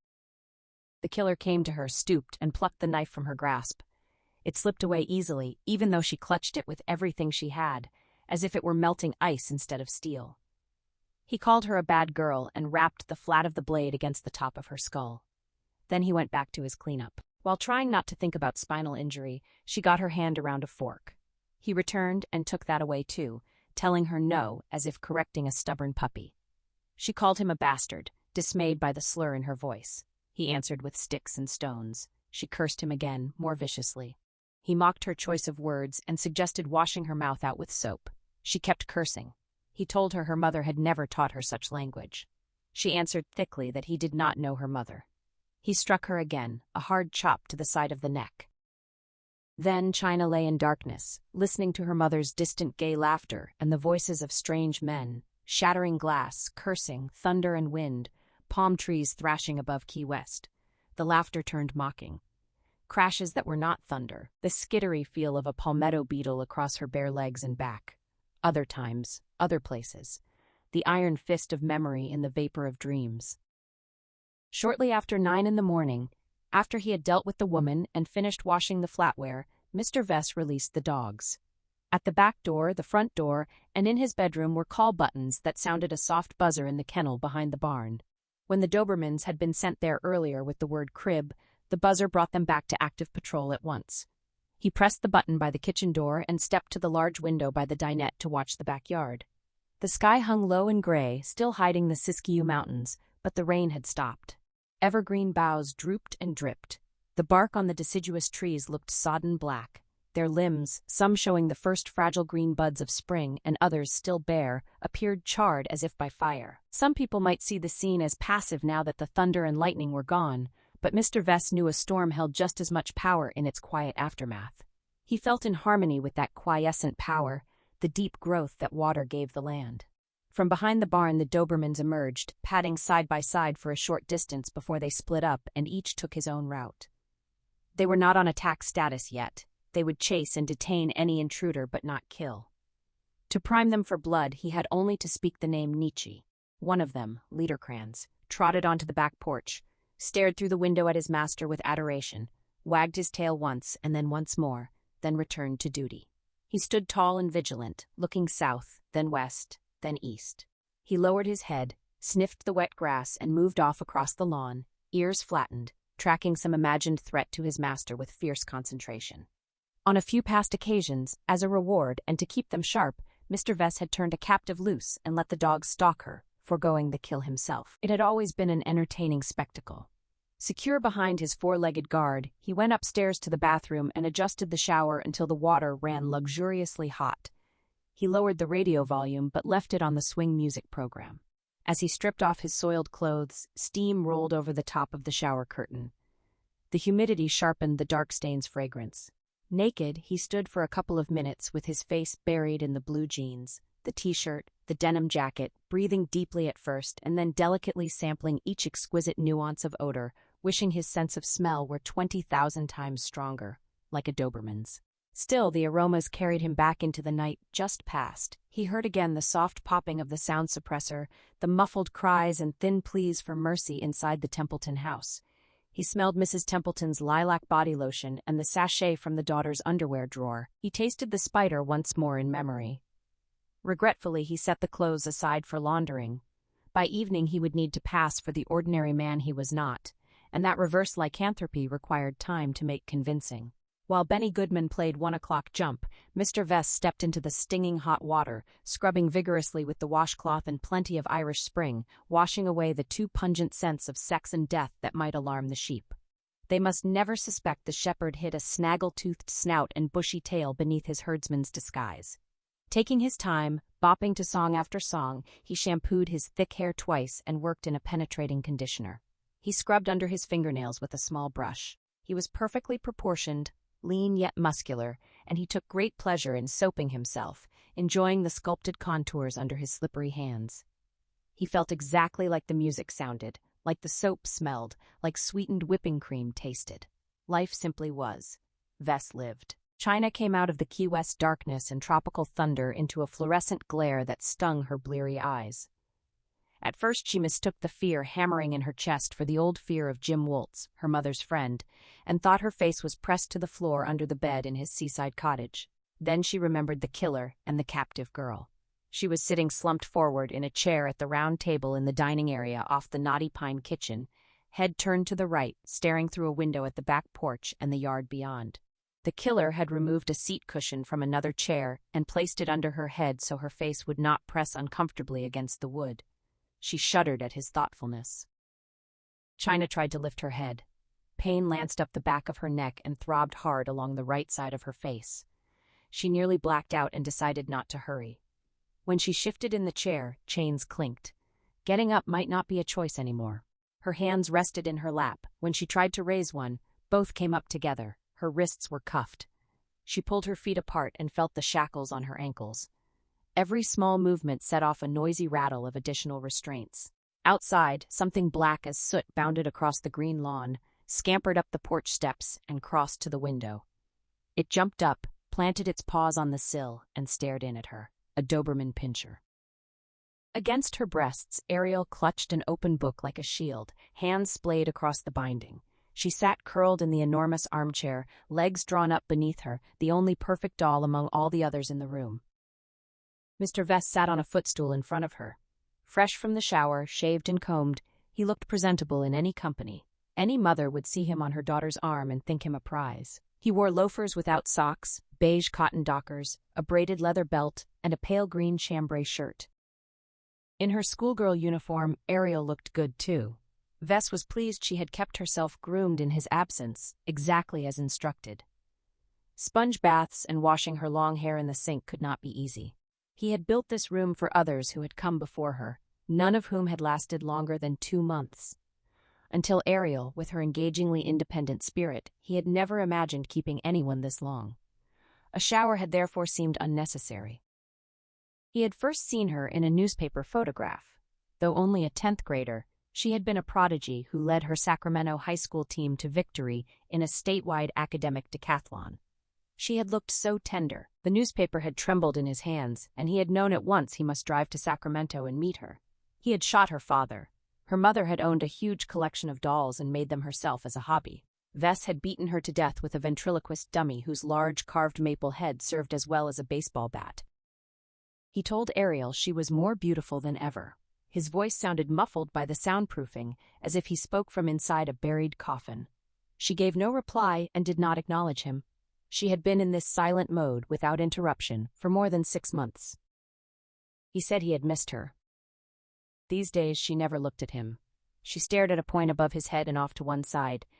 If he stood and moved into her line of sight, she would still gaze past him. He would never quite catch the moment her eyes shifted in avoidance. He told her he had brought a few things to show her. From a shoebox beside the footstool he took 2 Polaroid photographs. She would not accept them or turn her eyes toward them, but he knew she would study the mementos after he left. She was not as detached from the world as she pretended. They were playing a complicated game with high stakes, and she was a skilled player. He placed the first photo on the deep seat cushion in front of her. It showed a woman named Sarah Templeton before he had taken her, 40s, but very attractive, a lovely woman. He repeated the word lovely. Ariel did not blink. She could stare fixedly for long periods without blinking. Sometimes he worried she would damage her striking blue eyes. Corneas needed frequent lubrication. If they grew too dry, irritation would force tears anyway. He set down the second photo beside the first. This one showed Sarah after he had finished with her. He noted that the word lovely no longer applied. Beauty never lasted. Things changed. He took out 2 more photographs. This was Sarah's daughter, Laura, before and after. She had been beautiful, like a butterfly, but there was a worm in every butterfly. He placed those snapshots on the chair and reached into the box again. This was Laura's father. Here was her brother and the brother's wife. They had been incidental. Finally, he brought out the 3 Polaroids of the young Asian man and the Slim Jim with one bite missing. He said the man's name was Fuji, like the mountain in Japan. He set 2 of the photos on the chair and kept one for himself to eat.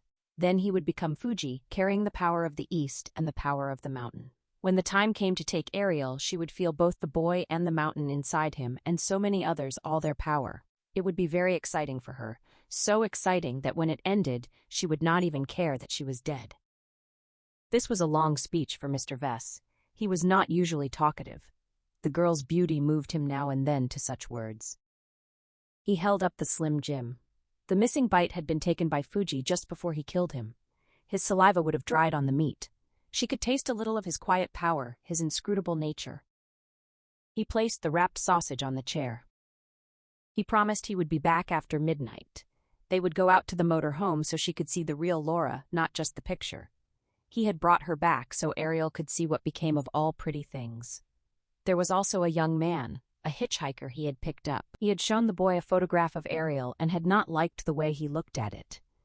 The hitchhiker had not been respectful. He had leered and said something unpleasant, so Vess had sewn his mouth shut and sewn his eyes shut.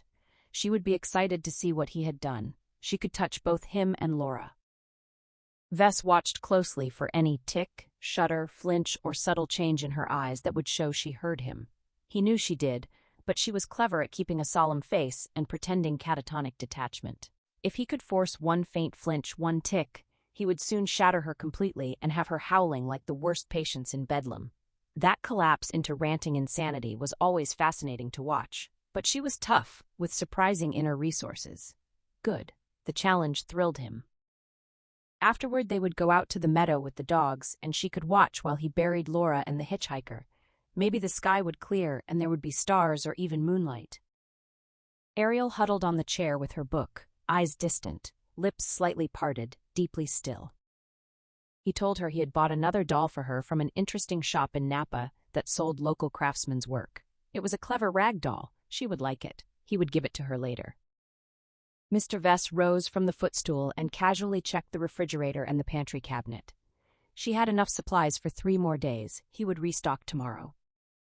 He admonished her that she was not eating quite as much as she should. That was ungrateful. He had given her a refrigerator, a microwave, hot and cold running water.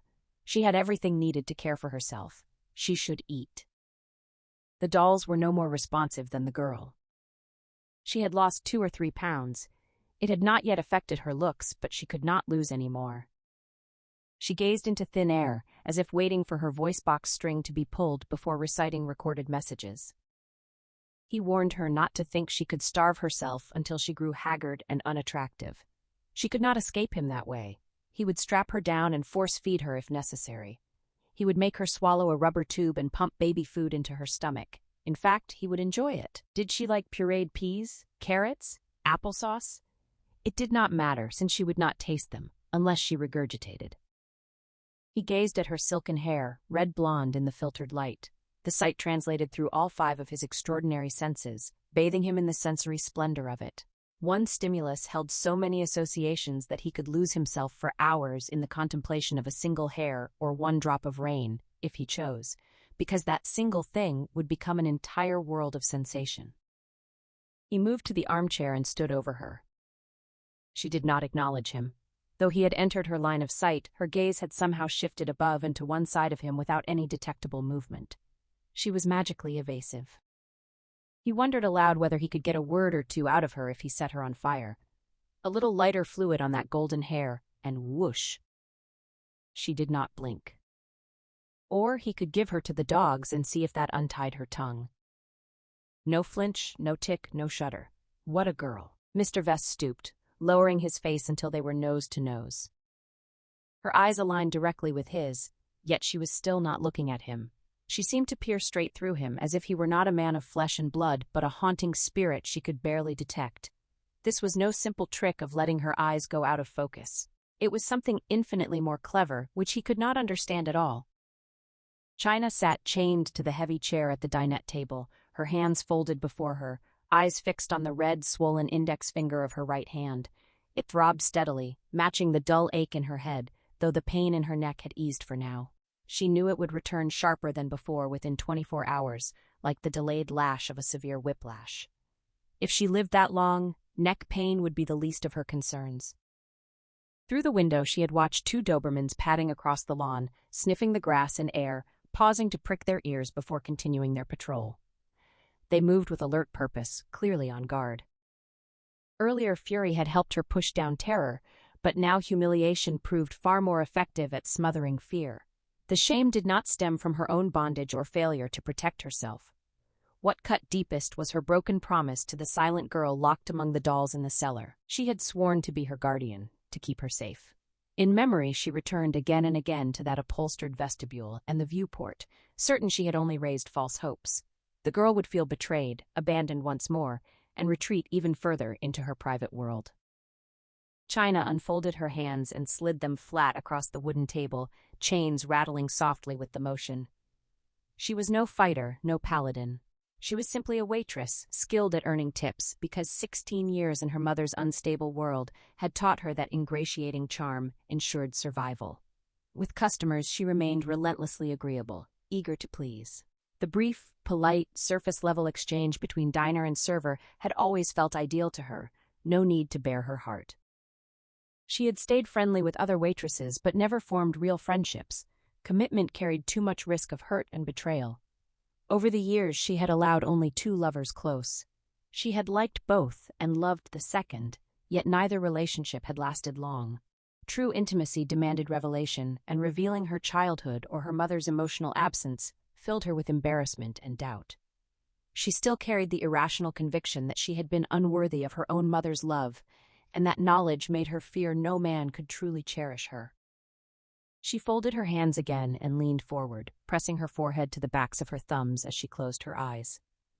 The only close friend she had ever known was Laura Templeton, a bond born entirely from Laura's persistence and generous heart, despite China's caution. And now Laura was dead. Grief swept in again, dark and heavy. For a moment she nearly surrendered to it, letting it crowd out the self-loathing, until she realized she was only trading one pain for another. The clerk should have checked the revolver. She should have known somehow. Laura had always said she was too hard on herself, that endless self-flagellation would prevent any healing. But Laura was dead. Her humiliation curdled into deeper shame. Steeped in it, she felt no fear at all, even shackled inside the house of a sadistic killer with no one searching for her. It felt almost like justice. Then footsteps approached. China lifted her head and opened her eyes. Vess entered from the laundry room, fresh from the cellar. He ignored her completely, as if she were not there. He moved to the refrigerator, took out a carton of eggs, and cracked 8 into a bowl, discarding the shells. He placed the bowl back inside, then peeled and chopped a Bermuda onion with brisk efficiency. The sharp, sweet scent of the onion reached China, stirring a sudden ravenous hunger despite more than 12 hours without food. It felt heartless to crave anything so soon after so much blood and the loss of her only real friend. Vess transferred the chopped onion to a container, sealed it, and set it beside the eggs. He grated cheddar cheese into another container, keeping his workspace tidy and washing his hands thoroughly between tasks. Finally, he approached the table and sat across from her, relaxed in his casual clothes, radiating easy confidence. The shame that had threatened to consume China burned away for the moment. In its place smoldered a mix of anger and bitter despondency. He told her he was sure she was hungry. Once they had a short conversation, he would make cheese omelets with plenty of toast. But first she had to earn her breakfast by revealing who she was, where she had hidden at the service station, and why she was there. China glared at him in silence. He smiled and warned her not to think she could hold out. She resolved she would rather die than give him anything.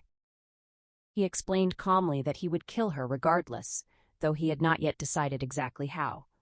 Most likely he would do it in front of Ariel. The girl had seen bodies before but never witnessed the act itself, the final scream, the sudden wetness of it. China kept her eyes locked on him, determined to show no weakness. Vess warned her that whatever method he chose for her death, refusal to speak willingly would make it far worse. There were acts he enjoyed that could come before or after she was gone, but cooperation would ensure they waited until afterward. China searched his bright blue eyes for any flicker of madness and found only cheerful calm. He pressed her for an answer. She told him he was a sick bastard.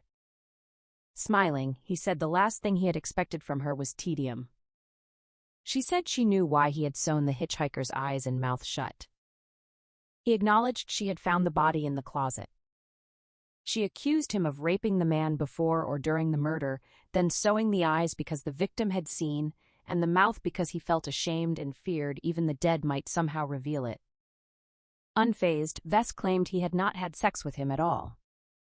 She called him a liar. He insisted that if he had, he would not have been embarrassed. Everyone was bisexual at heart, he said, and he had indulged the urge for men on occasion. It was all simply sensation. She spat the word maggot at him.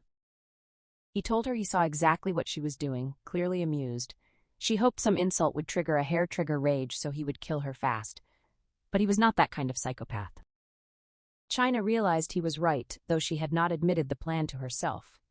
Failure, shame, and helplessness had reduced her to a despair she had tried to ignore. Now she felt sicker with herself than with him, wondering if she was simply a quitter and a loser after all, just like her mother. Vess assured her he was no psychopath. She asked what he was then. He described himself as a homicidal adventurer, or perhaps the only truly clear-thinking person she had ever met. She said maggot still worked better for her. He leaned forward. Either she told him everything he wanted to know about her, or he would work on her face with a knife while she sat there. For every question she refused, he would cut away a piece, an earlobe, the tip of her nose, carving her like Scrimshaw. He spoke without heat, as simple fact, and she knew he had the stomach for it. He would take all day, he added, and she would be insane long before she died. She agreed. He asked conversation or Scrimshaw. Conversation, she said. He called her a good girl. She was prepared to die if it came to that, but she saw no reason to suffer needlessly. He asked her name. She gave it, Shepherd, China Shepherd, spelling it out. He noted it was not a cryptic chant after all. She asked what he meant. He called the name odd. She asked if it was. He told her not to spar and to continue. She agreed, but first asked for something to drink. She was badly dehydrated. At the sink he filled a glass with water, dropped in 3 ice cubes, and offered to add a slice of lemon. She understood he was not joking. Fresh from the hunt, he was deliberately shifting back into the ordinary man he pretended to be, clerk, mechanic, whatever fit the day. Some sociopaths wore such masks better than the finest actors, and he seemed one of them, needing this small ritual to remember civilized manners. She declined the lemon. He assured her it was no trouble. Just the water, she said. He set the glass down on a cork-lined coaster, then sat across from her again. The thought of drinking from anything he had touched repelled her, but dehydration left her mouth dry and her throat raw. With the cuffs on, she lifted the glass in both hands. She knew he watched for any sign of fear. The water stayed steady. The rim did not chatter against her teeth. For the moment, fear had left her entirely, though she expected it would return. Inside, she felt only a numb desert under sullen skies, empty except for the distant flicker of anger. She drank half the glass before setting it down. Vess asked if she had been praying when he first entered, sitting with hands folded and head bowed against them. She considered it. No. He warned there was no point lying. She insisted she was not lying. She had not been praying then. But she did pray sometimes, she admitted. He said God feared him. She waited. He explained the words could be made from the letters of his name. She saw. He offered dragon seed. From the letters of his name, she repeated. Yes, and Forge of Rage, he added. She called it an interesting game. Names were interesting, he said. Hers was passive, a place name for a first name, and Shepherd sounded bucolic and vaguely Christian. It made him picture an Asian peasant herding sheep on a hillside, or a slant-eyed Christ converting heathens. But clearly her name did not define her. She was not passive. She admitted she had been most of her life. He noted she had not been passive the night before. She agreed, not last night, but until then. His own name, on the other hand, was a power name, Edgler Foreman Vess. He spelled it. not Edgar, Edgler, like on the edge. And Vess, drawn out, hissed like a serpent. She supplied demon. Yes, he confirmed, it was there in his name. Anger, she added. He seemed pleased she would play. She was good at it, especially without pen and paper. She pointed out vessel was also in his name. An easy one, he said, but also seaman, vessel and seaman, female and male. Did she want to craft an insult from that? Instead, she lifted the glass and finished the water. The ice cubes pressed cold against her teeth. Now that she had wet her whistle, Vess said he wanted to know everything about her. He reminded her of the carving. China told him everything, beginning with the scream she had heard while sitting at the guest bedroom window in the Templeton house. Her voice came out flat and monotone, not by choice but because she could manage nothing else. She tried to add life to the words, but failed. The sound of her own droning account frightened her more than Vess did anymore. It was the voice of someone already lost and defeated. She told herself she was not defeated, that she still had hope and would find a way to beat him, but the inner assurance rang hollow. Vess listened raptly. He began relaxed in his chair but gradually leaned forward, arms on the table, fully absorbed. He interrupted several times with questions. When she finished, he sat in thoughtful silence. She could not bear to look at him. She folded her hands on the table, closed her eyes, and rested her forehead against the backs of her thumbs. She was not praying. She no longer had enough hope left for prayer. After a few minutes, she heard his chair slide back. He rose and moved into the kitchen. Soon the smell of butter heating in a pan reached her, then the sweeter scent of onions beginning to brown. China had lost her appetite while telling her story, and the smell of browning onions did not bring it back. Vess remarked that it was funny he had not smelled her right away at the Templetons. Without lifting her head from her hands, she asked if he could simply smell people out like a dog. Usually, he answered, taking no offense and speaking with complete seriousness. She must have made some sound during the night. She could not possibly be that stealthy. Even her breathing should have reached him. The sound of a wire whisk beating eggs vigorously filled the kitchen. She smelled bread toasting. In a still house with everyone dead, he said, her movements should have stirred currents in the air like a cool breath on the back of his neck, raising the fine hairs on his hands. Every shift should have registered as a different texture against his eyes. When he passed through a space she had just occupied, he should have felt the displacement of air left by her body. He was completely insane. So outwardly appealing in his chambray shirt, with those striking blue eyes, thick dark hair combed straight back, and the dimple in his left cheek, yet rotten and diseased within. His senses were unusually acute, he explained. Water ran in the sink. Without looking, China knew he was rinsing the whisk. He would never leave it dirty. He had given himself fully to sensation, he continued. Sensation was his religion.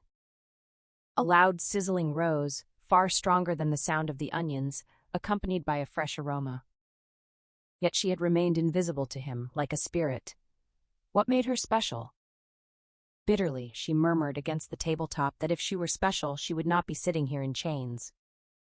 Though she had barely spoken and the eggs and onions were sputtering loudly, Vess replied that he supposed she was right. Later, when he set the plates on the table, China raised her head and moved her hands.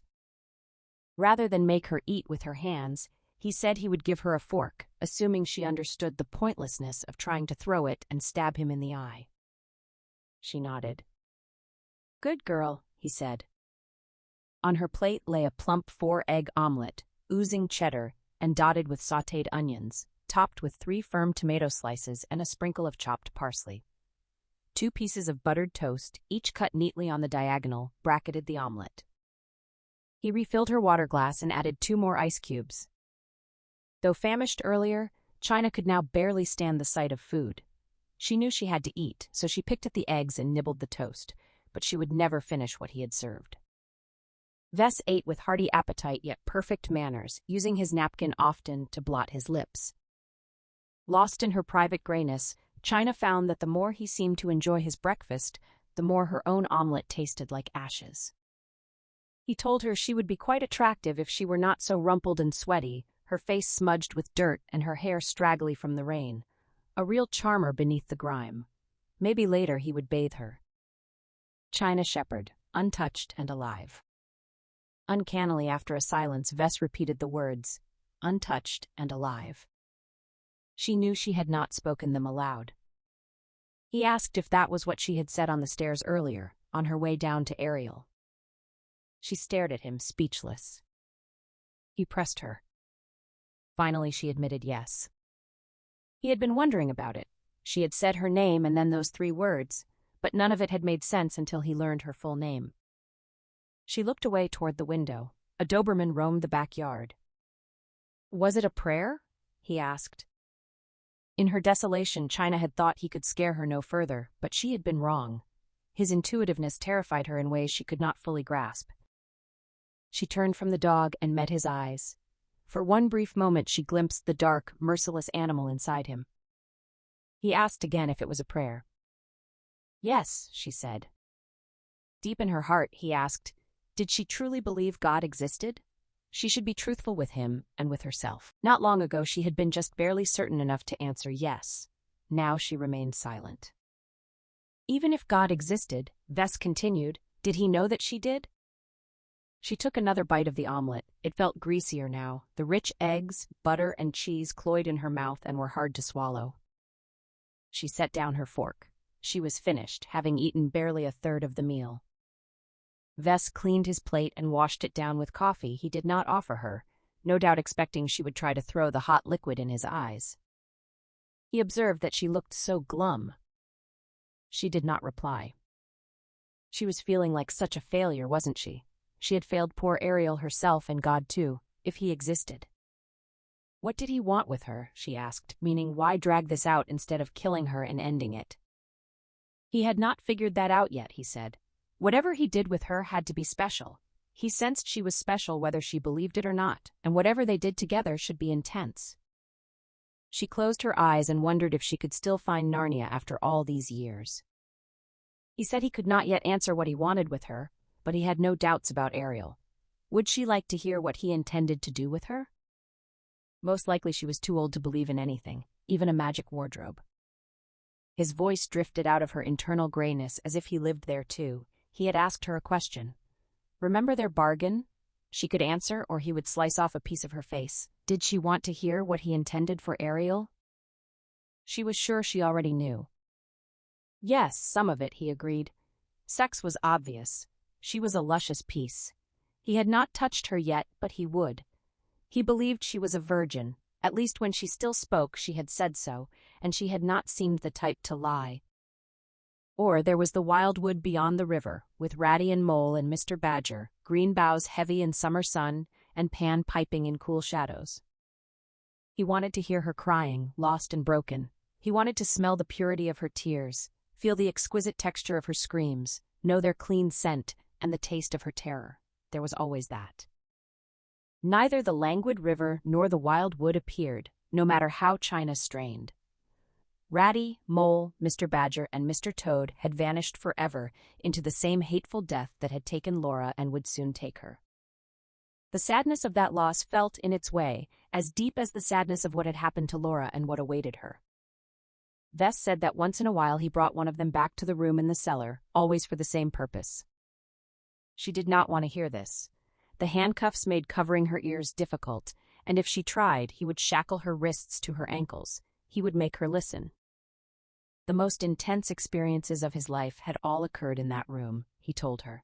Not the sex, not the beating or cutting. Those came later, as Laniapi. First he broke them down, and that was when it became intense. Her chest tightened. She could breathe only in shallow pulls. The first day or two, they all thought they would lose their minds with fear, but they were wrong.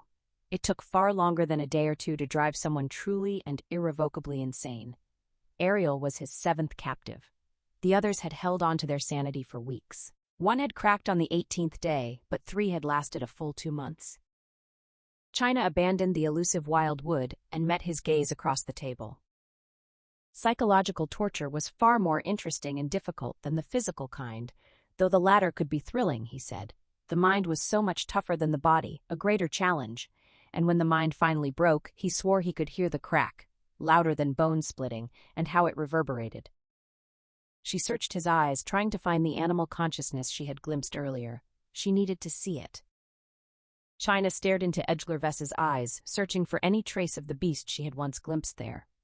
She found only calm blue and the dark pinprick of his pupil. No feral creature lurked behind them. He was simply a man, one who had pushed human cruelty to its farthest edge. Vess described what happened when people broke. Some writhed and thrashed across the floor, tearing at their clothes, ripping out hair, clawing their own faces until blood ran. Others bit themselves deeply or invented fresh ways to maim their bodies. They sobbed without end, sometimes for days, the cries leaking even into their sleep. A few barked like dogs, flailed their arms as if trying to take flight, or hallucinated horrors worse than anything he could show them. Some spoke in tongues, glossolalia he called it, a fluent but empty babble that sounded like desperate pleading or ranting. Others lost control of their bowels and bladder, wallowing helplessly in their own filth. To him it was messy yet riveting, a glimpse at humanity's raw estate that most people only admitted in madness. Yet as hard as she tried, China could see no beast in those placid eyes. He was worse than any monster. He was only a man. Vess went on, noting that some victims retreated into catatonic silence, the way Ariel had. But he always pulled them out of it. Ariel had proven the most stubborn of all, and that stubbornness only made her more fascinating to him. He would break her too. When her moment finally came, it would surpass anything he had seen before, glorious in its intensity. China spoke then, the words rising unbidden from somewhere deep inside her despair. She told him that showing mercy was the most intense experience of all. She hadn't meant it as a plea for her life, but it sounded like one, and the last thing she wanted was for him to think she was groveling. A boyish smile suddenly lit Vess's face, the kind that belonged to someone who collected baseball cards, rode bikes, built model airplanes, and served as an altar boy on Sundays. For a moment, China thought he was amused by her naivete. Then he explained what he truly wanted from her. Instead of killing her in front of Ariel to push the girl over the edge, he would drive Ariel to the breaking point another way. China could be there to watch it happen. After all, she was nearly a master's student in psychology, sitting in stern judgment of him, so certain his mind was aberrant, and that she understood exactly how it worked. How interesting it would be to test whether modern theories of the mind could survive such an experiment. Once he broke Ariel, China could even write a paper about it, just for his eyes. He would enjoy reading her careful observations. Horror slammed through China, sharp and cold. She would never allow herself to witness that.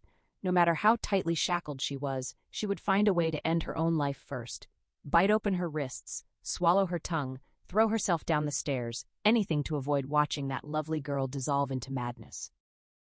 Vess noticed the shift in her from dull despair to raw terror and smiled again. Then his attention drifted to her half-eaten breakfast. He asked if she planned to finish it. When she said no, he slid his empty plate aside, pulled hers closer, and began eating the cold omelet with her fork. He cut a small piece, placed it in his mouth, and let out a soft moan of pleasure. Slowly, he drew the fork back, lips pressing around the tines, tongue flicking out for one last taste. After swallowing, he remarked that he could taste her on the metal. Her saliva carried a lovely flavor, though faint bitterness suggested a sour stomach. China watched him finish every bite, unable to look away. When he was done, she asked why he had eaten the spider the night before. He answered simply, "Why not?" When she pressed for a better reason, he told her there were no negative experiences, only sensations. No values could be attached to pure sensation. Eating the spider had been interesting. Its flavor had taught him something about spiders. He mentioned flatworm learning, how certain flatworms could learn a maze, and when ground up and fed to others, the knowledge passed through the flesh. China recalled the concept and asked directly if he actually believed he now knew what it was like to be a spider, possessing all its knowledge simply because he had eaten one. Vess laughed lightly. Of course not. He wasn't that literal. But his sharp senses had let him absorb an ineffable quality of spiderness she would never understand. It had heightened his awareness of the spider as a marvelously engineered hunter, a creature of power. Spider was a power word, he added, one that could be formed from the letters of her name, though not his. He admitted the risk had added to the appeal. Without being an entomologist, he couldn't know for certain if the spider was poisonous. Some, like the brown recluse, were deadly. He had needed to crush it quickly against the roof of his mouth before it could bite his tongue. China observed that he liked taking risks. He shrugged, acknowledging it was simply the kind of guy he was, always on edge. Even if the bite had happened, pain was no different from pleasure, just another sensation. Learn to enjoy it, and life became easier. Pain, like everything else, was value neutral. It helped build the reef of the soul, if a soul existed. She didn't understand what he meant by the reef of the soul and didn't ask. Weariness had settled deep in her bones. She was tired of fearing him, tired of hating him, tired of the lifelong search for meaning that had only left her empty and cold inside. No matter how hard she tried, she would never grasp why some people committed casual cruelties or far worse ones. Vess pointed to her swollen red index finger and her neck, noting they must hurt. China replied that the headache was the worst and none of it felt anything like pleasure. He rose from the table and fetched a bottle of aspirin from the spice rack. He didn't take them for headaches himself. He preferred to savor pain, but he kept them because he sometimes liked to chew them for their bitter taste. Bitterness could be as pleasing as sweetness once you learned every sensation was worthwhile. He set the bottle in front of her and removed her glass of water. When she refused, he simply said, "Suit yourself," and began clearing the dishes. China needed relief from the pain throbbing through her body, yet she refused to touch the aspirin. Some deep, perhaps irrational instinct warned her that even taking them for medicine would mean stepping across a threshold into the strange rooms of XIII's madness. She would not cross it, not even with one foot still anchored in reality. Vess washed the plates, bowls, pans, and utensils with efficient, fastidious care, using steaming hot water and plenty of lemon-scented dish soap. At last, China asked the question that had been burning inside her. Why the Templetons? Why choose them of all people? It hadn't been random. Vess agreed it wasn't random. A few weeks earlier, Paul Templeton had been in the county seat on business. While showing Vess something from his wallet, a set of hinged plastic photo windows had fallen out. Vess had picked them up. One picture showed Paul's wife. Another showed Laura, fresh, unspoiled. Vess had commented that she was a pretty girl. That was all it took. Paul had launched into proud father talk, telling him Laura was about to earn her master's in psychology with a 3.8 average. He spoke of how much he missed her even after 6 years of her being away at school, and how eagerly he awaited her return at the end of the month for a 3-day weekend. He never mentioned she would be bringing a friend. China sat chained to the kitchen chair, the arbitrariness of the Templetons' deaths crashing over her like a wave. A few dropped photos, a casual remark about a pretty girl, that was all it had taken. The sheer randomness of it stole her breath and felt almost unbearable. As she watched Vess wipe down the counters, rinse the dishpan, and scrub the sink with methodical care, the horror deepened. What had happened to that family began to feel less like chance and more like fate, an inexorable spiral into darkness, as though they had been born and lived only to serve XIII. She felt the same terrible weight upon herself, born, struggling all these years, only to deliver one moment of sick satisfaction to this soulless predator. The worst of his rampages was not the brief pain and fear he inflicted, nor the blood or the mutilated bodies that followed. Those were fleeting compared with ordinary life's routine miseries. The true horror lay in how he stole meaning from their unfinished lives, made himself the central purpose of their existence, robbed them not of time but of every possible fulfillment. His sins were envy of beauty and happiness, and pride that bent the world to his own vision of creation, the same ancient transgressions that had once toppled an archangel from heaven. Vess stood drying the plates, pans, and flatware, slotting each piece neatly back into its place. He looked pink and clean as a freshly bathed infant, innocent as the stillborn, carrying the scents of soap, bracing aftershave, and lemon dishwashing liquid. Yet China found herself half expecting the faint reek of brimstone beneath it all. A sharp new grief washed through her when she thought of the Templetons' interrupted journeys. All the quiet epiphanies they would never reach, the kindnesses they might have offered others, the love they might have given, the understandings their hearts might have come to. Vess finished the cleanup and returned to the table. He told her he had a few things to handle upstairs and outside, then needed 4 or 5 hours of sleep before going to work that evening. China wondered what kind of work he meant, his job or another assault on Ariel's sanity, but she kept the question to herself. He warned her to shift carefully in the chair. The chains would scrape the wood if she wasn't cautious. She answered that she would hate to damage his furniture. He stared at her for a long half-minute, then made it clear that any attempt to free herself would bring the rattle of chains to his ears. If he had to return and quiet her, she would not enjoy what followed. She said nothing. She was hopelessly hobbled and knew escape was impossible. Even if she somehow slipped the table and chairs, he continued, she could not move quickly enough. The attack dogs patrolling the grounds would drag her down and kill her before she reached 10 steps from the door. She told him she had already seen them. He pressed the point harder, recounting how he had once released a young man into the yard. The man had raced to the nearest tree, climbed it with only one deep bite in his calf and a nip on the ankle, and thought himself safe while the dogs circled below. Vess had stepped onto the back porch with a .22 rifle, shot him in the leg, and watched him fall. The dogs finished the rest in under a minute. China stayed silent. There were moments when trying to reach this creature felt as pointless as discussing Mozart with a shark. Vess told her she had been invisible to him the night before, like a spirit. His gaze moved over her, searching for any loose link or unnoticed open cuff. She sensed an unfamiliar unease in him about leaving her alone, though she could not imagine why. He asked her to stay. She nodded. He called her a good girl, crossed to the door between kitchen and living room, then paused when she spoke again. She asked if he would take her to the bathroom before he left. He refused. Undoing the chains was too much trouble right now. If she had to, she could piss in her pants. He would clean her later and could always buy new chair cushions. Then he pushed through the door and was gone. China clenched her will against the faint urge building inside her.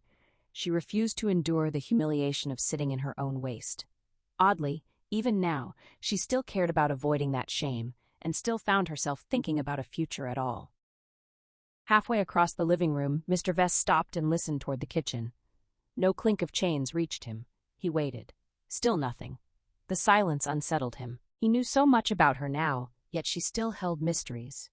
Shackled and entirely under his control, she smelled of despair and defeat. Her beaten voice carried the gray of ashes and the heavy texture of a coffin blanket. She was as good as dead and seemed resigned to it. Yet something lingered beneath that resignation. A quiet rattle of chains drifted from the kitchen, not a frantic struggle, only the small sound of her shifting, perhaps pressing her thighs together to hold back the need to urinate. Mr. Vess smiled. He climbed the stairs to his room, took the telephone down from the top shelf at the back of the walk-in closet, carried it into the bedroom, plugged it into the wall jack, and made 2 brief calls. He let the necessary people know he had returned from his 3-day vacation and would be back at work this evening. Though he trusted the Dobermans to keep anyone from reaching the house in his absence, he kept only 2 phones and hid them in closets whenever he left home. Any intruder who somehow survived the dogs and made it inside alive would have no way to call for help. Cellular phones had been weighing on his mind lately. It was hard to picture a burglar carrying one and using it to summon police while trapped by guard dogs, but stranger things had happened. If China Shepherd had found a cellular phone in the clerk's Honda the previous night, she would not be the one chained in his kitchen now. The technological revolution at the close of the millennium brought conveniences and opportunities, but it also carried dangers. Thanks to his skill with computers, he had altered his fingerprint records across agencies, allowing him to work bare-handed at places like the Templeton House and savor every sensation without fear. Still, one cellular phone in the wrong hands at the wrong moment could deliver the most intense experience of his life, and the last one. He sometimes longed for the simpler days of Jack the Ripper, of Ed Gein, who had inspired Psycho, of Richard Speck, killing fields less crowded, a world less trampled by men like him. The news media, chasing ratings with blood-soaked stories, turning killers into celebrities, might have inspired more of his clear-thinking kind. But they had also made the herd too alert. Too many sheep now ran at the first hint of danger. Still, he managed to have his fun. After the calls, he stepped outside to the motorhome. In the kitchenette drawer lay the license plates, the blunt screws and nuts, and the screwdriver. Weeks before any expedition, he chose his primary targets with care, like the Templetons.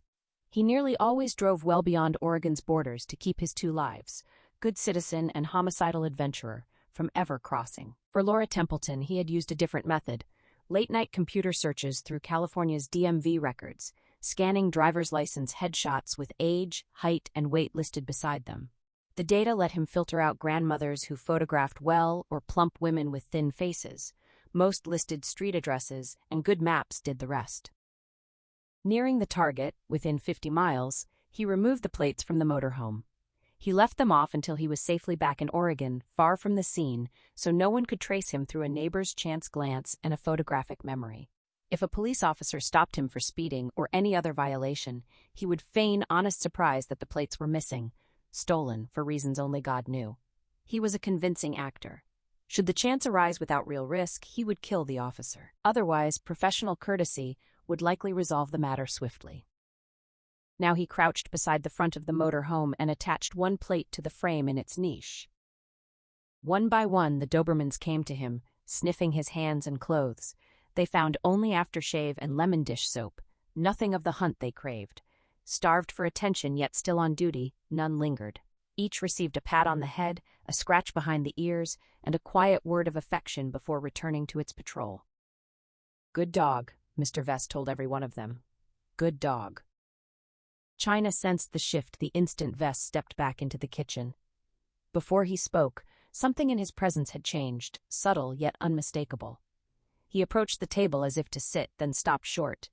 He stood frowning, silent, staring straight at her. In his right hand, he rolled a screwdriver ceaselessly between his fingers, turning the handle as though tightening an invisible screw. Dried mud crumbled from his shoes onto the floor behind him. He had tracked it inside without wiping his feet.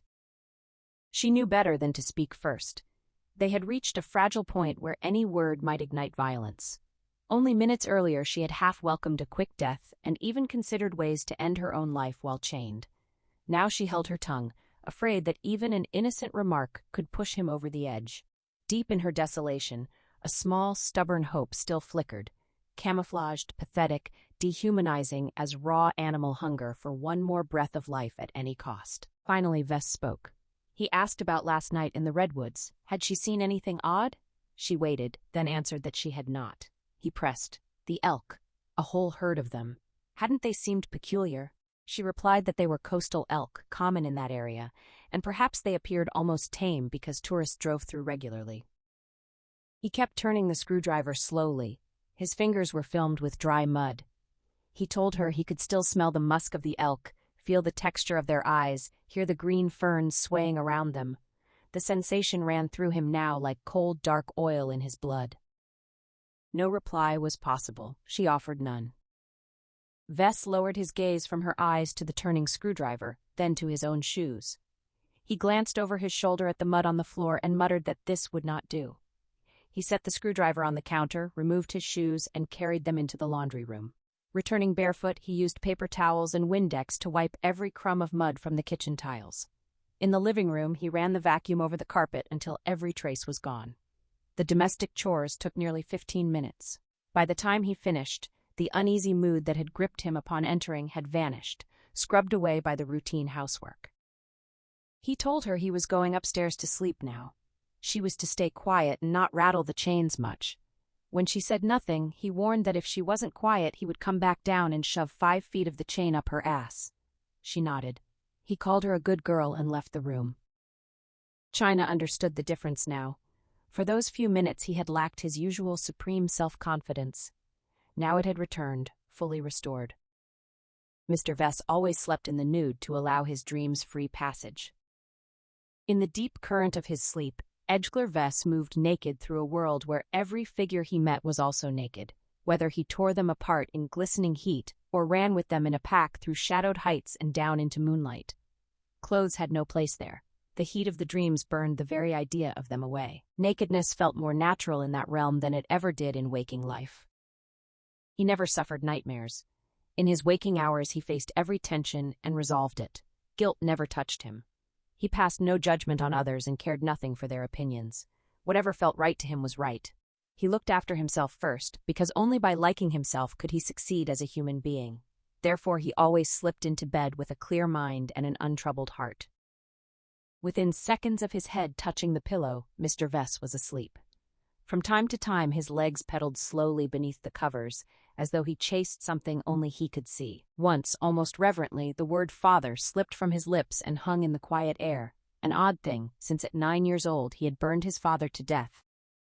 Chains rattled softly as China leaned down, lifted the spare cushion from the floor beside her chair, placed it on the table, and rested her head on it. The kitchen clock read 11:45. She had been awake more than 24 hours, except for brief dozes in the motorhome and the unconscious stretch after Vest had clubbed her. Exhaustion pressed down on her, and despair left her numb, yet she doubted sleep would come. Still, she closed her eyes and let her thoughts drift toward gentler times, hoping to ease the steadily growing pressure in her bladder and the steady ache in her neck and swollen finger. She walked in a wind swirling with torn red blossoms, strangely unafraid of the dark or the lightning that split it, when a new sound pulled her awake, not thunder but the crisp snip of scissors cutting paper. She lifted her head from the cushion and sat upright. The fluorescent light stung her eyes. Edgeler Vest stood at the sink, slicing open a large bag of potato chips. He remarked that she was finally awake, the sleepyhead. The clock now showed 20 minutes till 5. She had slept almost 5 hours. Her eyes felt gritty, her mouth sour. She could smell her own unwashed body and the greasy film on her skin. She had not wet herself while unconscious, and for one absurd moment a flicker of triumph rose in her at having held that small dignity. Then the pathetic nature of the victory struck her, and the gray inside her deepened by another shade. Vess wore black boots, khaki slacks, a black belt, and a white t-shirt. His arms were thick and powerful. She knew she could never fight them with any hope of success. He carried a plate to the table. He had prepared a sandwich for her, ham and cheese with mustard, a ruffle of lettuce showing at the edges, 2 dill pickle spears laid neatly beside it. As he set the bag of potato chips down, China told him she did not want it. He insisted she had to eat. When she looked away toward the deep yard in the late afternoon light, he warned that if she refused, he would eventually force-feed her. He shook the aspirin bottle to draw her attention and asked if it tasted good. She answered that she had taken none. He seemed pleased either way, remarking that she was learning to enjoy her pain. He removed the aspirin and returned with a glass of water. Smiling, he told her she had to keep her kidneys working or they would atrophy. While he wiped the counter where he had made the sandwich, China asked whether he had been abused as a child. The question left a bitter taste of self-loathing on her tongue. Even now, she kept trying to understand. Vess laughed and shook his head. This was not a textbook, he said. This was real life. No, he had not been abused. His father had been a Chicago accountant. His mother sold women's wear at a department store. They had loved him, showered him with more toys than he could use, especially since he had preferred playing with other things. Animals, China supplied. He agreed. And before animals, insects or tiny creatures like goldfish and turtles. She recognized the pattern, the earliest and worst sign. He shrugged. It had been fun watching the stupid thing crawl while it burned inside its shell. She really needed to move past these petty value judgments. She closed her eyes, wishing he would simply leave for work. He continued anyway. His parents had loved him, caught up in that delusion. At 9, he had set their bed on fire with lighter fluid while they slept, then dropped a cigarette. When she reacted with horror, he mocked her again. Why not? She pressed for the real reason. He told her he had done it because he thought they were beginning to catch on to the fact that he was something special. They had caught him with a neighbor's kitten in their nice suburb full of pets. Talk of doctors had started. Even at 9, he had known he could not allow that. Doctors might prove harder to fool. So he had arranged the fire. Nothing had been done to him. No one suspected. The firemen ruled it an accident. Dad smoking in bed happened all the time. The whole house burned. He had barely escaped, hearing his mother scream, unable to reach her, so scared. He winked. After that, he went to live with his grandmother. She had been an annoying old biddy stuffed with rules and manners, but she kept a filthy house. Her bathroom disgusted him. That had led to his second and last mistake. While she stood in the kitchen preparing dinner, he had stabbed her twice in each kidney, an impulsive act with a knife. She asked how old he had been. Slyly, he asked whether she meant his grandmother or himself. When she said him, he answered 11. Too young for trial, too young for anyone to believe he truly understood what he was doing. They had sent him to a caring facility for 14 months. Therapy, counseling, attention, hugs. Everyone assumed he had killed his grandmother because of unexpressed grief over his parents' accidental deaths in that terrible fire. One day he had realized what they wanted to hear, broken down and cried for poor grandma with deep remorse. The therapists and social workers had been delighted. From the facility he had been adopted. She stared at him, speechless. He knew what she was thinking. Not many 12-year-olds got adopted. People usually wanted infants to shape in their own image. But he had been a beautiful boy, almost ethereally beautiful. She could believe that. People wanted beautiful children with nice smiles. He had been sweet-tempered and charming. By then he had learned to hide among all the hypocrites. He would never again be caught with a bloody kitten or a dead grandmother. His record had been expunged, of course. He had just been the littlest boy, after all. Psychiatrists and social workers had smoothed his path, and he would always be grateful for their earnest desire to believe. His adoptive parents had known only that he had been traumatized by his parents' deaths in a fire, that the trauma had required counseling, and that he needed watching for signs of depression. They had wanted desperately to improve his life and shield him from further sorrow. China waited, the question hanging unspoken between them. What had happened to them? China sat listening as he laid out his past without hesitation or shame. They had lived in Chicago for 2 years before moving to Oregon. He had let his adoptive parents go on pretending they loved him because their delusions amused him. But after college, at 20 and short on cash, another fire had become necessary in the night. 11 years had passed since the one that killed his real mother and father half a continent away, and no one had ever connected the two. No social workers had seen him in years, and the file on his earlier mistake with his grandmother had long since vanished. They sat in silence for a time. He tapped the plate in front of her, coaxing her to eat. He would grab something at a diner and regretted he could not stay. She told him she believed what he had said about never having been abused. Surprise flickered across his face, then approval. He praised her for cutting through everything she had been taught, calling her a good girl who recognized truth when she heard it, and hinting there might still be hope for her. She murmured that she could not understand him at all, the words aimed more at herself than at him. He insisted the opposite was true. He was simply honest about the reptilian core that lived inside every human being, the ancient inheritance from the first fish that crawled from the sea. Most people fought to deny it, convincing themselves they were cleaner than they really were, but facing it brought the freedom and happiness they chased in vain. He tapped the plate and the water glass once more, then rose and slid his chair neatly under the table. The conversation had not gone the way she had anticipated, he observed. She admitted it had not. He described exactly what she had expected: equivocation, self-pitying victim stories, elaborate delusions, perhaps incest or religious voices in his head. Instead, he had given her simple, unvarnished honesty. He walked to the doorway between kitchen and living room, paused, and turned back to face her. He was not unique, he said.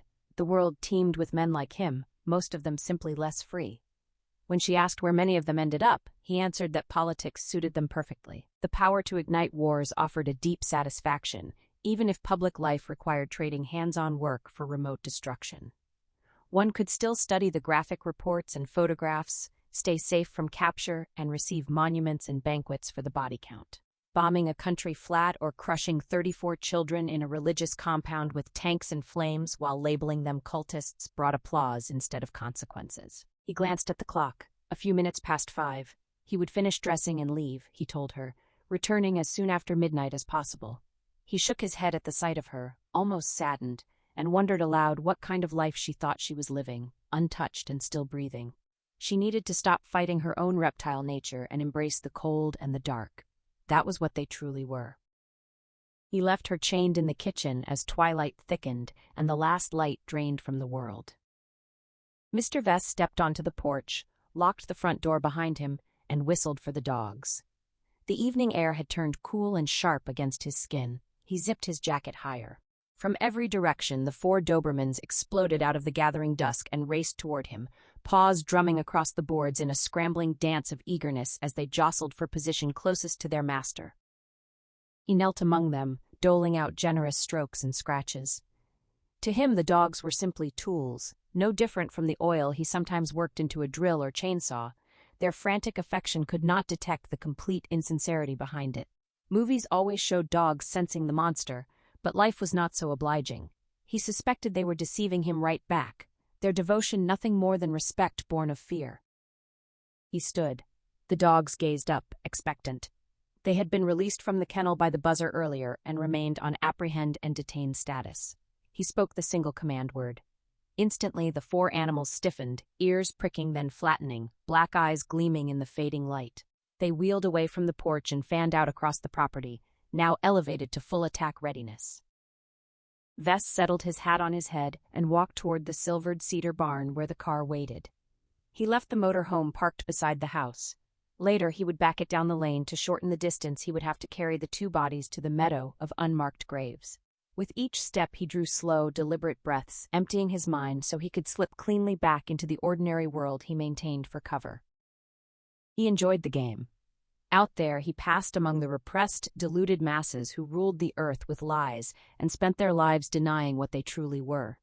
To him, they were mentally deficient chickens in a pen, unable to tell a fox from one of their own. Every day he weighed strangers with his eyes, tested their firmness with a casual touch, inhaled the warm scent of their flesh, choosing among them the way shoppers chose packaged meat. He rarely killed any of them in that second life, only when the opportunity was flawless and the particular chicken promised to be worth the risk. Had China Shepherd not disrupted his routine, he would have lingered longer in preparation. A game show on television, a few chapters of a Robert James Waller romance, an issue of People magazine to remind himself how the desperate herd numbed itself against its animal reality and the certainty of death. He might have practiced his practiced smile in the mirror, studying his own eyes. But by the time he reached the barn, he knew he was ready. He would re-enter that role without a ripple. Anyone who looked at him would see only their own reflection staring back.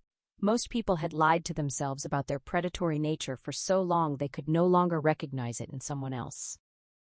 He opened the man-sized door beside the big roll-up, paused, and glanced back toward the house. He had left her in darkness. Through the distant window he could not even make out her shape.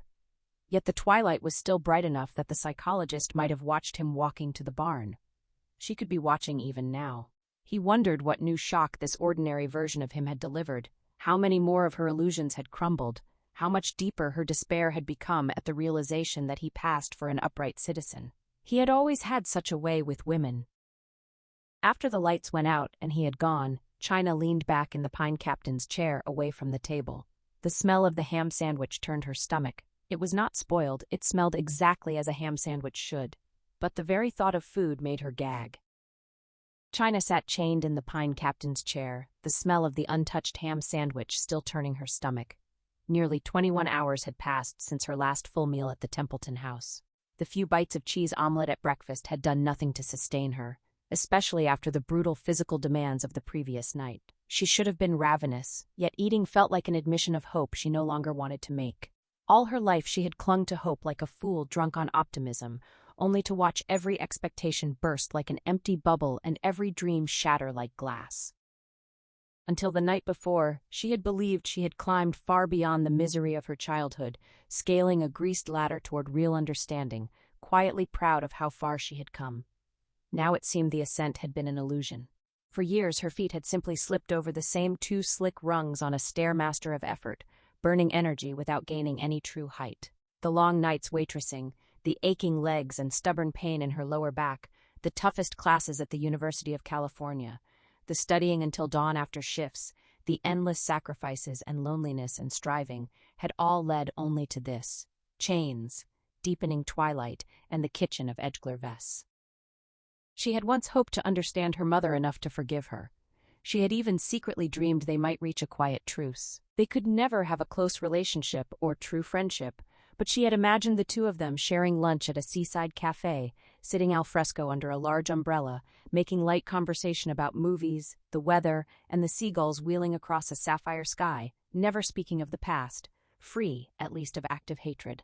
Now she knew that even if she miraculously escaped alive and untouched, such understanding and rapprochement would never come. Human cruelty and treachery defied all explanation. There were no answers, only excuses. China felt profoundly lost, adrift in a darker place than Vess's kitchen and a more complete darkness than any she had known. In all her years she had never truly felt lost before. Frightened, yes, confused and bleak at times. But she had always carried a map in her mind, however faint the route, and trusted the compass in her heart. She had been in the wrong place many times, yet always believed there was a way out, the same way one could always find the safe path through a funhouse mirror maze, no matter how many distorted reflections stared back. This time there was no map, no compass. Life itself had become the ultimate mirror maze, its nautilus chambers swallowing her with no one to turn to and no hand to hold. Admitting at last that she had been essentially motherless since birth and would remain so forever, and with her only close friend lying dead in Vess's motorhome, China wished she knew her father's name or had at least once seen his face. Her mother's maiden name was Shepherd. She had never married.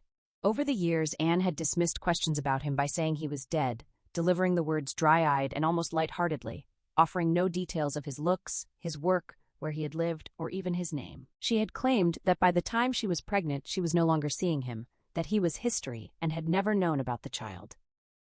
China had sometimes daydreamed that her mother had lied, as she had about so many things, and that her father was still alive. She pictured him as a man much like Gregory Peck in To Kill a Mockingbird, tall, with gentle eyes, soft-spoken, kind, quietly humorous, possessing a strong sense of justice and a quiet certainty about who he was.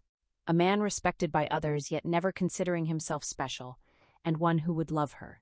If she had known even his first or last name, she would have spoken it aloud now, drawing whatever small comfort the sound could give. Tears came then, hot and unstoppable. Through all the hours under Vess's control, she had felt them rising more than once and had forced them back. This time she could not. She hated herself for crying, but only briefly. These bitter tears were a welcome surrender, washing away the last traces of hope, because hope had always led only to sharper disappointment and pain. Since at least her 8th birthday, she had refused to weep freely, believing toughness and dry eyes were the only way to keep jackals from closing in at the first sign of weakness. But withholding tears would not stop the jackal who had promised to return after midnight. A lifetime of grief and hurt tore loose in great, racking sobs that shook her so violently her chest ached worse than her neck or sprained finger. Her throat burned raw. She sagged in the clinking chains, face twisted and streaming, stomach clenched and cold, salt thick on her lips, gasping and groaning in raw despair. Her hands spasmed into weak fists, then clawed at the air around her head as if she could tear off the suffocating cowl of her solitude. Profoundly alone, unloved, and lost, she spiraled downward into the mirror maze with nothing, not even her father's name, to anchor her. After a while, an engine roared to life. 2 short blasts of a horn sounded, then 2 more. China lifted her head and looked through the nearby window. Headlights swept out from the barn. Her vision swam with tears, blurring the car itself as it passed the house in the gray dusk. But it had to be Vess driving. Then it was gone. The jaunty horn mocked her, yet it failed to stir any fresh anger. She stared out at the gloaming, no longer caring that it might be the last twilight she would ever see. She cared only that she had spent too many of her 26 years alone, with no one beside her to share sunsets, starry skies, or the wild beauty of storm clouds. She wished she had reached out to people more, instead of retreating inward and turning her heart into a sheltering closet. Now, when it no longer mattered and the insight could do her no good, she understood that there was less chance of survival alone than with others. She had always known terror, betrayal, and cruelty wore human faces, but she had not fully appreciated that courage, kindness, and love did too. Hope was not something she could manufacture in solitude like needlepoint or secrete like maple sap. It lived in other people, reached through risk and an open heart. The realization felt painfully obvious, the simplest wisdom, yet she had only arrived at it in extremis. The chance to act on it had passed long ago. She would die as she had lived, alone. This truth drove her into a bleaker inner landscape of stone and ashes rather than fresh tears. Still gazing out the window, she noticed movement in the last of the dusk. Through her tears, the shape looked too large to be one of the Dobermans. But if Vess had left, how could it be a man? She blotted her eyes on her sweater sleeve and blinked until the form resolved. It was an elk, a female without antlers. The animal ambled across the backyard from the forested foothills to the west, pausing twice to tear up mouthfuls of succulent grass. From her time on the ranch in Mendocino County years earlier, China knew elk were highly sociable and traveled in herds, yet this one seemed alone.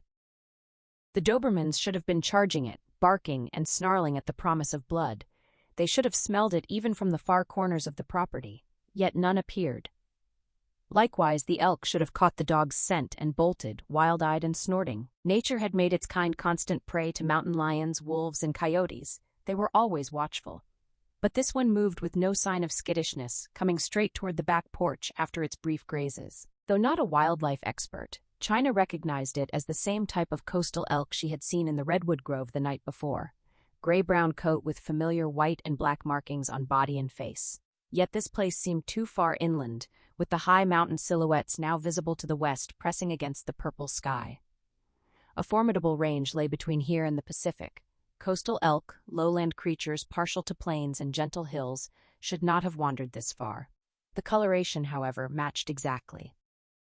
The imposing animal stopped outside the wooden balustrade of the shallow porch, no more than 8 feet away, and stared directly at the window. At her. It seemed impossible the elk could see her. With the lights off, the kitchen was far darker than the dusk outside. From its perspective, the interior should have been solid black. Yet its large, dark eyes met hers, shining softly.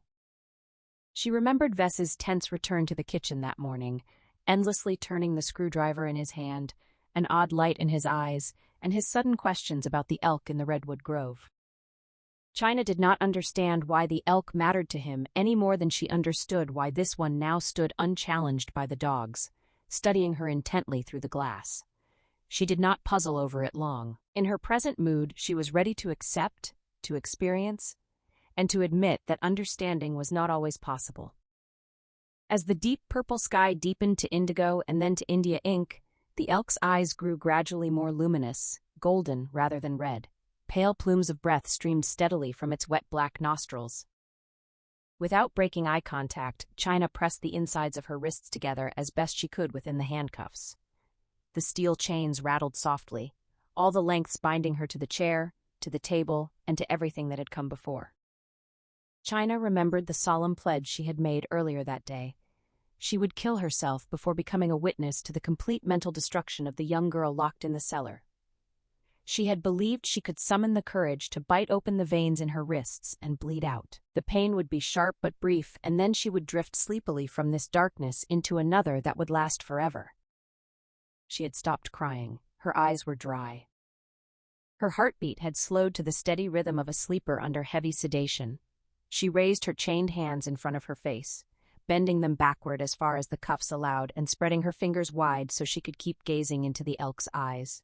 She brought her mouth to the soft inner skin of her left wrist. Her breath felt warm against the cool flesh. All daylight had vanished. The mountains and sky merged into one vast black swell pressing down like a night sea ready to drown everything. The elk's heart-shaped face was only faintly visible 8 feet away, but its eyes still shone. She pressed her lips to her left wrist and felt her own dangerously steady pulse. Through the gloom, she and the elk watched each other. She could not tell which of them had mesmerized the other. Then she moved her mouth to her right wrist, feeling the same cool skin and the same heavy beat beneath it. She parted her lips and closed her teeth on a thick pinch of flesh. There was enough tissue gathered there for a fatal tear if she bit once, twice, 3 times. On the very brink of the bite, she understood that doing it required no courage at all. The opposite was true.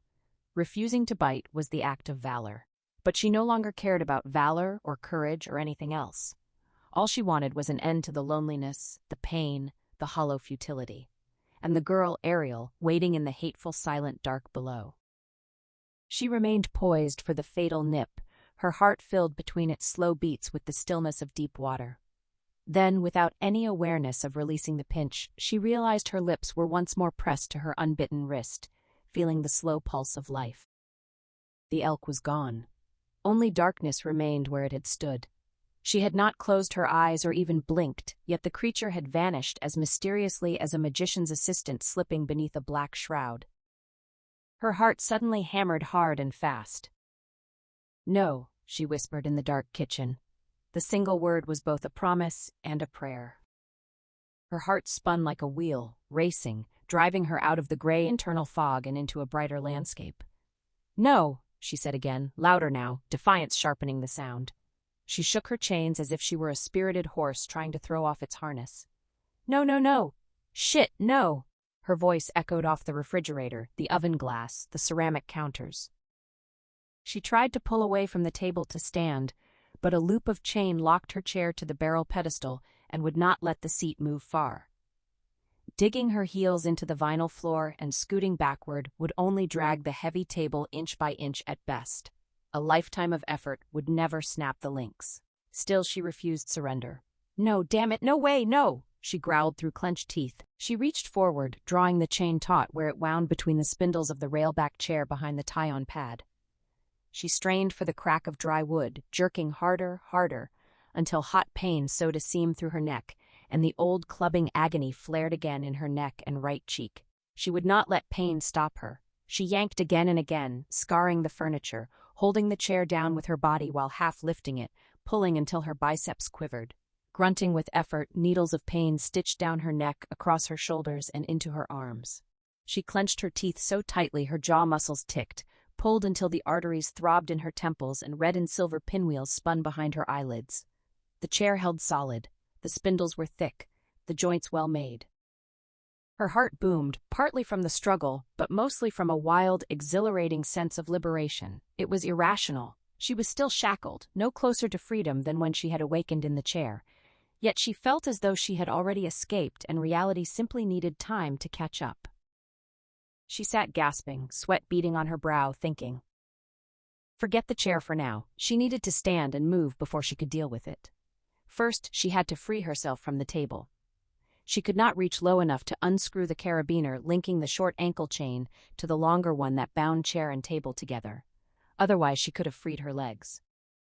If she could overturn the table, the loop of chain around the pedestal should slide free when the barrel tipped up.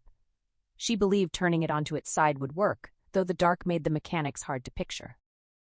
Vess's chair across from her blocked the way. It would have to be cleared. Shackled and hobbled, she could not kick it aside or stand to push it. So she scooted backward in her own chair, dragging the table away from his. The chain around the pedestal tightened. The table felt impossibly heavy. She wondered if the barrel was weighted with sand to stop it wobbling, but it creaked and stuttered a few inches across the vinyl, rattling the plate and glass. It was harder than she expected, like one of those television stunt challenges pulling a loaded railroad car. She paused twice to breathe, then stopped after roughly 3 feet, leaving herself room to maneuver and careful not to back into the wall between kitchen and laundry. She slid her cuffed hands under the table and lifted. It weighed far more than she did. Thick pine top, heavy staves, iron hoops, perhaps that bag of sand, and she had almost no leverage while seated. The barrel bottom rose an inch, then 2. The water glass toppled, spilled, rolled off, and shattered. The noise made her hiss in triumph, but the weight defeated her and the barrel slammed down again. She flexed, drew a deep breath, and tried once more. She planted her feet as wide as the shackles allowed, flattened her upturned palms beneath the pine with thumbs hooked over the bullnose edge, and pushed with both arms and legs. She rose haltingly in a cramped, awkward crouch, never able to straighten fully because of the short chains, every inch of lift straining her knees and thighs until she wheezed and shuddered. But each gained inch improved her leverage. She used her entire body now, lifting. The sandwich plate and bag of potato chips slid off. China cracked, chips scattered across the floor like scurrying rodents. The pain in her neck was excruciating, a corkscrew twisting into her right collarbone, yet pain only sharpened her resolve. The more it burned, the more she felt the suffering of Laura Templeton and her family, the young man hanging in the motorhome closet, the service station clerks, and everyone buried in the meadow. The more she identified with them, the fiercer her desire that Vess should suffer in return. She was in an Old Testament frame of mind, unwilling to turn the other cheek. She wanted him screaming on a rack until his joints popped and tendons tore. Not a state hospital with therapy, drugs, television, card games, and holiday turkey dinners. She wanted him delivered to the hands of a skilled torturer, so she could watch how long the bastard clung to his belief that every experience was value-neutral and every sensation equally worthwhile. The desire was not noble, but it was pure and bright, high-octane fuel that kept her motor running. China kept straining, the barrel pedestal lifted roughly 3 inches off the floor. Bent in a cramped backward Z like a cursed troll, knees burning and thighs quivering, she forced the table higher. She muttered encouragement to it through clenched teeth, urging the heavy wood to move, cursing it to rise. A ridiculous image flashed through her mind. She looked like a slow-motion underwater version of a cowboy flipping a poker table on a cheating card sharp. The chair behind her began to lift as the chain between her wrists tightened through the spindles. The seat edge jammed into her thighs while the curved headrail dug cruelly below her shoulder blades, clamping her like a vice and limiting how much farther she could rise. Still, she pressed against the table, squeezing out 1 more inch, then another. At the edge of her strength, she grunted rhythmically, sweat glazing her face and stinging her eyes. The pain felt minor compared with what waited if she failed. Fear returned for the first time in hours as she imagined Vess returning to find her collapsed from a stroke, her mind reduced to mush and no longer entertaining enough for his games. He might then drag her outside and set her on fire just to watch her crawl in burning circles. The table suddenly crashed onto its side, jarring cabinet dishes and rattling a window pane. Though she had fought for exactly that result, the success startled her into silence. She leaned against the tilted surface, gasping for air. When she tried to pull away half a minute later, the chain remained tightly wrapped around the barrel pedestal. She tugged uselessly. Dropping to her hands and knees with the chair still riding her back, she reached under the canted table like someone seeking shade beneath a giant beach umbrella. In the darkness, her fingers explored the bottom of the barrel and found the chain still trapped in the angle between floor and tilted side. She struggled upright into a crouch, hooked both hands around the chime hoop at the base, gathered herself, and pulled upward. Her sweaty grip slipped. Her right fingertips stubbed hard against the rough barrel bottom, sending a blaze of pain through her swollen index finger that tore a sharp cry from her. She hunched over, cradling the injured hand against her chest until the worst of it faded. After wiping her palms on her jeans, she tried again. This time, the pedestal rose half an inch, then an inch. She pawed the loop of chain free with her left foot and let the barrel drop. Scooting backward, she felt the chain rattle loose across the floor, no longer anchoring her to the table. Her chair bumped the wall separating kitchen from laundry. She hitched sideways, out from behind the overturned table, shuffling toward the faint gray rectangle of the window. She was still far from free and even farther from safe, but exhilaration surged through her. A heavy headache throbbed across her brow and right temple. Her neck burned savagely. The sprained finger pulsed with its own world of misery. Her ankles felt bruised and raw beneath the socks. Her left wrist stung where she had skinned it, and every joint and muscle ached. A hot stitch pulled in her left side. Yet she was grinning. Beside the window, she lowered the chair legs to the floor and sat. As her heartbeat slowed, she leaned back against the cushion and surprised herself with sudden laughter, light, girlish, bubbling with delight and nervous relief. She wiped sweat from her stinging eyes on her sweater sleeves and awkwardly smoothed her damp hair back with cuffed hands. Another softer trill of laughter escaped her. From the corner of her right eye, she caught movement at the window. She turned happily, expecting the elk.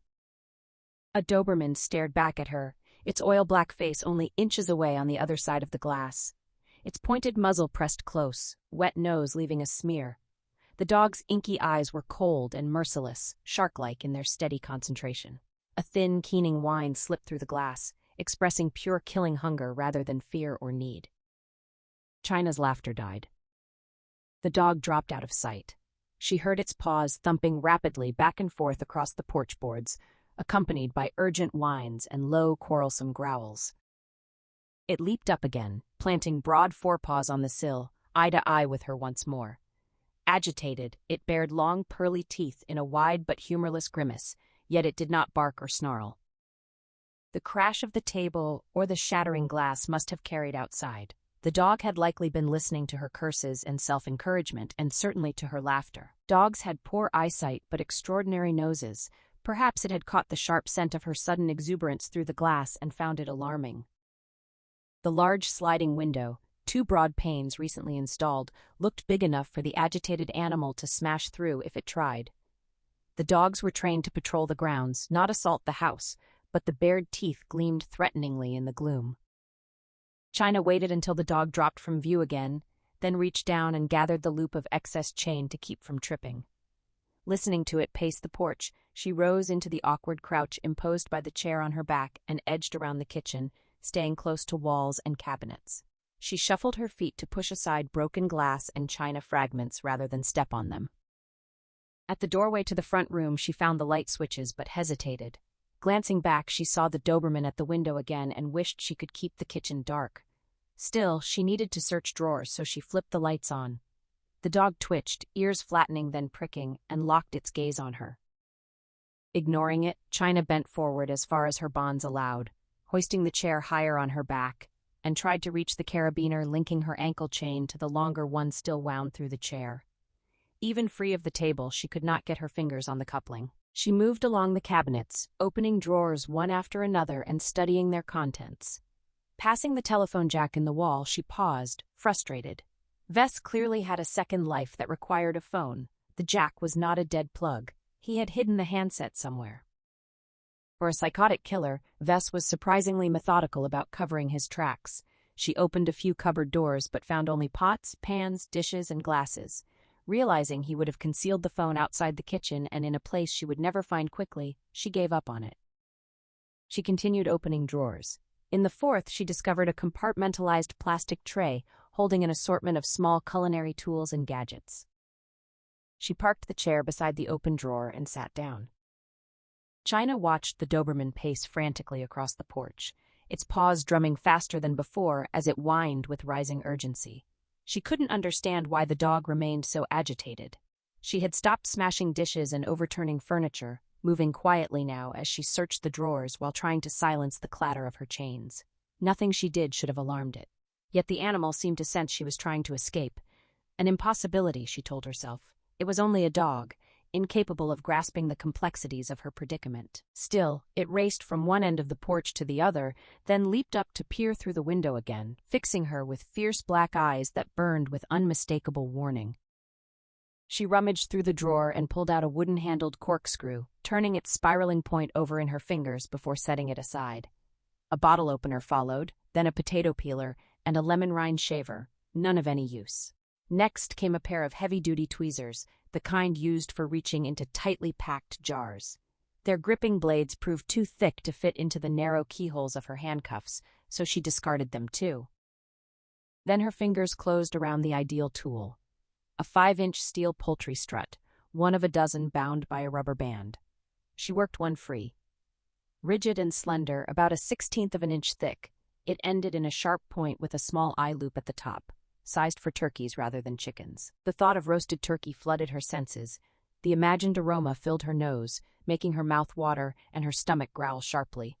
She wished she had eaten some of the ham and cheese sandwich Vess had given her earlier. Gripping the strut between her thumb and middle finger to spare her swollen index, China slipped its point into the keyway of the left handcuff. She probed carefully, producing a steady rhythm of small ticks and scrapes as she tried to feel out the lock mechanism inside. Memories surfaced of movie scenes where master criminals improvised keys from pen tubes and paper clips, springing cuffs in seconds before overpowering guards and escaping in gruesome disguise. She had seen countless such scenes, yet none of those characters had possessed more training than she did now. 10 minutes passed with the left cuff still firmly locked. Frustration burned through her. Her hand began to tremble uncontrollably, sending the strut jittering uselessly in the tight keyway. On the porch, the Doberman had slowed its pacing but remained disturbed, clawing twice at the back door with growing fervor, as if determined to dig straight through the wood. She switched the strut to her left hand and attacked the right cuff instead. More ticks, clicks, scrapes, and squeaks filled the air.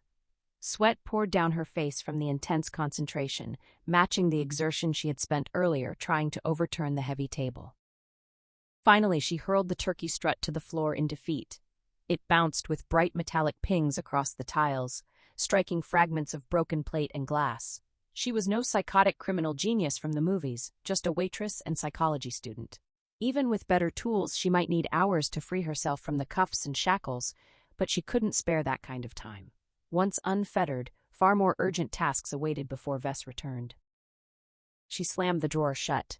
Holding the chain clear and dragging the chair behind her, China pushed herself to her feet with a heavy metallic jangle. She moved toward the door leading from the kitchen into the living room. A sudden weird screeching erupted behind her from the dining area window. Turning, she saw the big Doberman clawing frantically at the glass with both forepaws, its nails squeaking down the pane in a sound as grating as fingernails on a chalkboard. The dog had grown slightly calmer while she worked the locks, but now its agitation had returned full force. Hoping to settle it before the animal tried to crash through the window, she switched off the overhead fluorescent lights. The squeaking continued. She eased across the threshold into the living room and pulled the kitchen door shut behind her, cutting off the unsettling noise and sealing the dog outside. The living room felt even blacker than the kitchen. China felt along the wall for light switches but found none. They were evidently on the far side near the front door. She stood motionless for a moment, letting her eyes adjust and trying to recall the room's layout from her brief earlier glimpse. The handsome tartan plaid sofa with ball feet should be to her left now as she faced the front of the house, flanked by rustic oak end tables each holding a lamp. The drapes covered one large front window while the other admitted only a faint gray rectangle of dim light. Moving warily through the darkness, she feared tripping over unseen furniture. Swaddled in chains and burdened by the chair, any fall could twist her body painfully and snap an ankle or leg. The thought chilled her, Vess returning to find her damaged before he could begin his games, then either subjecting her to his turtle amusements or experimenting directly with her broken limb to teach her the pleasures of pain. Her shin first brushed the sofa without causing a fall. She slid her hand along its upholstered back, sidling left until she reached the end table. Her fingers found the lampshade, then the wire ribs beneath the fabric. She groped around the socket and base until she located the rotary switch. A sudden spike of terror froze her. She became certain a strong hand would emerge from the darkness to cover hers, that Vess had crept back inside and sat waiting on the sofa like a patient spider in his plaid web, listening to her every struggle with amusement and ready to shatter her hopes. The light would flick on, and he would smile, wink, and deliver one of his intense observations. The switch felt like a nub of ice against her thumb and finger. Her heart hammered like the wings of a frantic caged bird. The beats so violent they squeezed her lungs and swelled her throat until swallowing became impossible. Fighting through the paralysis, she clicked the switch. Soft lamplight washed across the room. Vess was nowhere in sight. Not on the sofa, not in any armchair, not anywhere. China exhaled in a shuddering rush that rattled her chains and leaned heavily against the sofa as her racing pulse slowly steadied. The fresh surge of terror energized her after the long gray hours of emotional numbness.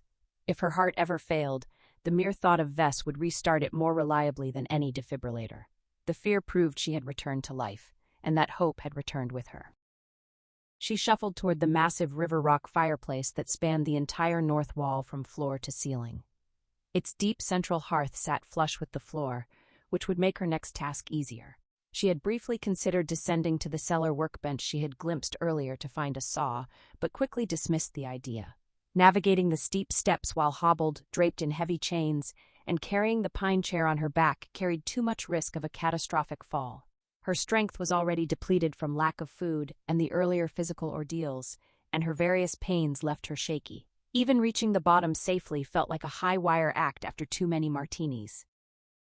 Moreover, even if she found a suitable small saw, she doubted she could apply effective force from the awkward angles her restraints forced upon her. Freeing the lower chain would require cutting through 3 thick horizontal stretcher bars between the chair legs, each an inch or more in diameter, while seated and sawing backward underneath. The upper chain offered doubtful slack for the task, and the 5 sturdy spindles on the chair back would prove even harder for anyone short of a contortionist to reach while still pinioned. Hacking through the steel chains themselves offered no better prospect. Vess was unlikely to keep blades capable of cutting metal, and she lacked the strength anyway. She resigned herself to more primitive methods, already worrying about the injury and pain they might inflict. On the mantel, bronze stags leaped eternally, antler to antler above the round white clock face.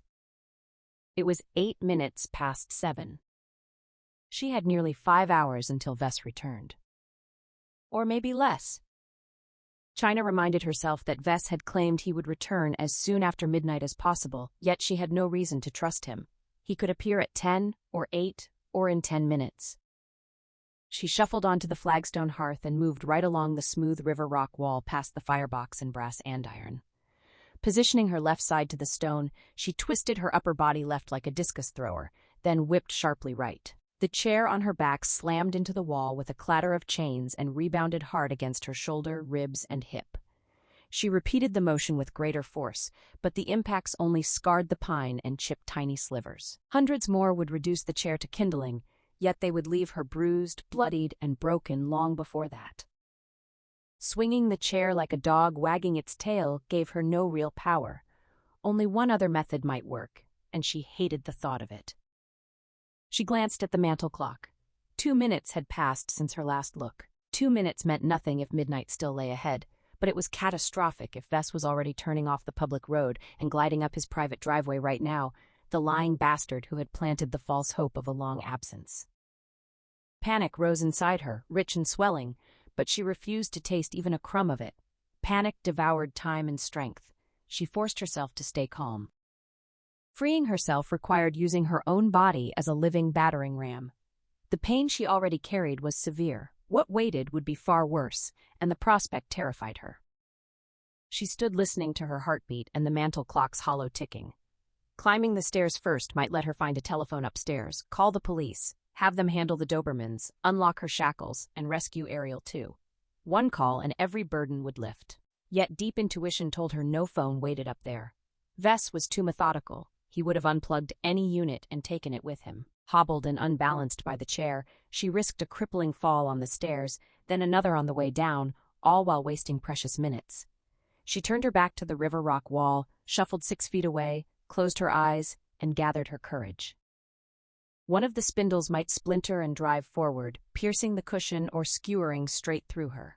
More likely the impact would injure her spine. The chair legs would jam into the backs of her thighs while the upper half recoiled and slammed her neck or upper back. The solid headrail could crush her cervical vertebrae and leave her paralyzed from the neck down on the living room floor. She had always brooded on every possible disaster, a habit born of childhood nights spent hiding beneath bedsprings while fights or parties raged overhead. At 7, staying with her mother and 2 strangers named Zach and Memphis near New Orleans, she had watched Memphis shoot 2 visiting men in the head at the kitchen table, one while he spoke to her, the other while opening a beer.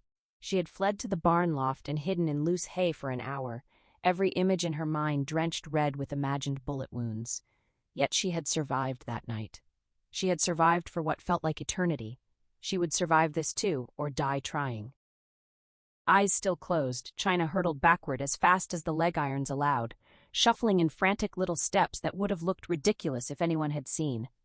Bent forward to lift the chair legs behind her, she drove them into the rock first. A splintery thwack rang out, and the pine legs hammered painfully into her thighs. The upper chair whiplashed into her neck, knocking her off balance. She dropped to her knees on the flagstone hearth and pitched forward, the chair still strapped to her back, pain blooming in too many places to count. Unable to stand without support, she crawled to the nearest armchair and hauled herself upright, grunting through the effort. She did not enjoy pain the way Vess did, but she refused to complain. At least she could still move. No spinal injury yet. Pain was better than nothing. The chair legs and stretcher bars still held, yet the impact had weakened them. Starting 8 feet from the wall, she shuffled backward at the same angle and rammed the rock again. A sharp crack of splintering wood sounded, and a dam of pain burst inside her. Cold darkness tried to pull her under. She fought it with the desperate strength of a swimmer battling drowning currents. This time she stayed on her feet. Without pausing to breathe, still hunched forward, she charged backward once more. China came awake face down on the carpet before the hearth, certain she had been unconscious only a minute or two. The carpet felt cold and rippling like moving water beneath her. She drifted along its surface, weightless as sunlight glinting on a river or the shadow of a passing cloud, cool and liquid and drifting away. The worst pain throbbed at the back of her head where she must have struck the stone. For a moment it felt better simply to accept that she was nothing more than that insubstantial reflection gliding downstream. Then Ariel's face rose in her mind, alone in the cellar among the watchful dolls. She was her sister's keeper. Somehow she pushed herself onto hands and knees. Hollow thumps of paws crossed the front porch. She pulled upright against the armchair and looked toward the uncovered window. 2 Dobermans stood with forepaws on the sill, staring in, their eyes glowing yellow in the lamplight.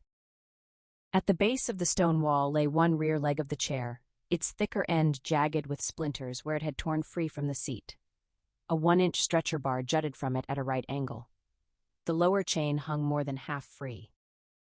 On the porch, one dog paced while the other kept watching her. She shifted the upper chain left through the spindles behind her, pulling her right hand behind her head for slack, then reached down under the chair arm and seat. The left rear leg was gone. The side stretcher from the left front leg now dangled uselessly. The chain slipped free of it. Shifting the chain right, she discovered the other rear leg was slightly loose.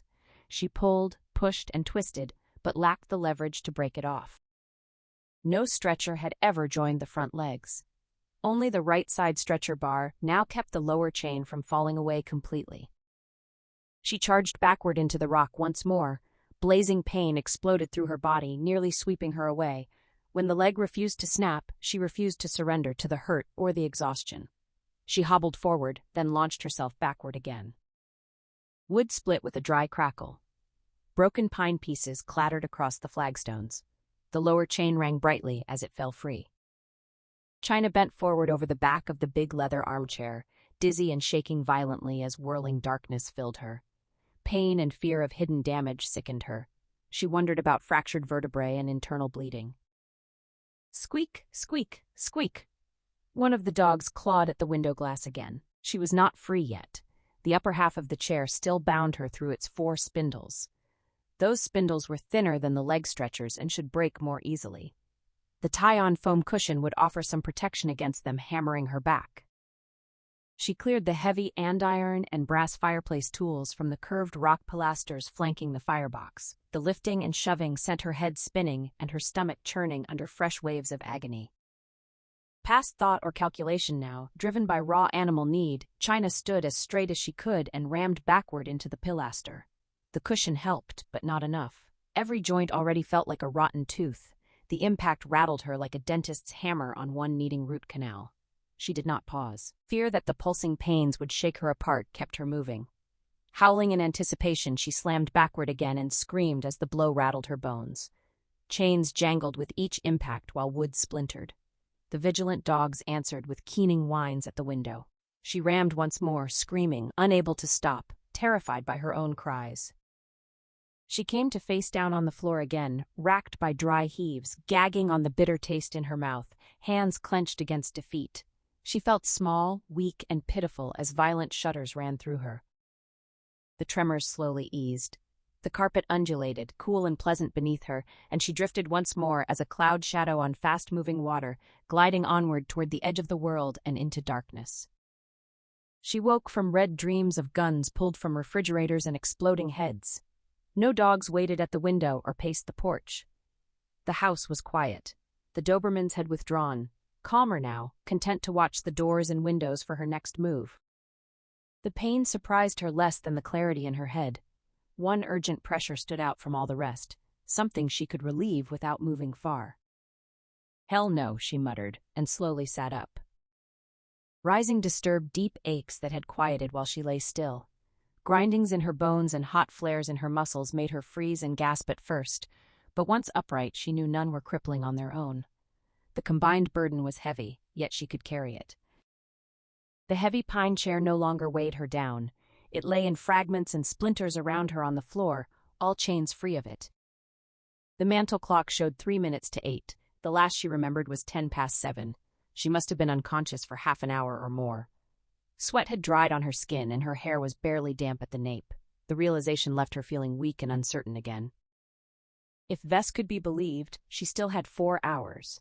But much remained to be done, and 4 hours might not be enough. China sat on the edge of the sofa. Now able to reach the carabiner on the short ankle chain, she unscrewed the sleeve, opened the gate, and disconnected herself from the longer chain that had wrapped the chair and table. Her ankles remained cuffed, so she still had to shuffle. She switched on the stairwell light and laboriously climbed the narrow stairs, moving one foot then the other onto each tread. The hobbling chain prevented normal step-over-step progress, making every movement slow. She kept both hands on the handrail, no longer precariously balanced without the chair, but still wary of tripping. Halfway up the second flight, stomach cramps doubled her over as all her pains, the fear of falling, and the hot pressure in her bladder combined. She leaned against the wall, clutching the rail, suddenly drenched in sour sweat and moaning low in misery, certain she would pass out and tumble backward, breaking her neck. The cramps eased. She continued and reached the second floor. She turned on the hall light. 3 doors waited, 2 closed on the sides, 1 open at the end, revealing a bathroom. In the bathroom, despite manacled and trembling hands, she unbuckled her belt, unbuttoned and unzipped her jeans, and pushed them down with her panties. Sitting brought fiercer cramps than on the stairs. She had refused to wet herself at the kitchen table when Vess wanted her to. Now, though she desperately needed relief, the flow would not start. A spasm might have pinched it off. The cramps intensified as if to confirm it, rolling her guts like a ringer, then they passed and relief flooded in. With the sudden release, she heard herself say she was China Shepherd, untouched and alive and able to pee. She laughed and sobbed at once, not from relief but from a strange, fierce triumph. Freeing herself from the table, shattering the chair, and keeping her pants dry felt like an act of endurance equal to walking on the moon, reaching the pole with Peary, or storming Normandy. She laughed at herself until tears ran down her face, yet the sense of triumph remained large inside her, even though she knew how small it truly was. "Rot in hell," she told Edgeler Vess, hoping one day to say it to his face right before she pulled the trigger. Her back ached fiercely, especially low around her kidneys. When finished, she checked the toilet bowl for blood but found her urine clear. Glancing in the mirror above the sink shocked her. Her short hair hung tangled and lank with dried sweat. A purple bruise mottled the entire right side of her jaw and neck. Where not bruised or dirty, her skin looked gray and grainy, as if from long illness. Her right eye swam in a pool of blood with no white visible, dark iris and pupil floating there. Both eyes stared back haunted and unnerving. She turned away in confusion and fear. The face in the mirror looked like someone who had already lost. It was not the face of a winner. She pushed the thought aside at once. It was the face of a fighter. Every fighter took punishment. Without anguish, there was no chance of victory. She shuffled from the bathroom to the door on the right, which opened into Vess's bedroom. The room held simple furniture and little else. A neatly made bed with a beige chenille spread. Nothing on the walls, no decorations, no books or newspapers. It was only a place to sleep, not where he truly lived. Vess lived in the pain of others, in the storm of death, at the calm center where order reigned while wind howled all around. China checked the nightstand drawers for a gun or phone but found neither. The large walk-in closet was 10 feet deep and as wide as the bedroom, essentially another room. At a glance, it offered nothing useful.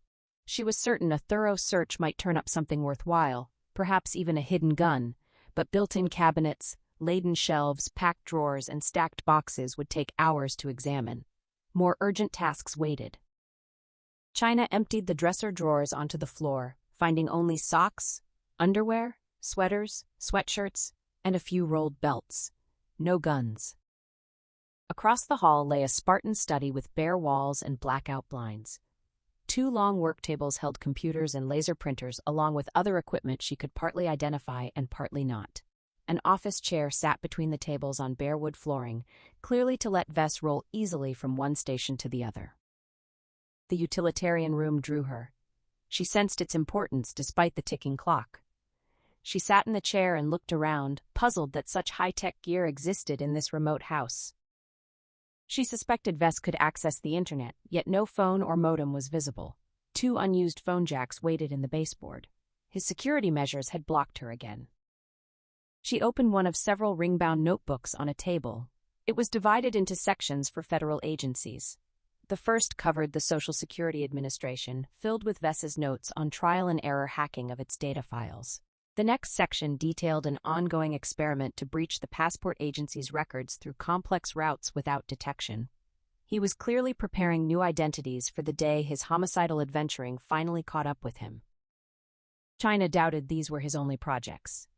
The room felt heavy with vital information that could aid her survival if she only knew where to look. She set the notebook aside and turned to the second computer. Beneath the table stood a 2-drawer file cabinet. The top drawer held Pendaflex files tagged with full names of sheriff's deputies from the local county. Each contained vital statistics, family details, personal information, and a Xerox of the deputy's official ID photo. The lower drawer held manila folders labeled only with surnames. In the first, labeled Almiz, she found a crisp enlargement of a California driver's license for an attractive young blonde named Mia Lorinda Almiz, clearly printed from digital data. 6 Polaroid photographs accompanied it. The first 2 were close-ups of her terrified face from different angles. She was beautiful. "Don't look." The next 2 showed her naked and manacled. China closed her eyes, then forced them open again, refusing to hide from anything anymore. The final 2 Polaroids showed Mia dead. In the last, her beautiful face had been blown off or sheared away. The folder and photos slipped from China's hands and spun across the bare wood floor. She buried her face in her hands, not to block the image, but to hold back a 19-year-old memory of a farmhouse outside New Orleans, 2 visitors with a styrofoam cooler of cash, a gun pulled from the refrigerator, and Memphis shooting both men in the head at the kitchen table. Memory would not be denied. After the shots, she had hidden in the barn loft, fighting when Memphis and her mother dragged her out. Zach had already removed the bodies. Anne forced whiskey down her throat despite her resistance, claiming it would calm her fever, then gave her a second shot with milk. The liquor made her dizzy, but not calm. She had simply learned to reel her fear inside where no one could see it. Even at 7, she understood that showing fear invited danger. Later, Zach returned drunk and jubilant, hugging her, trying to make her dance, bragging that Bobby had been distracted by the sight of 7-year-old China in only bikini bottoms on that hot night. Years afterward, when she confronted her mother, Anne laughed it off, saying they used what they had and that Bobby never touched her. He only got to look while Memphis reached for the gun. They had all profited from the theft. All these years later, the gunshot still crashed in China's ears and Bobby's face still exploded in vivid red. She lowered her hands and stared at the open file drawer. Farther back, she spotted a folder labeled Templeton. She pushed the drawer shut with her foot. She had found too much here, yet nothing that would help her now. Before leaving the second floor, she switched off all the lights. If Vess returned early, darkness might lull him and give her one final chance to kill him as he crossed the threshold.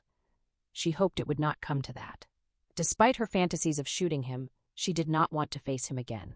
He was something from a high darkness, unreachable as stars. She was no match for him. Gripping the handrail, she descended the stairs one tread at a time as quickly as she dared. No Dobermans waited at the undraped living room window. The mantel clock read 22 minutes past 8. The night felt like a sled racing down an icy slope, gaining speed. She turned off the living room lamp and shuffled through darkness into the kitchen, switching on the fluorescent lights only to avoid tripping over broken glass and debris. No dogs paced the back porch, only night pressed against the window.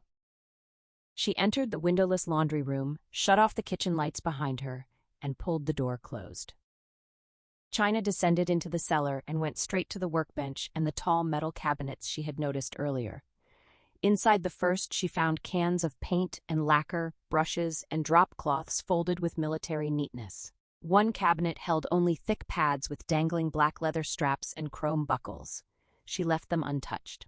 The last cabinet contained power tools, including an electric drill. In a drawer of the big wheeled tool chest, she located 3 clear plastic boxes of drill bits and a pair of plexiglass safety goggles. She plugged the drill into the lower wall outlet so she could sit on the floor, then chose a bit roughly the size of the leg iron keyway and tightened it into the chuck. When she squeezed the trigger, the tool gave a shrill whine and the spinning bit blurred into a harmless-looking silver line. She set the drill aside, slipped on the goggles, uneasy at the thought that Vess had worn them, then picked the tool up again and inserted the tip into the keyway of the left ankle shackle. The instant she triggered it, steel shrieked against steel. The bit stuttered, jumped out, and skittered across the shackle in a spray of sparks. She jerked the drill upward just in time to save her foot. She tried once more, gripping harder and pressing down with all her strength. Blue smoke rose, the shackle vibrated painfully against her socked ankle, and a shower of hot metal slivers stung her face. The bit snapped. Its broken end whistled past her head, chipped the concrete block wall, and rattled across the floor like a spent bullet. A 1/4-inch steel splinter protruded from her left cheek. She plucked it out with her fingernails. Blood trickled down her face to the corner of her mouth. She replaced the broken bit with a slightly larger one and drilled again. The left shackle popped open. Less than a minute later, the right one cracked free as well. China set the drill aside and rose on trembling legs. The shakiness came not from pain or hunger, but from the pure shock of freedom after hours of despair. She had freed herself. The handcuffs remained, and she could not manage the drill one-handed on them, but an idea for her wrists had already formed. Jubilation carried her up the cellar steps 2 treads at a time, no longer hobbled, past the washer and dryer into the laundry room. There she stopped with her hands on the closed doorknob, remembering how she had raced this same route that morning only to be blindsided by Vess. She waited until her breathing steadied, though her heart still hammered with fear of him. Listening, hearing nothing, she turned the knob as silently as she could. The door opened into the dark kitchen exactly as she had left it. She flipped the light switch. Vess was not waiting. She wondered if she would ever again step through any doorway without flinching. From the cutlery drawer, she took a butcher knife with a well-worn walnut handle and laid it on the counter near the sink. She filled a glass with cold water from the tap and drank it down in long swallows. Nothing had ever tasted better. In the refrigerator, she found an unopened coffee cake iced in white with cinnamon and walnuts. She tore open the wrapper, ripped off a chunk, and stood over the sink eating with desperate greed, cheeks bulging, licking icing from her lips while crumbs and walnut pieces fell into the basin. Emotions stormed through her, moans of delight, half-choked laughter, sudden gagging tears, then laughter again, but she let the storm rage. Storms passed and left things cleaner. She had come so far, yet still had so far to go. That was the nature of the journey. She shook 4 aspirin tablets into her palm from the spice rack bottle, swallowed them with another glass of water, then sang a few bars of Sinatra's My Way, adding under her breath that she had taken the fucking aspirin her way too. She laughed again, ate more cake, and for a moment felt crazed with accomplishment. The dogs were still out there in the night, Dobermans with big teeth and shark black eyes. On the key organizer beside the spice rack hung the motorhome keys on one of 4 pegs. The rest were empty. Vess would keep the soundproofed cell keys on his person at all times.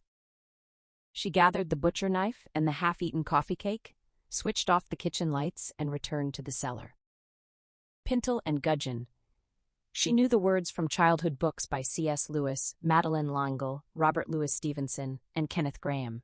Every unfamiliar term had sent her to the tattered paperback dictionary she had carried everywhere. Her restless mother dragged her, until the pages were held together by layers of yellowing tape. Each of the 3 hinges on the thick inner door of the soundproofed vestibule had a pintle, the pivoting pin with a slightly rounded head that overhung the gudgeon sleeve by about 1/16 of an inch all around. She selected a hammer and screwdriver from the tool chest. Using the workbench stool and a scrap of wood as a wedge, she propped the outer padded door open. She laid the butcher knife on the rubber mat inside the vestibule, within easy reach. Sliding aside the viewport cover, she saw the dolls gathered in the pinkish lamplight. Some had eyes that glowed like lizards, others as dark as the Dobermans. In the enormous armchair, Ariel sat with knees drawn up, head tipped forward so her hair veiled her face. Her hands were clenched tightly in her lap. She might have been asleep, but the tight fists suggested otherwise. China told her it was only her. The girl gave no response. She repeated that there was nothing to fear. Ariel remained motionless, the veil of hair perfectly still. China spoke again, deeply humbled, making no claim this time to being anyone's guardian or salvation. She began with the lowest hinge. The short chain between her manacles barely let her work the tools. Gripping the screwdriver in her left hand with its tip angled under the pintle cap, and the hammer by its head because the chain allowed no room for the handle, she tapped as hard as she could. The well-lubricated hinge let the pin rise steadily.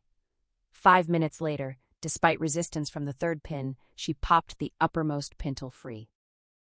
The gudgeons, interlocking knuckles from the door frame and the door's edge, separated slightly now that nothing held them together. China pulled on the padded door by the exposed knuckles of the gudgeons. At first, only 1 inch of its 5-inch thickness slid out of the jam, vinyl squeaking against vinyl. She hooked her fingers around the edge and yanked hard. Pain flared hot in her swollen finger, and her vision clouded crimson. But the brass deadbolts shrieked in their striker plates, and wood cracked under the strain.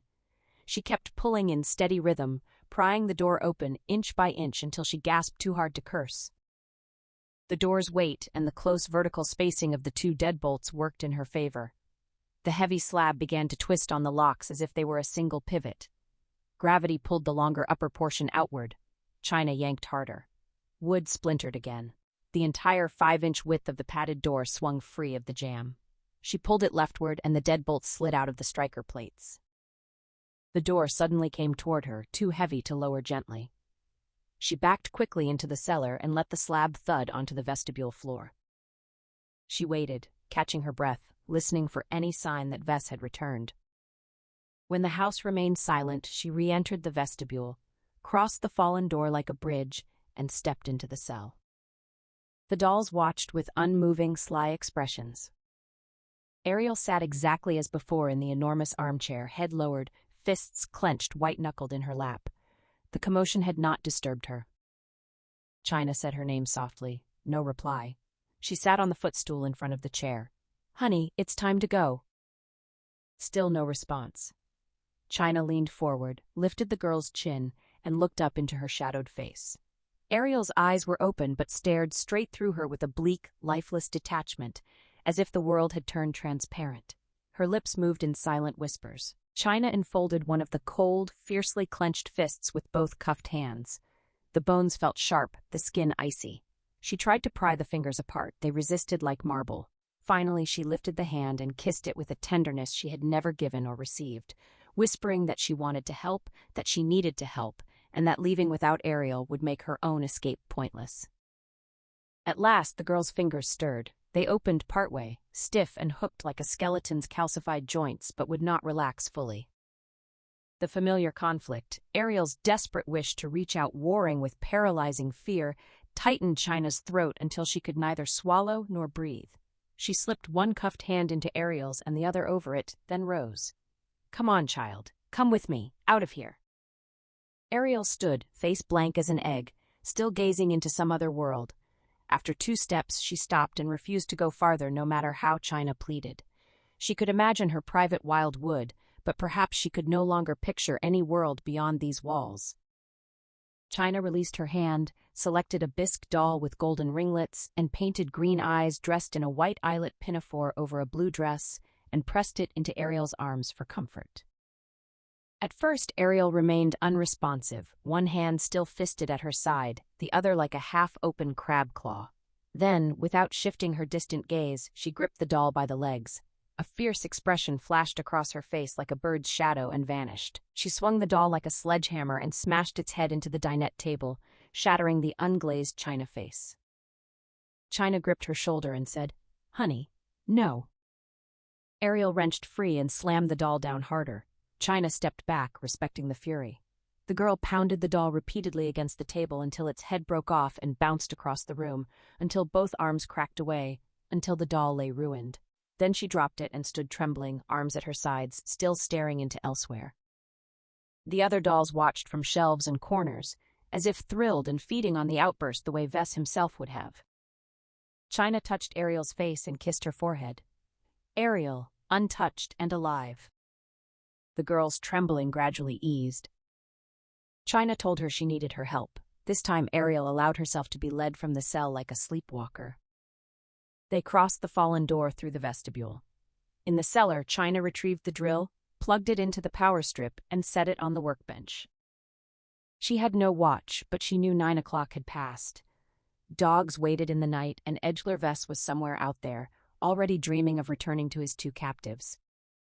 China tried to get Ariel's eyes to focus on her and explained what must be done. She might be able to drive the motor home while handcuffed, though shifting gears would be awkward. Dealing with the dogs would be far harder, perhaps impossible. For the best chance of escape before Vess returned, Ariel would have to drill out the locks on the manacles. The girl gave no sign she had heard. Before China finished speaking, Ariel's lips began moving again in silent conversation with some unseen companion. China guided the girl's small hands around the drill, showing her how to grip it firmly and where to press the trigger. Ariel didn't flinch when the motor suddenly shrieked and the bit whistled through the air. She told Ariel it was her turn to hold it now. The girl remained motionless, arms hanging at her sides, fingers still curled in the half-open shape they had taken when she dropped the ruined doll. In her timeless inner world, clocks and urgency held no meaning. China set the drill down on the workbench. She drew Ariel forward, placed the tool under her palms, and closed the girl's fingers around it. Ariel didn't resist or let go, yet she made no effort to lift it. Deep down, China sensed the girl could hear her, grasped the danger they faced, and somewhere inside yearned to help. Their only hope rested in those small hands. She could do this. She retrieved the stool from where it had propped open the outer door and sat down. Placing her wrists on the workbench, she turned them to expose the tiny keyhole in the left manacle. Ariel stared straight ahead at the concrete wall, lost in silent conversation with some unseen friend beyond all barriers. To her, the drill might have been something else entirely, perhaps an object of faint hope or fresh terror. Even if Ariel picked it up and aimed it properly, the odds of success looked vanishingly small. The odds of her missing and driving the bit through China's flesh instead seemed smaller still, yet survival had always demanded beating worse odds than these. China had endured countless nights of rage and predation. Survival wasn't salvation, but it was the necessary first step. For the first time, she was ready to surrender complete trust, something she had never managed even with Laura Templeton. If Ariel tried and the drill slipped, damaging skin instead of steel, China would not blame her. Sometimes the attempt itself counted as victory. She knew Ariel wanted to try. She knew it. China urged her gently for a minute, then fell silent and waited. The quiet pulled her thoughts to the bronze stags leaping over the mantel clock in the living room above. In her mind, the clock's face became the stitched-shut eyes and sewn lips of the young man hanging in the motor-home closet. Without planning it, surprised by her own voice, she began telling Ariel about the night of her 8th birthday in the Key West cottage, the storm, Jim Woltz, the frantic palmetto beetle beneath the low iron bed. Drunk on beer and pills, Woltz had mocked her for failing to blow out every candle on her cake with one breath. He warned that leaving even one flame burning invited gremlins, trolls, and every kind of misfortune. Lightning flashed white across the sky as thunder shook the cottage like bomb blasts. He painted gruesome pictures of what would happen if they didn't fix it, being chopped into pieces and used as shark bait. The words terrified China, but her mother only laughed, already deep into vodka and lemonade. Woltz relit the candles and made her try again. When she still failed, he seized her hand, licked her fingers in a way that sickened her, and forced her to pinch out the last flame. Black smudges from the wick stained her skin and filled her with dread. When tears came, he held her in the chair while her mother relit the candles once more. On the third attempt, China managed only 6. Woltz tried to make her pinch the rest. She broke free and ran for the beach, but the storm's lightning and thunder drove her instead under the sagging bed in her small room, straight into the shadows where the giant palmetto beetle waited. Woltz had stormed through the house after her, shouting her name, overturning furniture, slamming doors, threatening to chop her into chum and scatter her in the sea. Later she understood it was all an act meant to scare her, because he enjoyed making her cry when she rarely did. She stopped, throat closing. Ariel's gaze had shifted downward to rest on the drill beneath her hands, though whether she truly saw it remained unclear. China felt driven to finish the story anyway. This was the first time she had ever shared these childhood memories with anyone besides Laura. Shame had always sealed her lips, even though none of the horrors had been her fault. She had been small, powerless, yet carried the burden of shame her tormentors never felt. She had hidden the worst details even from Laura, often steering conversations toward the beauty of places instead, the moonlit gulf, the mountains, the bayous, while anger and shame tightened her face whenever the people of her past came up. Her throat felt constricted now, her heart a heavy stone in her chest. Sick with shame and anger, she pressed on, sensing that finishing the tale might open a door out of the darkness. She described how she had hated Woltz, greasy, stinking of beer and sweat, as he crashed through her room screaming threats while her mother laughed drunkenly from the living room and then the doorway. It had been her birthday. The palmetto beetle crawled frantically over her in the suffocating heat, up her back, into her hair, across her skin, under her shorts. She lay paralyzed beneath the bed, enduring its touch, too terrified of Woltz to move or cry out even as thunder rattled the windows and lightning strobed the floor. Her mother eventually entered, giggling, telling Woltz the girl must have run to the beach. He laughed about how scared China had looked and declared she was a gutless little wuss. Anne agreed, mocking her while flirting with him. Clothes dropped. The bed sagged under their weight, pressing down on China's shoulders and back. She had squeezed her eyes shut against the lightning and the discarded garments, trying to block out the smells of dust, mildew, beer, sweat, and her mother's soap. She willed herself deaf to the thunder, the rain, and the sounds rising from the narrow bed above her. Sighs, murmurs, urgent encouragements, groans, and raw animal grunting. The act frightened and saddened her in equal measure, heavy with meanings she sensed but did not want to understand. In her clenched fist, the palmetto beetle twitched and squirmed, its legs churning, antennae seeking. She held on desperately as the couple moved together on the bed that pinned her to the floor. She fought to disappear into numbness or some safer imagined place, enduring the nightmare of her 8th birthday, while the storm raged outside and worse raged just above her. China lay pinned beneath the narrow bed while Woltz rocked it with such force that she had to time every breath to his rhythm. Each downward thrust drove the slats hard against her chest until her lungs burned and her ribs ached. She could only inhale when he lifted away. The ordeal stretched on until it finally ended, leaving her shivering and slick with sweat, numb with terror and desperate to erase every sound she had heard. In her clenched fist she felt the crushed remains of the palmetto beetle, its ichor oozing cool and slimy between her fingers, turning her stomach with revulsion. After a spell of murmurs and soft laughter, her mother rose, gathered her clothes, and padded down the hall to the bathroom. The door clicked shut. Woltz switched on the bedside lamp, leaned over the edge, and peered down at her. His face appeared upside down, eyes glittering in the shadowed light as he smiled and asked how the birthday girl was doing. China could neither speak nor move, half convinced the wetness in her palm was already a piece of herself turned into chum. Yet he simply climbed off the bed, stepped into his jeans and sandals, and left the room. Back in Edgeler-Vess's cellar, thousands of miles and 18 years removed, China saw Ariel's gaze finally settle on the power drill instead of drifting through it. She went on with the story, describing how she had stayed hidden under the bed for what might have been minutes or an hour, listening to them in the kitchen, opening another beer, mixing another drink, laughing. Something in her mother's laugh carried a knowing edge that made China suspect Anne had realized she was hiding there all along and had simply played along. She stared at her own cuffed wrists on the workbench and still felt the beetle's slime between her fingers, as if it were fresh. Crushing that insect had also crushed the last fragile piece of her childhood innocence and any remaining hope of truly being her mother's daughter. It had taken her years to fully understand that. She told Ariel how she had no memory of slipping out of the cottage, whether by door or window, but the next thing she knew she was on the beach in the storm, washing her hands in the surf. The waves were larger than usual, but not fierce. She had stood at the water's edge, wondering if she should simply swim out into the black until an undertow took her, telling herself it would be peaceful, just drifting until she reached God. Yet for the first time the sea frightened her. The breakers sounded like a giant heartbeat, the water gleamed like a beetle's shell, and the seamless dark stretched endlessly. So she lay flat on her back in the sand while rain hammered down, eyes squeezed shut against the lightning, waiting for God to come for her in a blaze of light. He never did. She fell asleep. When she woke at dawn, the storm had passed, the sky red in the east and sapphire in the west, the ocean calm and green. Inside the cottage, her mother and Woltz still slept. The untouched birthday cake sat on the table, icing soft and beaded with oil, candles crooked. She left it alone. 2 days later, they packed up and moved again, to Tupelo or Santa Fe or Boston, she no longer remembered which, and she felt only relief at leaving, mingled with dread of whoever they would settle with next. The only peace she ever knew came in the traveling itself, suspended between one place and the next. The house above them stayed silent.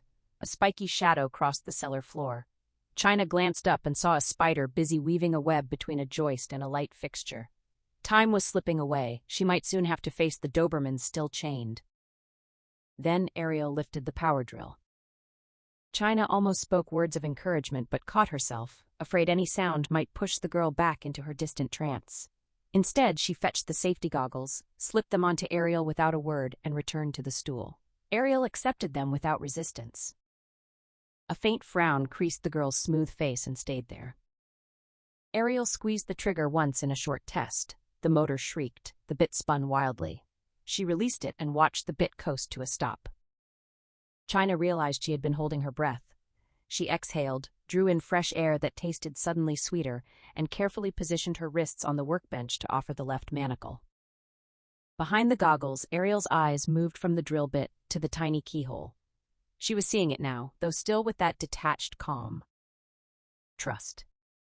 China closed her eyes. The silence deepened until she began to imagine distant sounds. The mantel clock ticking upstairs, the restless Dobermans shifting outside, just as faint lights sometimes played behind closed lids. Something pressed into the keyway of the left cuff. She opened her eyes. The bit sat perfectly in place. She closed them again, tighter this time, turning her head aside to shield them from flying shavings. Ariel bore down exactly as she had been shown. The steel pressed hard against China's wrist. Then the motor whined to life. Steel screamed against steel. The sharp smell of hot metal filled the air. Vibrations raced up China's arm, sharpening every ache in her muscles. A clatter, a sharp ping, and the left manacle sprang open. She could have managed with the second cuff still dangling, but this was no longer about logic or calculated risk. It was about faith. The bit clicked into the right manacle. The drill shrieked again. Metal jittered and spun. tiny hot shavings sprayed across China's cheek. Another crack, and the right manacle fell away. Ariel lifted the drill clear and released the trigger. Relief and fierce delight surged through China. She shook the manacles off, raised her raw, abraded wrists, and stared at them in wonder. The pain was nothing compared with the pure exhilaration of being free at last. Ariel stood holding the drill, uncertain what came next. China took the tool gently and set it aside. She told the girl she had done it perfectly, that she had been wonderful and had saved them both. China watched Ariel's arms drop slack to her sides again, her delicate hands now loose and open like those of someone deeply asleep. She removed the safety goggles from the girl's head. For one clear moment their eyes met, and China saw the real Ariel gazing out from behind the lovely, guarded face, the true girl safe inside the fortress of her skull, a place XIII could reach only with the greatest difficulty. Then in an instant, Ariel's gaze slipped away into her private elsewhere. China felt the loss like a small wound and instinctively pulled the girl into her arms, holding her close. She urged her softly to come back, assuring her it was safe, begging her to stay with her and speak. But Ariel did not return. The brief effort of drilling out the locks had drained the last of her courage. China accepted it without anger. She told the girl she understood, that they were not free yet, but now only the dogs stood between them and escape. Though Ariel remained far away in her inner world, she allowed China to take her hand and lead her up the stairs to the living room. China reassured her that they could handle the dogs, even as doubt gnawed at her own confidence. Free of the manacles and the chair, her stomach full and her bladder empty, China's mind fixed entirely on the threat waiting outside. Halfway up the stairs, she suddenly remembered something she had noticed earlier in the cellar, something puzzling then, but now vitally clear. She told Ariel to wait, pressing the girl's limp hand around the stair railing, then hurried back down. She opened the metal cabinet and pulled out the strange padded items with their trailing leather straps and chrome buckles, scattering them across the floor until the cabinet stood empty. They were not simple pads, they were heavy protective garments. A thickly foam-padded jacket of tough synthetic fabric, especially reinforced at the arms. Bulky chaps with hard plastic armor beneath, segmented and hinged at the knees. Another set protecting the backs of the legs with a plastic butt shield and connecting belts. Heavy gloves. A padded helmet with a clear plexiglass face shield, and a Kevlar vest identical to those worn by police SWAT teams. Small tears marred the gear in places, many of them carefully sewn shut with heavy black thread, the same neat stitches she had seen on the young hitchhiker's sewn shut eyes and lips. Unrepaired punctures dotted the padding. Tooth marks. This was the armor XIII wore when he trained or worked with his Dobermans. The extreme layers of padding and hard protection told China everything she needed to know about the dog's savagery. A man who courted danger in every other part of life took no chances here. Less than 22 hours had passed since the first scream in the Templeton house, a lifetime compressed into one day. Now another midnight approached. 2 lamps burned in the living room. China no longer bothered keeping the house dark. Once she stepped outside to face the dogs, any hope of deceiving Vess if he returned early would vanish. The mantel clock read 10:30. Ariel sat curled in an armchair, hugging herself and rocking slowly, silently, as if in pain, her face blank. The protective gear hung loose and oversized on China's frame. She felt both ridiculous and worried the bulk would slow her dangerously. She rolled the chaps at the bottom and pinned them with large safety pins from the laundry room sewing kit, cinched the belts tight with Velcro and loops so they would not slide down, folded back and pinned the jacket sleeves, and used the Kevlar vest to help fill out the jacket. A segmented plastic collar protected her throat. She looked absurdly cumbersome, as if suited for cleaning up after a nuclear meltdown. Still, her feet and ankles remained vulnerable. Vess's combat boots with steel toes were far too large. Her soft rockports offered almost no protection against attack dogs. To reach the motor home, she would have to move fast and strike first. She had thought of carrying a club, but knew the bulky armor would make it useless. Instead, she prepared 2 lever-action spray bottles from the laundry room. She emptied the glass cleaner and spot remover down the sink, rinsed them, and filled both with pure ammonia from Vess's supply. She adjusted the nozzles to a hard stream and set them by the front door.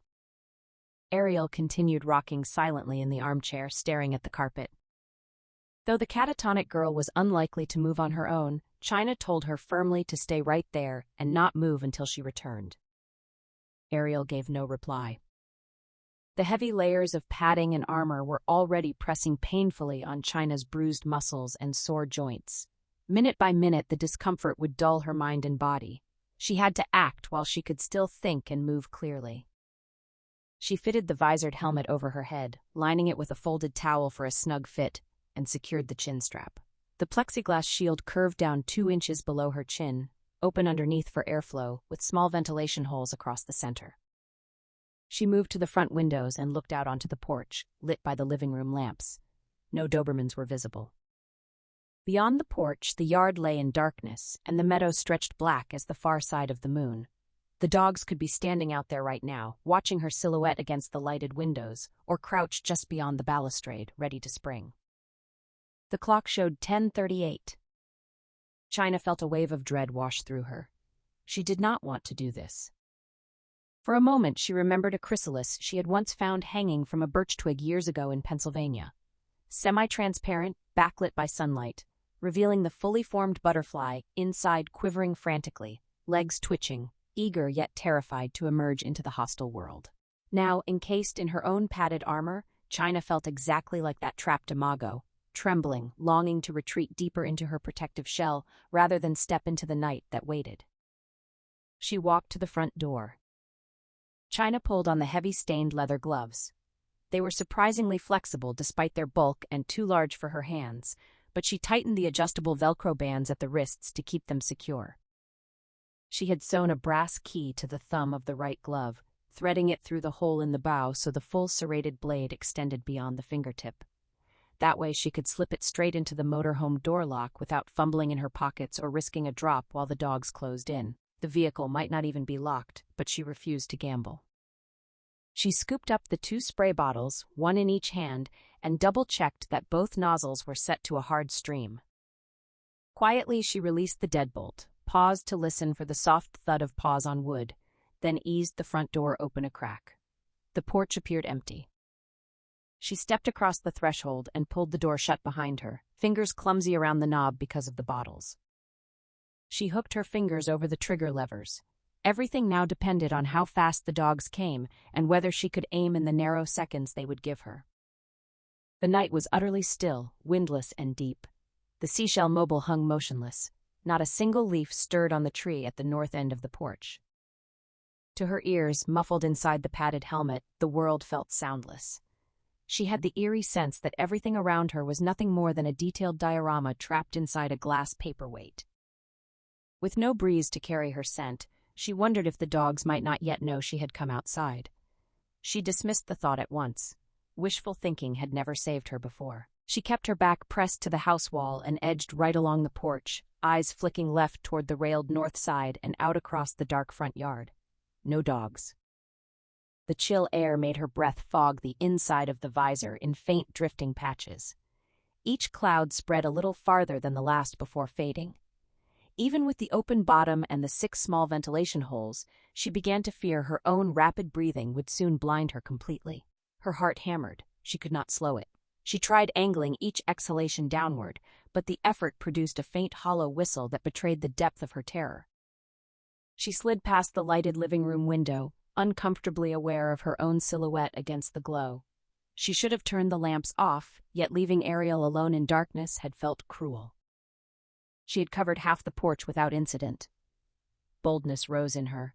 She turned squarely toward the fieldstone steps at the south end and shuffled forward as quickly as the bulky armor allowed. From the black space beside the motorhome, a Doberman exploded toward her in perfect silence. She almost missed it. A fresh wave of condensation blurred the visor.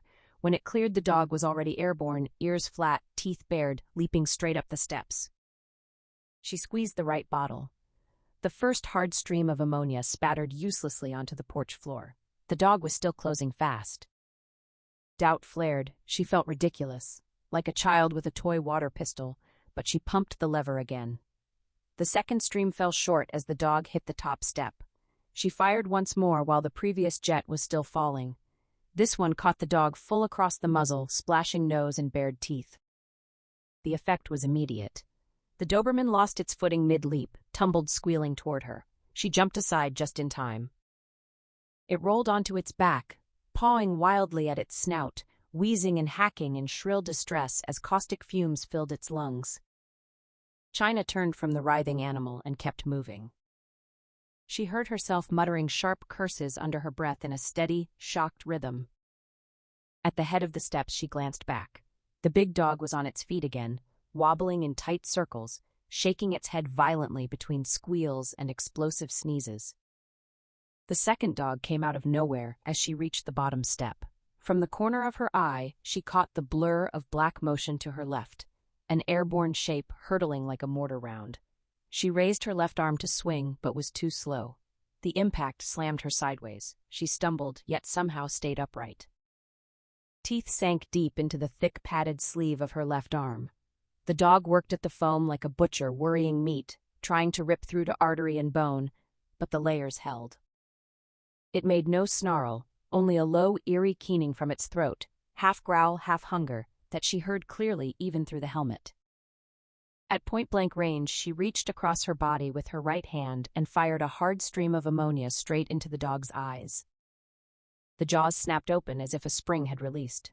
The Doberman spun away howling, silvery threads of saliva flying from its lips.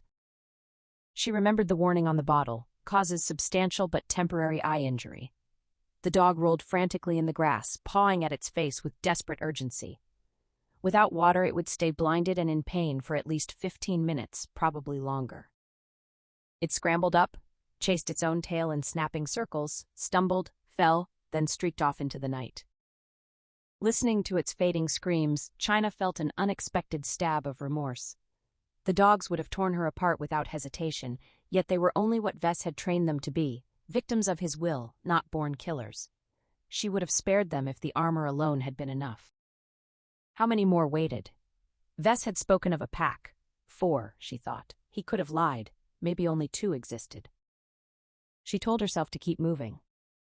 At the passenger side door of the motor home, she tried the handle. It was locked. She dropped the right spray bottle, pinched the brass key between gloved thumb and finger, hard to feel through the thick leather, and aimed for the keyhole. Her hand shook. The key scraped and chattered across the chrome on the first try. It would have fallen if she had not sewn it to the glove. On the second attempt, from directly behind, a third Doberman slammed into her back and clamped onto the nape of her neck. The impact drove her forward against the vehicle. The plexiglass shield cracked hard against the door. The dog's teeth were buried in the thick rolled collar of the jacket and the padded plastic neck guard beneath it. Claws raked uselessly at her back like a nightmare lover. Its weight and frantic thrashing dragged her backward.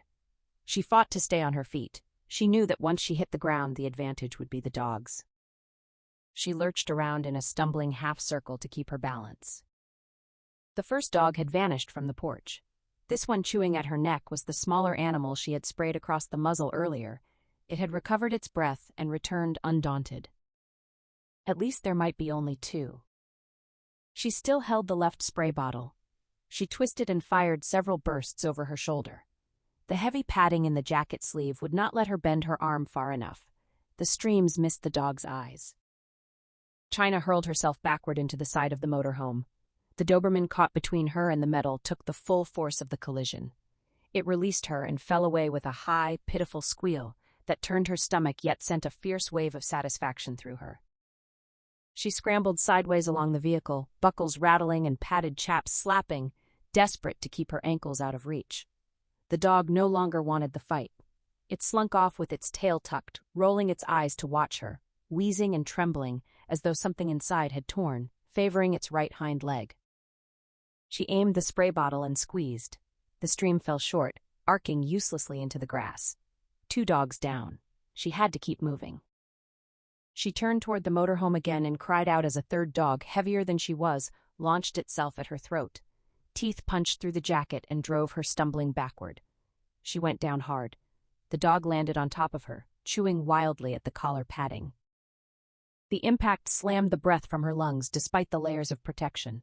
The spray bottle flew from her left hand and spun away. She lunged for it and missed. The dog ripped free a strip of padding, shook it aside, and sprayed her face shield with foamy saliva. It drove in again, tearing deeper, hunting for flesh. She hammered its sleek head with both fists, aiming for the sensitive ears, shouting for it to get off her. It snapped at her right hand, missed, then connected. The incisors failed to pierce the thick glove, but the dog shook her hand like a rat, grinding bone against bone. Pain flared white-hot up her arm, and she screamed. The dog released her hand and returned to her throat, past the torn jacket, teeth slashing at the Kevlar vest beneath. She stretched her throbbing right hand toward the spray bottle lying in the grass. It lay just beyond her fingertips. Turning her head to see it lifted the bottom edge of her face shield. The dog thrust its muzzle underneath, biting into the thick padding of the hard plastic collar. It jerked backward so violently her head left the ground, and pain lanced across the nape of her neck. She heaved with everything she had, trying to throw the heavy animal off. Its paws dug frantically into her. Hot breath washed across the underside of her chin. She knew that if it shifted its snout even a fraction, it would reach skin. She heaved again, hitching sideways across the ground and dragging the clinging dog with her. Now the bottle was only 6 inches away. The first dog came limping back, ready to rejoin the attack. She realized her earlier slam had not injured its lungs after all. 2 of them at once, she could not handle 2 on top of her. She heaved once more, pulling the snarling weight along. Its hot tongue licked the sweat from under her chin, and a low, eager whine rumbled in its throat. The limping dog darted at her right foot. She kicked, it dodged, then lunged again and clamped onto the heel of her rockport. Her frantic breathing and the dog's own breath fogged the inside of the visor until she could see nothing. She kicked with both feet to drive the limping dog back while still heaving sideways. Teeth gnashed an inch from her flesh. The tongue slathered her chin again. Her fingers finally closed around the spray bottle. Her bitten hand throbbed so badly she feared she could not grip it, but she squeezed the trigger anyway. Pain flashed through her swollen finger and dizziness washed over her. She shifted to her middle finger and fired again. Despite her kicks, the injured dog bit through the shoe and pierced the top of her right foot. She triggered 2 more heavy streams toward her feet. The dog released her, shrieking. Both of them shook and screamed together in the same blinding pain. The remaining dog kept snapping under the visor, whining hungrily. She jammed the bottle into its face and kept firing until it scrambled off her, screaming. A few drops of ammonia leaked through the visor holes. The fumes burned her eyes and made breathing hard. Gasping, she dropped the bottle and crawled on hands and knees until she bumped the motor home. She pulled herself upright. Her bitten foot burned inside the blood-filled shoe, yet it held her weight. 3 dogs down. If 3, then a 4th was coming. As the ammonia slowly cleared from the shield and jacket, she ached to rip the helmet off and breathe clean air, but she left it on. Choking on the fumes, eyes streaming, she felt her way along the side of the vehicle to the cockpit door. She was surprised the foot still let her walk with only bearable pain. The key remained sewn securely to her right glove. She pinched it between thumb and forefinger. In the distance, 1 dog wailed. Nearby, another cried and howled, while a 3rd whimpered, sneezed, and gagged on the fumes. The 4th stayed silent. She fumbled at the lock until she found the keyhole, turned it, and yanked the door open. She hauled herself into the co-pilot's seat and pulled the door shut just as something heavy slammed against it from outside. Through the side window, she saw the 4th Doberman leap, claws rattling glass, then drop back to the lawn and glare up at her. She stripped off the helmet, gloves, and torn padded jacket. Revealed by the narrow hallway light, Laura Templeton's body still lay on the bed in a tangle of manacles and chains, wrapped inside a sheet. China's chest tightened and her throat closed so tightly she could hardly swallow. She reminded herself this was only the empty husk. Laura's true self had already moved on to a brighter, warmer place. There was no sense in tears for what remained. The closet door stayed closed. She knew the dead man still hung inside it. The air in the motor home had grown faintly foul with the first faint traces of corruption, less terrible than she had feared. She breathed through her mouth to avoid it. She switched on the reading lamp and opened the nightstand's top drawer. The gauze pads, cloth tape, and scissors were still there, rattling softly with the engine's vibration. Leaving the engine running worried her. It would mask any approaching vehicle if Vess returned early. Yet she needed the light and could not risk draining the battery. She carried the supplies to an armchair in the lounge behind the cockpit. She had already shed the rest of the protective gear. Now she pulled off her right shoe. The sock was soaked dark with blood. She peeled it away. 2 deep punctures marked the top of her foot. Blood welled thick and dark, but it seeped rather than spurted. The wound itself would not kill her soon. She pressed a double thickness of gauze over the holes and secured it with cloth tape, tightening the wrap to slow the bleeding. China wished she had Bactine or iodine to flood the punctures, but none was available. Infection would take hours to develop anyway, and by then she would either have escaped and reached medical help or be dead from something else. Rabies seemed unlikely. Edgler Vess would have kept his dogs healthy and fully vaccinated. Her blood-soaked sock felt cold and slimy. She left it off. She eased her bandaged foot into the shoe and tied the lace a little looser than normal. She retrieved a folding metal step stool from its narrow slot between the kitchen cabinetry and refrigerator, carried it to the short hallway at the rear of the motorhome, and opened it beneath the skylight. The frosted plastic panel measured about 3 feet by 20 inches. Standing on the stool, she examined the skylight. It was fixed in place with its mounting flange on the outside, offering no interior access to screws or rivets and no tilting function for ventilation. Beneath her protective layers, she had worn a tool belt taken from Vess's workbench. She had left it on the dining nook table. Unsure what she would need, she had brought pliers, needle-nose pliers, files, and several screwdrivers, yet only the hammer would serve now. On the first step of the stool, her head came within 10 inches of the panel. She turned her face aside and swung the hammer with her left hand. The flat steel head struck with a loud bang and clatter. The skylight remained undamaged. She hammered again and again. Each impact shuddered through the plastic and into her already strained, weary muscles and aching bones. The motorhome was at least 15 years old, and this appeared to be the original factory skylight, made of a less durable plastic that had grown brittle from years of sun and weather. At last the panel cracked along one edge of the frame. China attacked the fissure, driving it to the corner, then along the short end, and finally down the full 3-foot length. She paused several times to catch her breath and switch the hammer between hands. Eventually the panel rattled loosely, held only by splinters along the cracks in the still intact fourth edge. She dropped the hammer, flexed her stiff hands, then pressed both palms flat against the plastic. Grunting, she pushed upward while stepping onto the second rung of the stool. With a brittle splintering sound, the panel lifted an inch, jagged edges squeaking. It bent backward at the fourth side, resisting stubbornly. Frustration surged through her. She cried out and shoved harder. Suddenly, the remaining edge cracked through with a sharp gunshot bang. She pushed the panel out onto the roof. It rattled across the surface and fell to the driveway. Through the open hole, clouds parted and moonlight poured down, bathing her upturned face in cold silver. Far above, stars burned clean and white in the vast sky. China backed the motorhome off the driveway and positioned it parallel to the front of the house, as close to the porch as possible.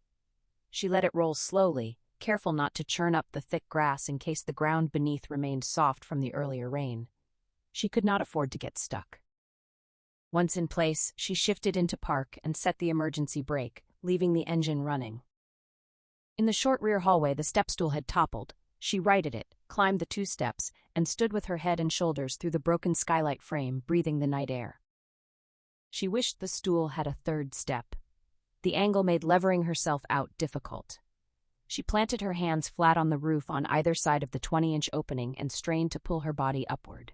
Tendons flared between her neck and shoulders, her pulse hammered in her temples and throat, and every muscle in her arms and back quivered. Pain and exhaustion threatened to defeat her. Then the image of Ariel rose in her mind, rocking in the living room armchair, hugging herself, eyes distant, lips parted in a silent scream. That vision gave China fresh strength. Her trembling arms straightened, drawing her body out. She kicked her feet as if swimming up from deep water. At last her elbows locked and she heaved herself fully onto the roof. Her sweater snagged on jagged plastic shards bristling from the frame. A few points pierced the knit and stung her belly, but she tore free. She crawled forward, rolled onto her back, lifted her sweater, and checked her stomach. Blood seeped from a couple of shallow punctures, nothing serious. In the distance, at least 2 injured dogs howled. Their cries carried such raw fear, misery, and loneliness that China could scarcely stand to hear them. She edged to the roof's side and looked down into the yard east of the house. The uninjured Doberman trotted around the front of the motorhome, spotted her immediately, and stood directly below, teeth bared, staring upward. It showed no concern for its injured packmates. China stepped back from the edge and rose carefully. Dew made the metal surface slippery, but the rubber treads on her rockports gave good grip. Falling into the yard unarmed and unprotected would let the remaining dog finish her in seconds. The motorhome sat only inches below the porch roof. She had parked tight, leaving less than a foot between vehicle and house. She stepped across the narrow gap onto the porch roof. The asphalt shingles offered a sandy texture that felt far less treacherous. The slope was gentle. She climbed easily to the front wall of the house. The recent rain had drawn a tarry scent from the many layers of creosote on the log walls. The double-hung window to Vess's second-story bedroom stood open 3 inches, exactly as she had left it. She slid her aching hands through the gap, groaned, and shoved the lower sash upward. The swollen wood stuck twice in the damp weather, but she forced it all the way open.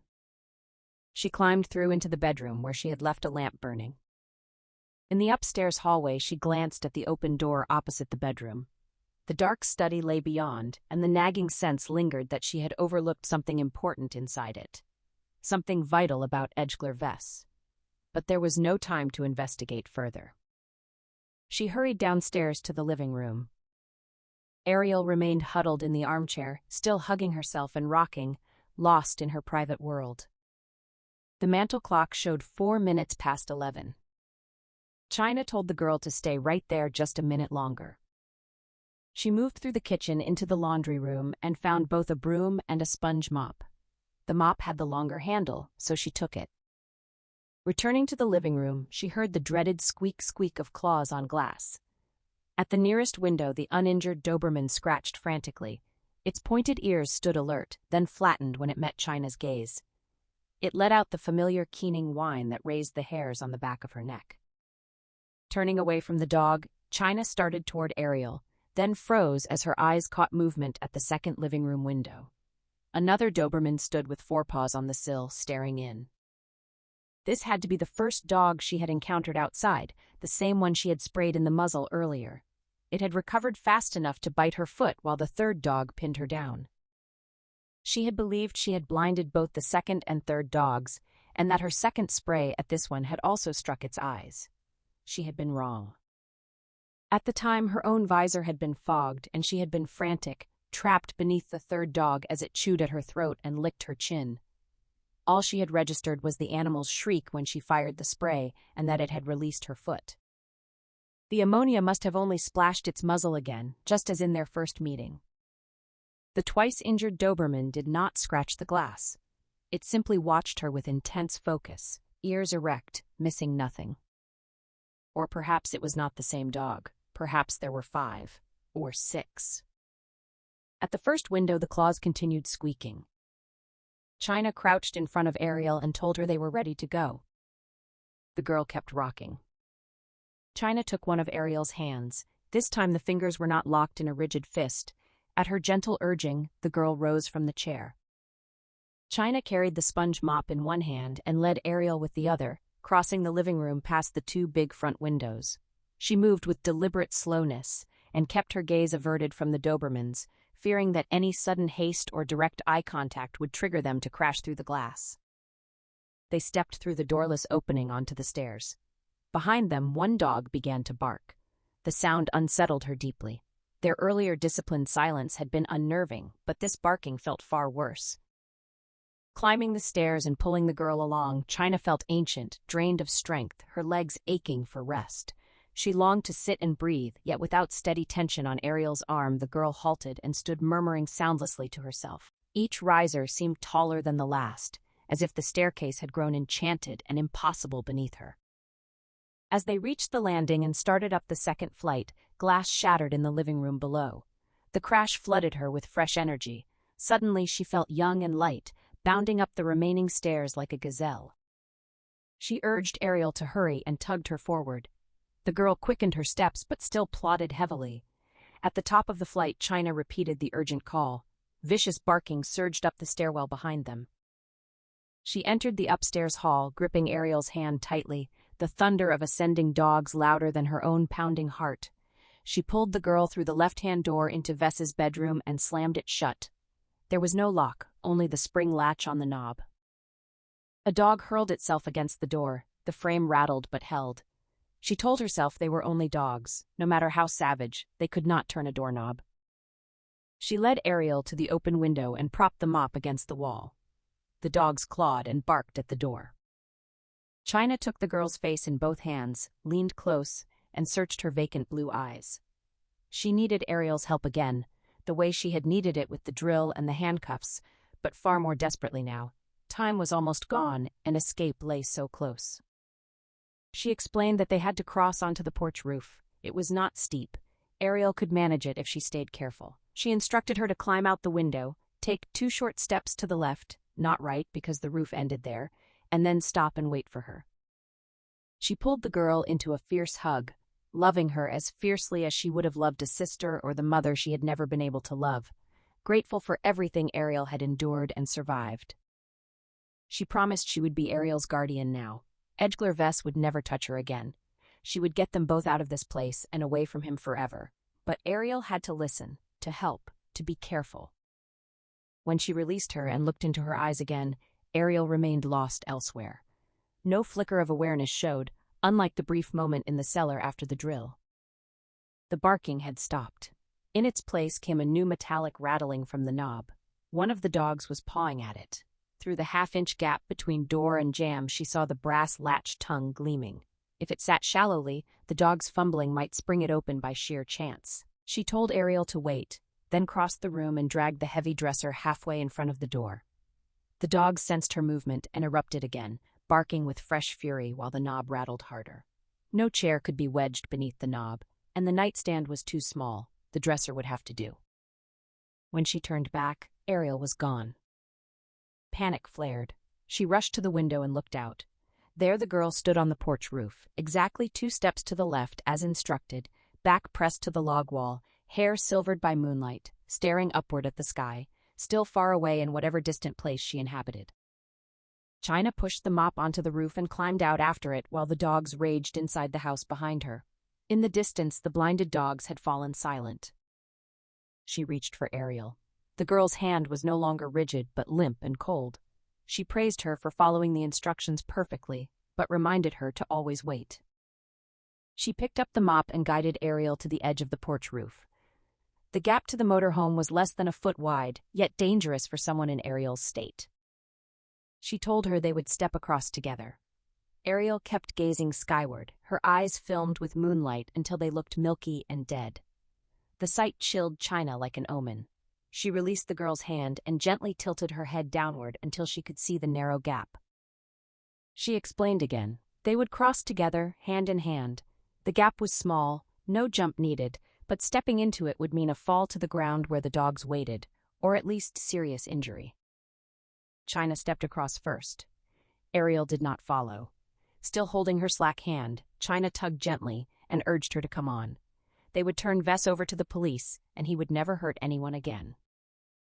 After a hesitation, Ariel stepped across onto the motorhome roof and immediately slipped on the dew-wet metal. China dropped the mop, caught her, and kept her upright. She retrieved the mop and led Ariel to the open skylight, encouraging her to kneel at the edge. She lay flat on her stomach, leaned through the opening, and used the mop to shove the step stool out of the way toward the back of the hallway. She could not risk either of them landing on it and breaking a leg. She stood, threw the mop into the yard, then placed a hand on Ariel's shoulder and told her to slide forward, put her legs through the skylight, sit on the edge while watching the sharp plastic fragments, let her legs dangle, and drop to the floor inside. Once down, she was to move forward toward the cockpit so China would not land on her. A gentle push was all it took. Ariel dropped through, landed on her feet, stumbled over the discarded hammer, and steadied herself with one hand against the wall. China urged her forward. Behind her, a second-story window shattered onto the porch roof, one of the study windows. The dogs had reached the study from the upstairs hall after the bedroom door blocked them. She turned. A Doberman raced straight at her across the roof, leaping with enough force to carry her off the motorhome and into the yard below. She twisted aside, but the dog corrected in midair, faster than she could move. It landed on the slick metal, skidded, claws screeching, and tumbled past her untouched. Howling, it slid off the roof, struck the ground with a squeal, and tried to rise. Its hindquarters failed, the legs twisted at an unnatural angle. Pain clearly tore through the animal, yet its furious gaze stayed locked on China. It sat barking up at her, unable to stand. The second Doberman slipped through the broken study window onto the porch roof, silent and wary. This was the one she had sprayed twice with ammonia, both shots square on the muzzle. Even now it shook its head and snorted against the lingering burn. It had learned caution and would not charge as recklessly as the first. China knew it would soon notice she no longer held the spray bottle, that her hands were empty. Then its courage would return. She wished she had not flung the sponge mop into the yard. The wooden handle might have given her reach, a chance to jab hard enough to wound. But the mop lay out of reach. The dog crept along the front wall of the house, shoulders hunched, head low, glancing back at her. It reached the open window of Vess's bedroom, then reversed course, picking its way carefully over the moonlit shards of glass while its eyes stayed fixed on her from beneath lowered brows. She scanned her memory for anything inside the motor home that could serve as a weapon, something Ariel could hand up quickly. She called the girl's name softly. The dog froze at the sound. She called again. No answer came from below. It was hopeless. Ariel could not be roused to act in time. When the attack finally came, luck would not save her a second time. This dog would not slide off the roof without sinking its teeth into her. She would have only her bare hands. The dog halted its pacing. It lifted its tapered black head, ears pricked, and stared straight at her, panting. Her thoughts raced with a clarity and speed she had never felt before. Though she hated to look away, she glanced down through the skylight. Ariel had obeyed and moved forward out of the short hallway. Good. The dog's panting stopped. It stood rigid. Its ears twitched once, then flattened tight against its skull. China muttered a curse and dropped through the broken skylight into the motorhome. Pain flared white-hot through her bitten foot. The step-stool she had shoved aside earlier now rested against the closed bedroom door. She seized it and dragged it clear of the skylight. Paws thudded on the metal roof above. She snatched the hammer from the floor and slid its handle under the waistband of her jeans. The steel head pressed cold against her belly through the thin sweater. The dog appeared in the opening overhead, a dark predatory outline against the moonlight. She lifted the step-stool, gripping its tubular metal rail, and backed toward the bathroom door. The hallway was too narrow to swing the stool like a club, but she held it out in front of her the way a lion tamer holds a chair. She challenged the dog with a shaky voice, daring it to come down. The animal hesitated at the edge. She raised her voice, shouting in raw anger, mocking its fear, demanding it attack. The dog growled. She kept taunting, urging it to leap and finish the fight. Snarling, the Doberman jumped. The instant its paws hit the hallway floor, it ricocheted straight at her. China did not retreat. Retreat meant death. She charged head-on, thrusting the four metal legs forward like swords. The impact slammed into her, nearly knocking her off her feet, but the dog rebounded with a yelp of pain and tumbled backward down the short hall. It scrambled up, wobbling. She was already on it, jabbing relentlessly with the stool legs, driving it back, keeping it off balance so it could not slip around or under or over. The dog was quick, brutally strong, and supple as a cat. Her arms burned, her heart hammered until her vision pulsed bright and dark, yet she refused to ease off even for a breath. When the stool started to fold and pinched two of her fingers, she snapped it open again and kept jabbing until she pinned the animal against the bedroom door, trapping it between the panel and the legs. The dog thrashed and clawed, snarling, frantic to escape. Its power was immense. She leaned her full weight against the stool, then released one hand long enough to pull the hammer from her waistband. With only one hand on the stool, the dog squirmed higher, lunged over the top, jaws snapping, teeth huge and slobbering, eyes bulging black and bloody with rage. Still pressing hard, China swung the hammer. It struck bone with a dull crack. The dog screamed. She swung again, landing squarely on the skull. The scream cut off. The dog slumped. She stepped back. The stool clattered to the floor. The dog still breathed, a thin, pitiful whine rising from its throat. It tried to rise. She brought the hammer down a third time. The body went still. Breathing hard, cold sweat sliding down her skin, China dropped the hammer and staggered into the bathroom. She vomited Vess's coffee cake into the toilet. No triumph rose in her. In her whole life she had never killed anything larger than a palmetto beetle until tonight. Self-defense made the act necessary, but it did not make it easy. Time was short. Still she paused at the sink, splashing cold water over her bruised face and rinsing the sour taste from her mouth. Her reflection in the mirror startled her. Swollen, blood-streaked eyes sunken in dark circles, hair matted and wild. She looked half-mad. In truth, she felt mad, seized by a fierce, desperate love of freedom at last. Freedom from Vess, from her mother, from the past, from the endless need to understand. Mad with the hope that she could save Ariel and finally do more than merely survive. Ariel sat on the lounge sofa, arms wrapped around herself, rocking. For the first time since China had seen her through the viewport, the girl made a sound, a low, wretched, rhythmic moan. China spoke gently, telling her it was all right, that everything would be fine now. The moaning continued. Nothing soothed her. China led her forward, settled her into the co-pilot seat, and fastened the safety harness. She told her they were leaving and that it was over. She dropped into the driver's seat. The engine ran smooth, not overheated. The fuel gauge showed plenty of gas, oil pressure good, no warning lights. The dashboard clock read 10 minutes to midnight. Whether it kept accurate time in the old motorhome, she could not say. She switched on the headlights, released the emergency brake, and shifted into gear. She eased the big vehicle forward without spinning the tires, letting it drift slowly off the grass before turning left onto the driveway and heading east. She had never driven anything this large, yet after the last 24 hours no machine felt beyond her. She would have managed a tank if that had been all that was left. In the side mirror, the lighted log house shrank away into the moonlit dark, looking as warm and welcoming as any home she had ever known. Ariel had gone quiet again. She hunched forward in the harness, fingers buried in her hair, clutching her head as though it might burst. China told her they were on their way, and it would not be far. The girl's face had lost its former placid beauty. It was twisted now with raw anguish, mouth working as if she were sobbing, though no tears fell and no sound escaped. China could not tell whether Ariel feared they would meet Vess and be stopped just short of escape, or whether she was trapped in some memory from before, or drifting again in the private fantasy world Vess had forced on her. They crested the bare rise and started down the long, gradual slope where trees pressed close to the driveway. China remembered Vess had stopped on both sides of a gate the previous morning when he drove in. It could not be much farther ahead. He had not left the motor home to open it. The gate had to be electrically operated. Gripping the steering wheel with one hand, China slid open the timbre top of the console between the seats and rummaged inside until her fingers closed on the remote control. The gate loomed ahead in the headlights. Formidable steel posts, tubular rails, crossbars, barbed wire.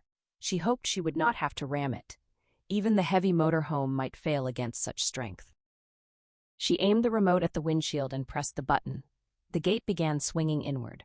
Relief surged through her. She eased off the accelerator and tapped the brake, giving the ponderous barrier time to open fully. Fear beat inside her chest like frantic dark wings. She was suddenly certain Vess would pull his car across the end of the driveway and block them just as the gate finished moving. But she drove between the posts onto the empty two-lane blacktop that stretched left and right. No headlights appeared in either direction. To the north, the highway climbed into forested darkness toward ragged moon-frosted clouds and stars, like a ramp that might carry them straight off the earth. To the south, the lanes descended, curving out of sight through fields and woods, with a faint golden radiance glowing against the night 5 or 6 miles away, like a small town waiting. She turned south, leaving the gate wide open, and accelerated, 20 miles an hour, 30, then steady at 40. The motorhome felt faster than any jet plane. She was flying, finally free. Pain stabbed through every part of her and bone-deep exhaustion dragged at her limbs, yet her spirit soared. She told herself she was untouched and alive, not as a prayer, but as a plain report to God. The countryside lay dark and rural on both sides of the road, no houses or businesses visible, only the distant golden glow, but she felt bathed in light. Ariel still clutched her head, her face twisted in torment. China reassured her the same way, adding that the house was already 3 miles behind them and falling farther away with every passing second. They crested a low hill. Oncoming headlights flared suddenly in the northbound lane. A single car approached uphill. Tension locked her muscles. It might be Vess. The dashboard clock showed 3 minutes to midnight. Even if it was him, she felt secure. The motorhome dwarfed his car. She could smash him aside if necessary and would not hesitate to use the big vehicle as a battering ram. But it was not Vess. As the car drew nearer, she saw the roof array, first mistaking it for a ski rack, then recognizing the unlit emergency beacons and siren bullhorn. Last night on Highway 101, she had hoped for a police car. Now one had appeared. She pounded the horn, flashed the headlights, and braked. She told Ariel that cops were here and everything would be all right. The girl huddled forward in her harness. In answer to the horn and lights, the officer switched on his emergency beacons, though he kept the siren off. China pulled onto the shoulder and stopped. They could catch Vess before he even realized they were gone and tried to run. The cruiser passed her. She caught the words Sheriff's Department on the door, 2 of the most welcome words she had ever seen. In the side mirror, she watched the car execute a wide U-turn and coast to a stop 30 feet ahead on the gravel shoulder. Relief and exhilaration carried her. She opened her door and jumped down, striding toward the cruiser. Only one officer sat inside, wearing a wide-brimmed trooper's hat. He did not seem in any hurry to get out. The revolving beacons threw pulsing red light across the moonlit pavement and splashes of blue that turned the tall roadside trees into leaping shadows. Close then away, close then away. A sudden wind rose, scouring dead leaves and grit across the blacktop as though the strobing lights themselves had stirred the quiet.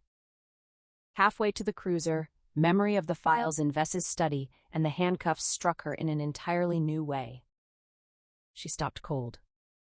Horror flooded through her. She spun away from the black and white and sprinted back toward the motorhome. In the flashing red and blue beneath the heavy moon, the run felt like slow motion through thick, custard-like air. At the open door, she glanced back. The officer was stepping out. It was Edgler Vess. Gasping, China climbed into the driver's seat and yanked the door shut behind her. She released the emergency brake. When she saw the gun come up, she shouted for Ariel to get down, shoved the girl's head below the windshield, and threw herself sideways across the open console to cover her, squeezing her own eyes shut and urging the girl to close hers too. Gunshots cracked in rapid succession. The windshield imploded, spraying sheets of gummy safety glass over them both while slugs tore into the rear of the motorhome. She tried to count the shots. 6, she thought, or maybe 5. She was not sure. It did not matter. She had not seen the weapon clearly enough to know if it was a revolver. She sat up, shaking cascades of prickly glass from her hair and shoulders, and peered through the empty windshield frame. Vess stood by the patrol car 30 feet away, tipping expended cartridges from his revolver. She had already released the brake. Now she shifted out of park. He plucked a speed loader from the pouch on his belt with calm, nimble fingers. Thanks to her mother's criminal friends, she knew exactly what the device was. Before he could reload, she lifted her foot from the brake and slammed the accelerator down. The engine roared. Vess glanced up at the sound, dropped the speed loader, and snapped the cylinder shut. She shouted for Ariel to stay down, ducked her own head as a slug smacked the window frame and ricocheted through the vehicle. She raised her head at once, she needed to see, and swung the wheel hard right, aiming straight for Vess where he stood at the open door of the patrol car. He fired again. She stared directly down the barrel as flame flared from the muzzle. A strange hissing throbbing buzz passed her ear, and she smelled singed hair. Vess dove back into the cruiser. The motorhome smashed into the open door, ripping it away and possibly shearing off one or both of his legs. The sharp smell of gunfire filled the air, stirring an instant surge of excitement in Vess. He leaped into the patrol car with an exuberant whoop as the motorhome's roar bore down on him, headlights blazing like an alien encounter. Diving for safety, he yanked his legs inside, knowing the impact would be close and thrilling. Something slammed hard against his right foot. Cold wind rushed in, the driver's door tore away and tumbled along the blacktop as the motorhome shrieked past. His foot went numb. No pain yet, but he feared it might be crushed or severed. Sitting up, he holstered his revolver and reached down, only to find himself intact. The heel of his boot had been ripped off, nothing worse. His calf tingled to the knee. He laughed. She would pay for the shoe repair. The motorhome was already 200 feet ahead, heading south. He had never killed the engine, so he simply released the handbrake and shifted into drive. Gravel thundered against the undercarriage. Tires screamed, biting the blacktop, and he rocketed after it. Too late, he realized the big vehicle had reversed and was now rushing backward toward him at 30 miles an hour or more. He stomped the brake, but before he could steer left, the motorhome slammed into him with a deafening crash. His head snapped back, then forward into the steering wheel, knocking the breath from his lungs as darkness swirled at the edges of his vision. The hood buckled and popped open, blocking his view. Tires spun, rubber burned. The patrol car was being pushed backward, and the motorhome was already regaining speed. He tried to shift into reverse, but the stick stuttered into neutral and froze. The transmission was ruined. Worse, the smashed front end seemed hung up on the rear of the motorhome.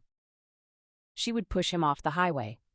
In places, the shoulder dropped 8 or 10 feet, steep enough to flip the car. If they stayed locked together and she lost control, the motorhome would roll over on top of him.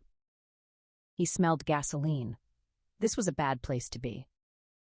To the right of the console, a pump-action 20-gauge shotgun sat mounted barrel-up in spring clips. It carried 5 shells, always loaded. He grabbed the shotgun, wrenched it free, and slid out through the missing door. They were reversing at 25 miles an hour now, gaining speed because the patrol car was in neutral. The pavement rushed up as he bailed out, hitting and rolling across the blacktop to the shoulder, arms tucked, clutching the shotgun tight. His head took hard knocks, but the pain only sharpened his delight in the wild intensity of the moment. China watched in the side mirror as Vess sprang from the patrol car, slammed onto the road, and rolled across the highway. By the time she braked to a full stop, pain flaring in her bitten foot, he lay face down on the far shoulder 300 feet south. He looked motionless. She doubted the fall had killed him, but he had to be unconscious or dazed.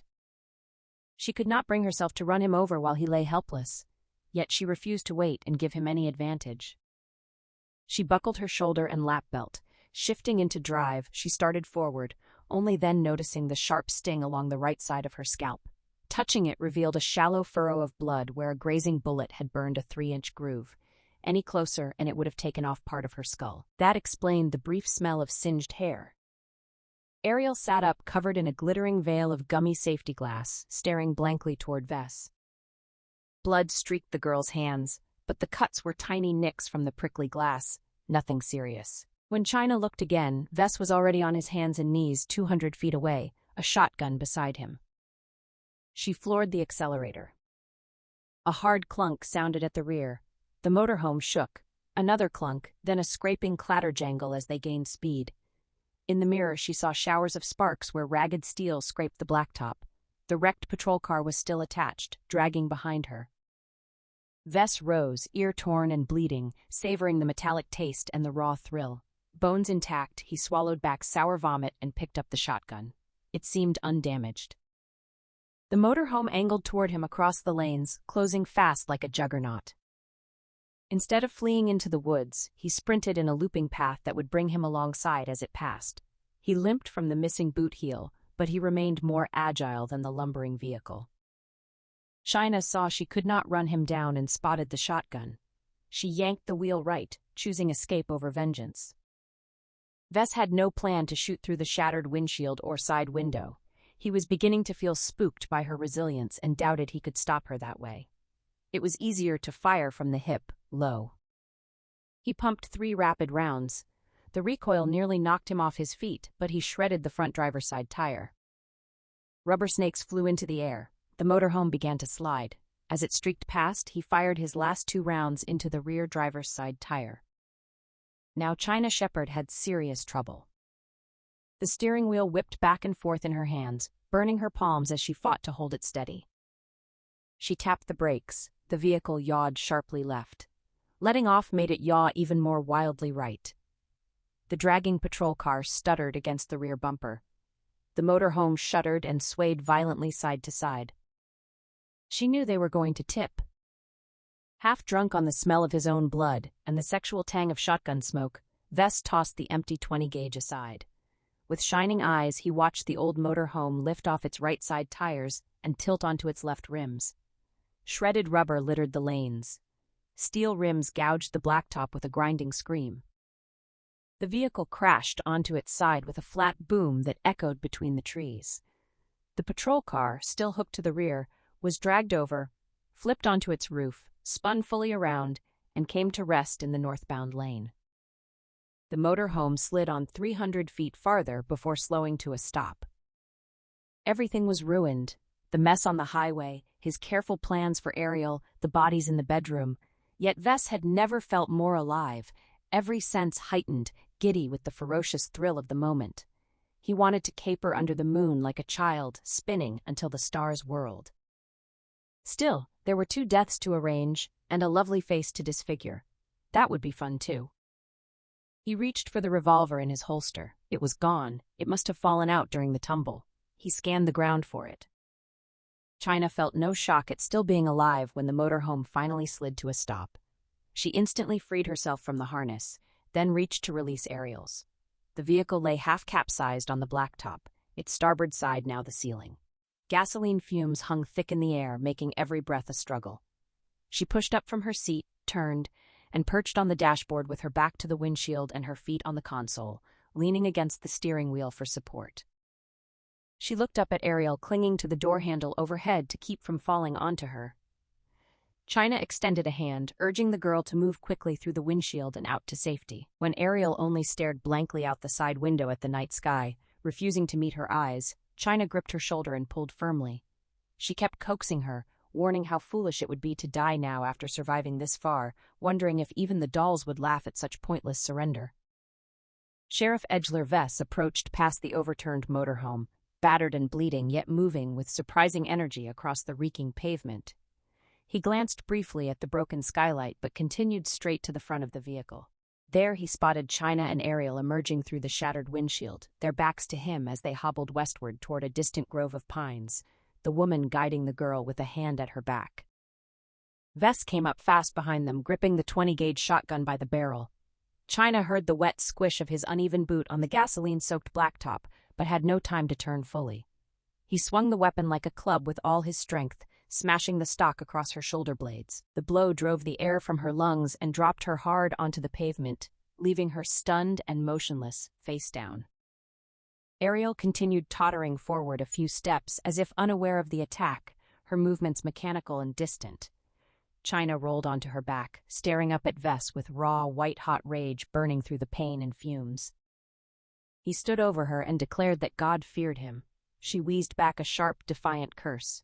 Vess decided he would kill her and consume a piece of her flesh to absorb her strength for the hard days ahead. He considered chasing Ariel first, but chose to finish China, certain the girl could not go far in her condition. When he looked down again, China was pulling a small butane lighter from her jeans pocket, the one she had carried since the service station where he had murdered the clerks. She released the safety lock and rested her thumb on the striker wheel.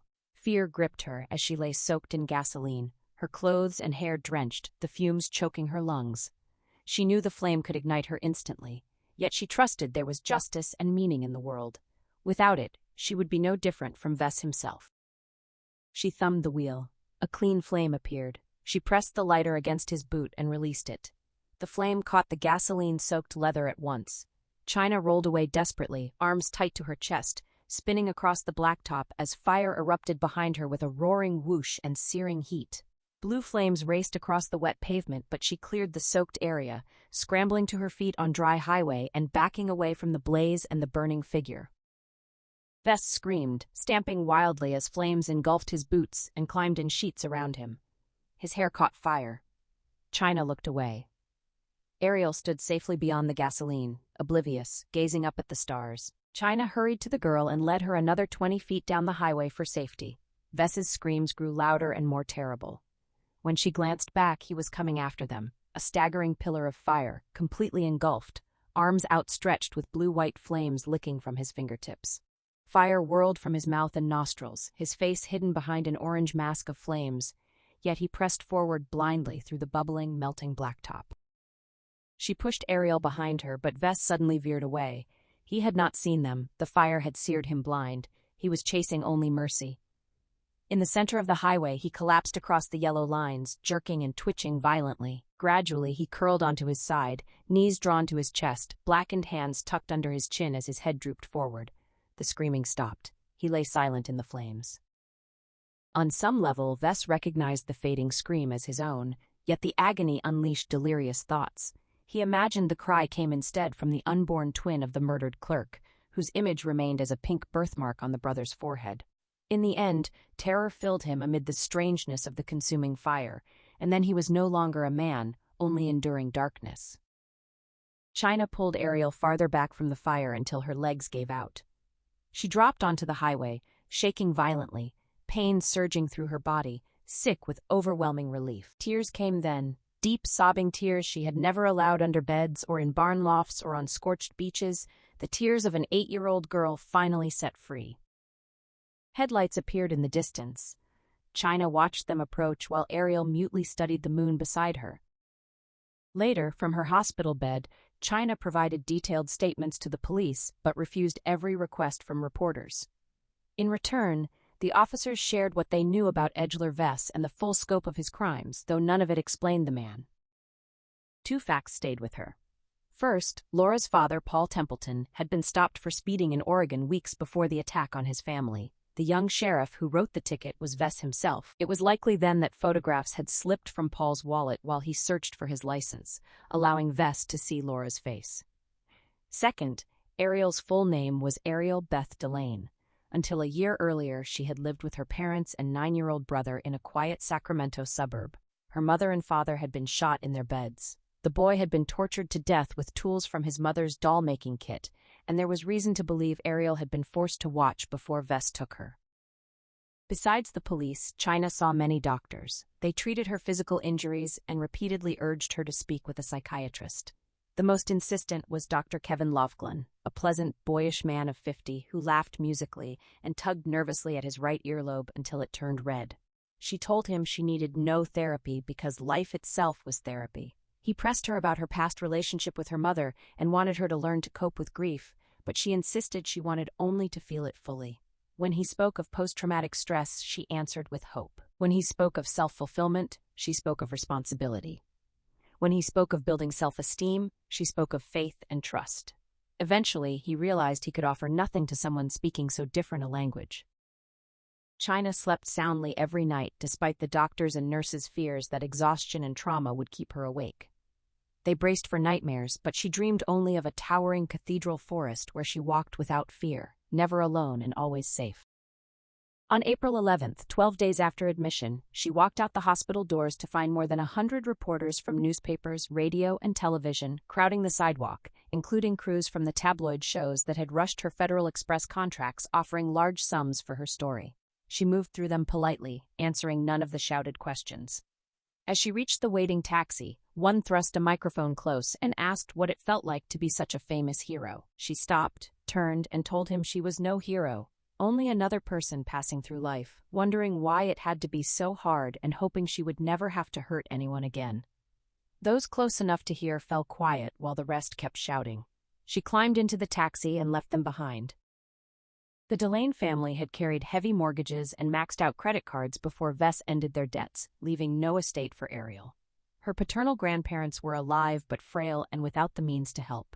Even if any relatives had possessed the money to raise a troubled teenage girl, none felt capable of handling her singular problems. Ariel became a ward of the court and was placed in a state psychiatric hospital in California. No family member objected. Through the summer and autumn, China drove weekly from San Francisco to Sacramento. She petitioned the court to become Ariel Beth Delane's legal guardian, visited the girl, and patiently, some called it stubbornly, navigated the tangled legal and social services systems. She refused to let Ariel spend her life inside the asylums they labeled care facilities. Many influential people now regarded China as a hero. Their admiration finally opened the bureaucratic doors and secured permanent custody for her. Late one January morning, 10 months after she had freed Ariel from the doll-guarded cellar, she drove out of Sacramento with the girl beside her and brought her home to the San Francisco apartment. China never completed the master's degree in psychology she had nearly finished. She continued at the University of California at San Francisco, but changed her major to literature. She had always loved reading, and though she doubted she had any talent for writing, she could imagine working as a book editor someday, shaping stories with writers. Fiction, she felt, held more truth than science. She could also picture herself teaching. If she spent the rest of her life waiting tables, that was fine too. She was good at it and found dignity in the work. The following summer, she and Ariel began spending mornings and early afternoons at the beach while China worked the dinner shift. Ariel liked to sit behind dark sunglasses staring out at the bay, and sometimes she could be coaxed to stand at the water's edge letting the surf swirl around her ankles. One day in June, without quite realizing what she was doing, China traced the word peace in the sand with her index finger. She stared at it a moment, then told Ariel it was a word that could be formed from the letters of her own name. On the 1st of July, while Ariel sat quietly on their blanket gazing at the sun-spangled water, China tried to read the newspaper. Every story troubled her. War, rape, murder, robbery, politicians spewing hatred from every side. A vicious movie review questioned a director's and screenwriter's right to create. A columnist's attack on a novelist dripped the same venom. She dropped the paper in a trash can. Such small hatreds now seemed to her like pale reflections of the same homicidal impulses that drove real murder. The sickness in the heart was identical, only the degree differed. There were no explanations for human evil, only excuses. Early that same July, she noticed a man of about 30 who came to the beach several mornings a week with his 8-year-old son and a laptop. He worked in the shade of an umbrella. Eventually, they began talking. His name was Ned Barnes. He was a widower and a freelance writer with several modestly successful novels. His boy Jamie developed a quiet crush on Ariel and began leaving small gifts beside her on the blanket: wildflowers, an interesting seashell, a torn-out picture of a comical dog, without expecting her to acknowledge them. On August 12th, China cooked spaghetti and meatballs for the 4 of them in the apartment. Afterward, she and Ned played Go Fish and other games with Jamie, while Ariel sat placidly studying her own hands. Since the night in the burning motor home, the girl's face had shown none of the terrible, anguished expression or silent scream, and she no longer hugged herself or rocked in distress. Later in August, the 4 of them went to a movie together and continued meeting at the beach, settling side by side each time. Their friendship stayed easy and unpressured. None of them wanted anything more than to feel a little less alone. In September, just after Labor Day when warm beach days were growing scarce, Ned looked up from his laptop and called her name. China glanced over from her novel. He told her to look at Ariel. The girl stood barefoot at the water's edge in cut-off jeans and long-sleeve blouse, surf breaking around her ankles. Instead of staring out in her usual distant way, she had raised her arms overhead and was waving her hands while quietly dancing in place.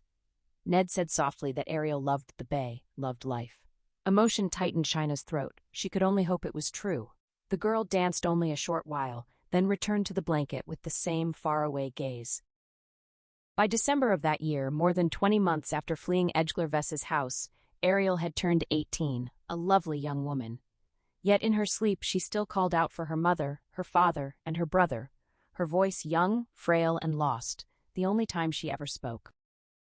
On Christmas morning, among the gifts stacked under the tree for Ariel, Ned, and Jamie, China found a small package addressed to her. It had been wrapped with childlike enthusiasm and care. Her name appeared in uneven block letters on the snowman tag. Inside the box lay a slip of blue paper bearing 4 words set down with visible effort and many pauses. "I want to live."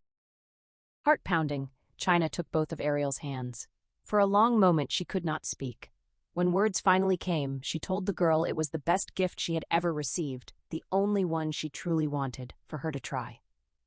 She read the 4 words again through tears. China asked if Ariel did not yet know how to find her way back.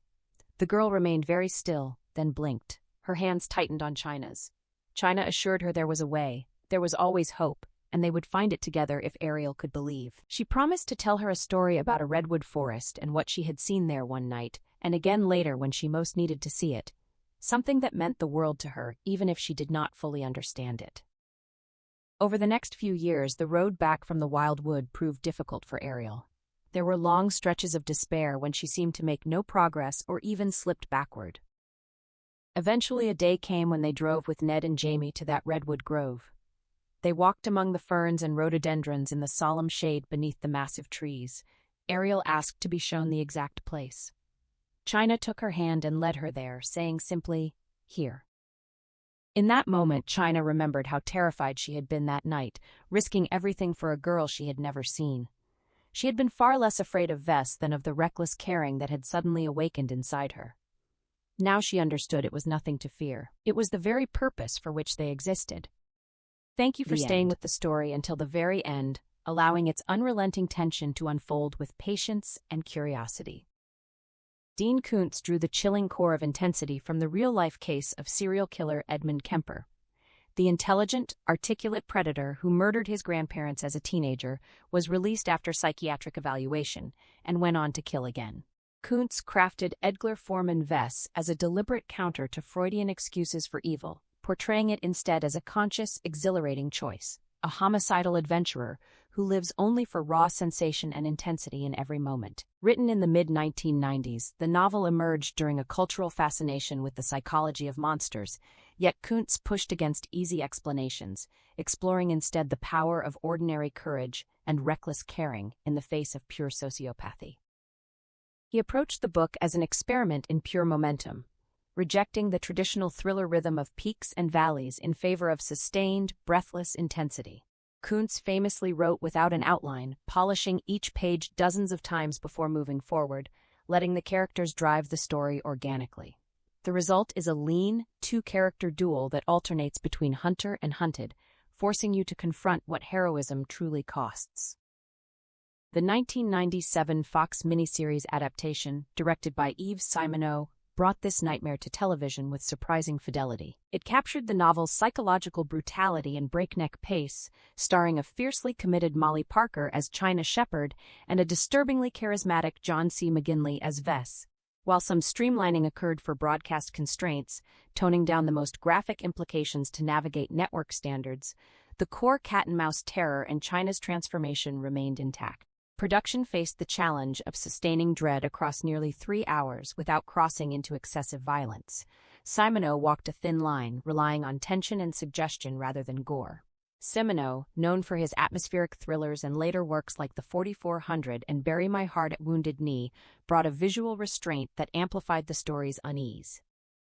One standout behind-the-scenes detail: McGinley fully immersed himself in Vess's unhinged philosophy, delivering a performance that still unsettles viewers today. Fun fact, Koontz has noted that Hollywood studios initially wanted to add a male FBI hero to save China at the end, but he and the team fought to preserve her solo journey of self-discovery. While the miniseries is a strong companion piece, the original novel still holds deeper layers, richer inner monologues, sharper philosophical edges, and an even more unforgiving intensity that only the written word can deliver. If this retelling moved you, I encourage you to experience Dean Koontz's full vision directly on the page. If you enjoyed this journey through darkness and defiance, liking the video helps more than you know, and subscribing supports the creation of more carefully crafted retellings like this one. I'd love to hear your thoughts in the comments. What surprised you most about China's courage, or how Vess made you feel? All perspectives are welcome. And if this story lingered with you, consider sharing it with someone who appreciates tales that test the limits of the human spirit. Stories like this remind us that even in the face of unimaginable evil, the choice to care recklessly can become the most powerful force of all. Until the next one, take care.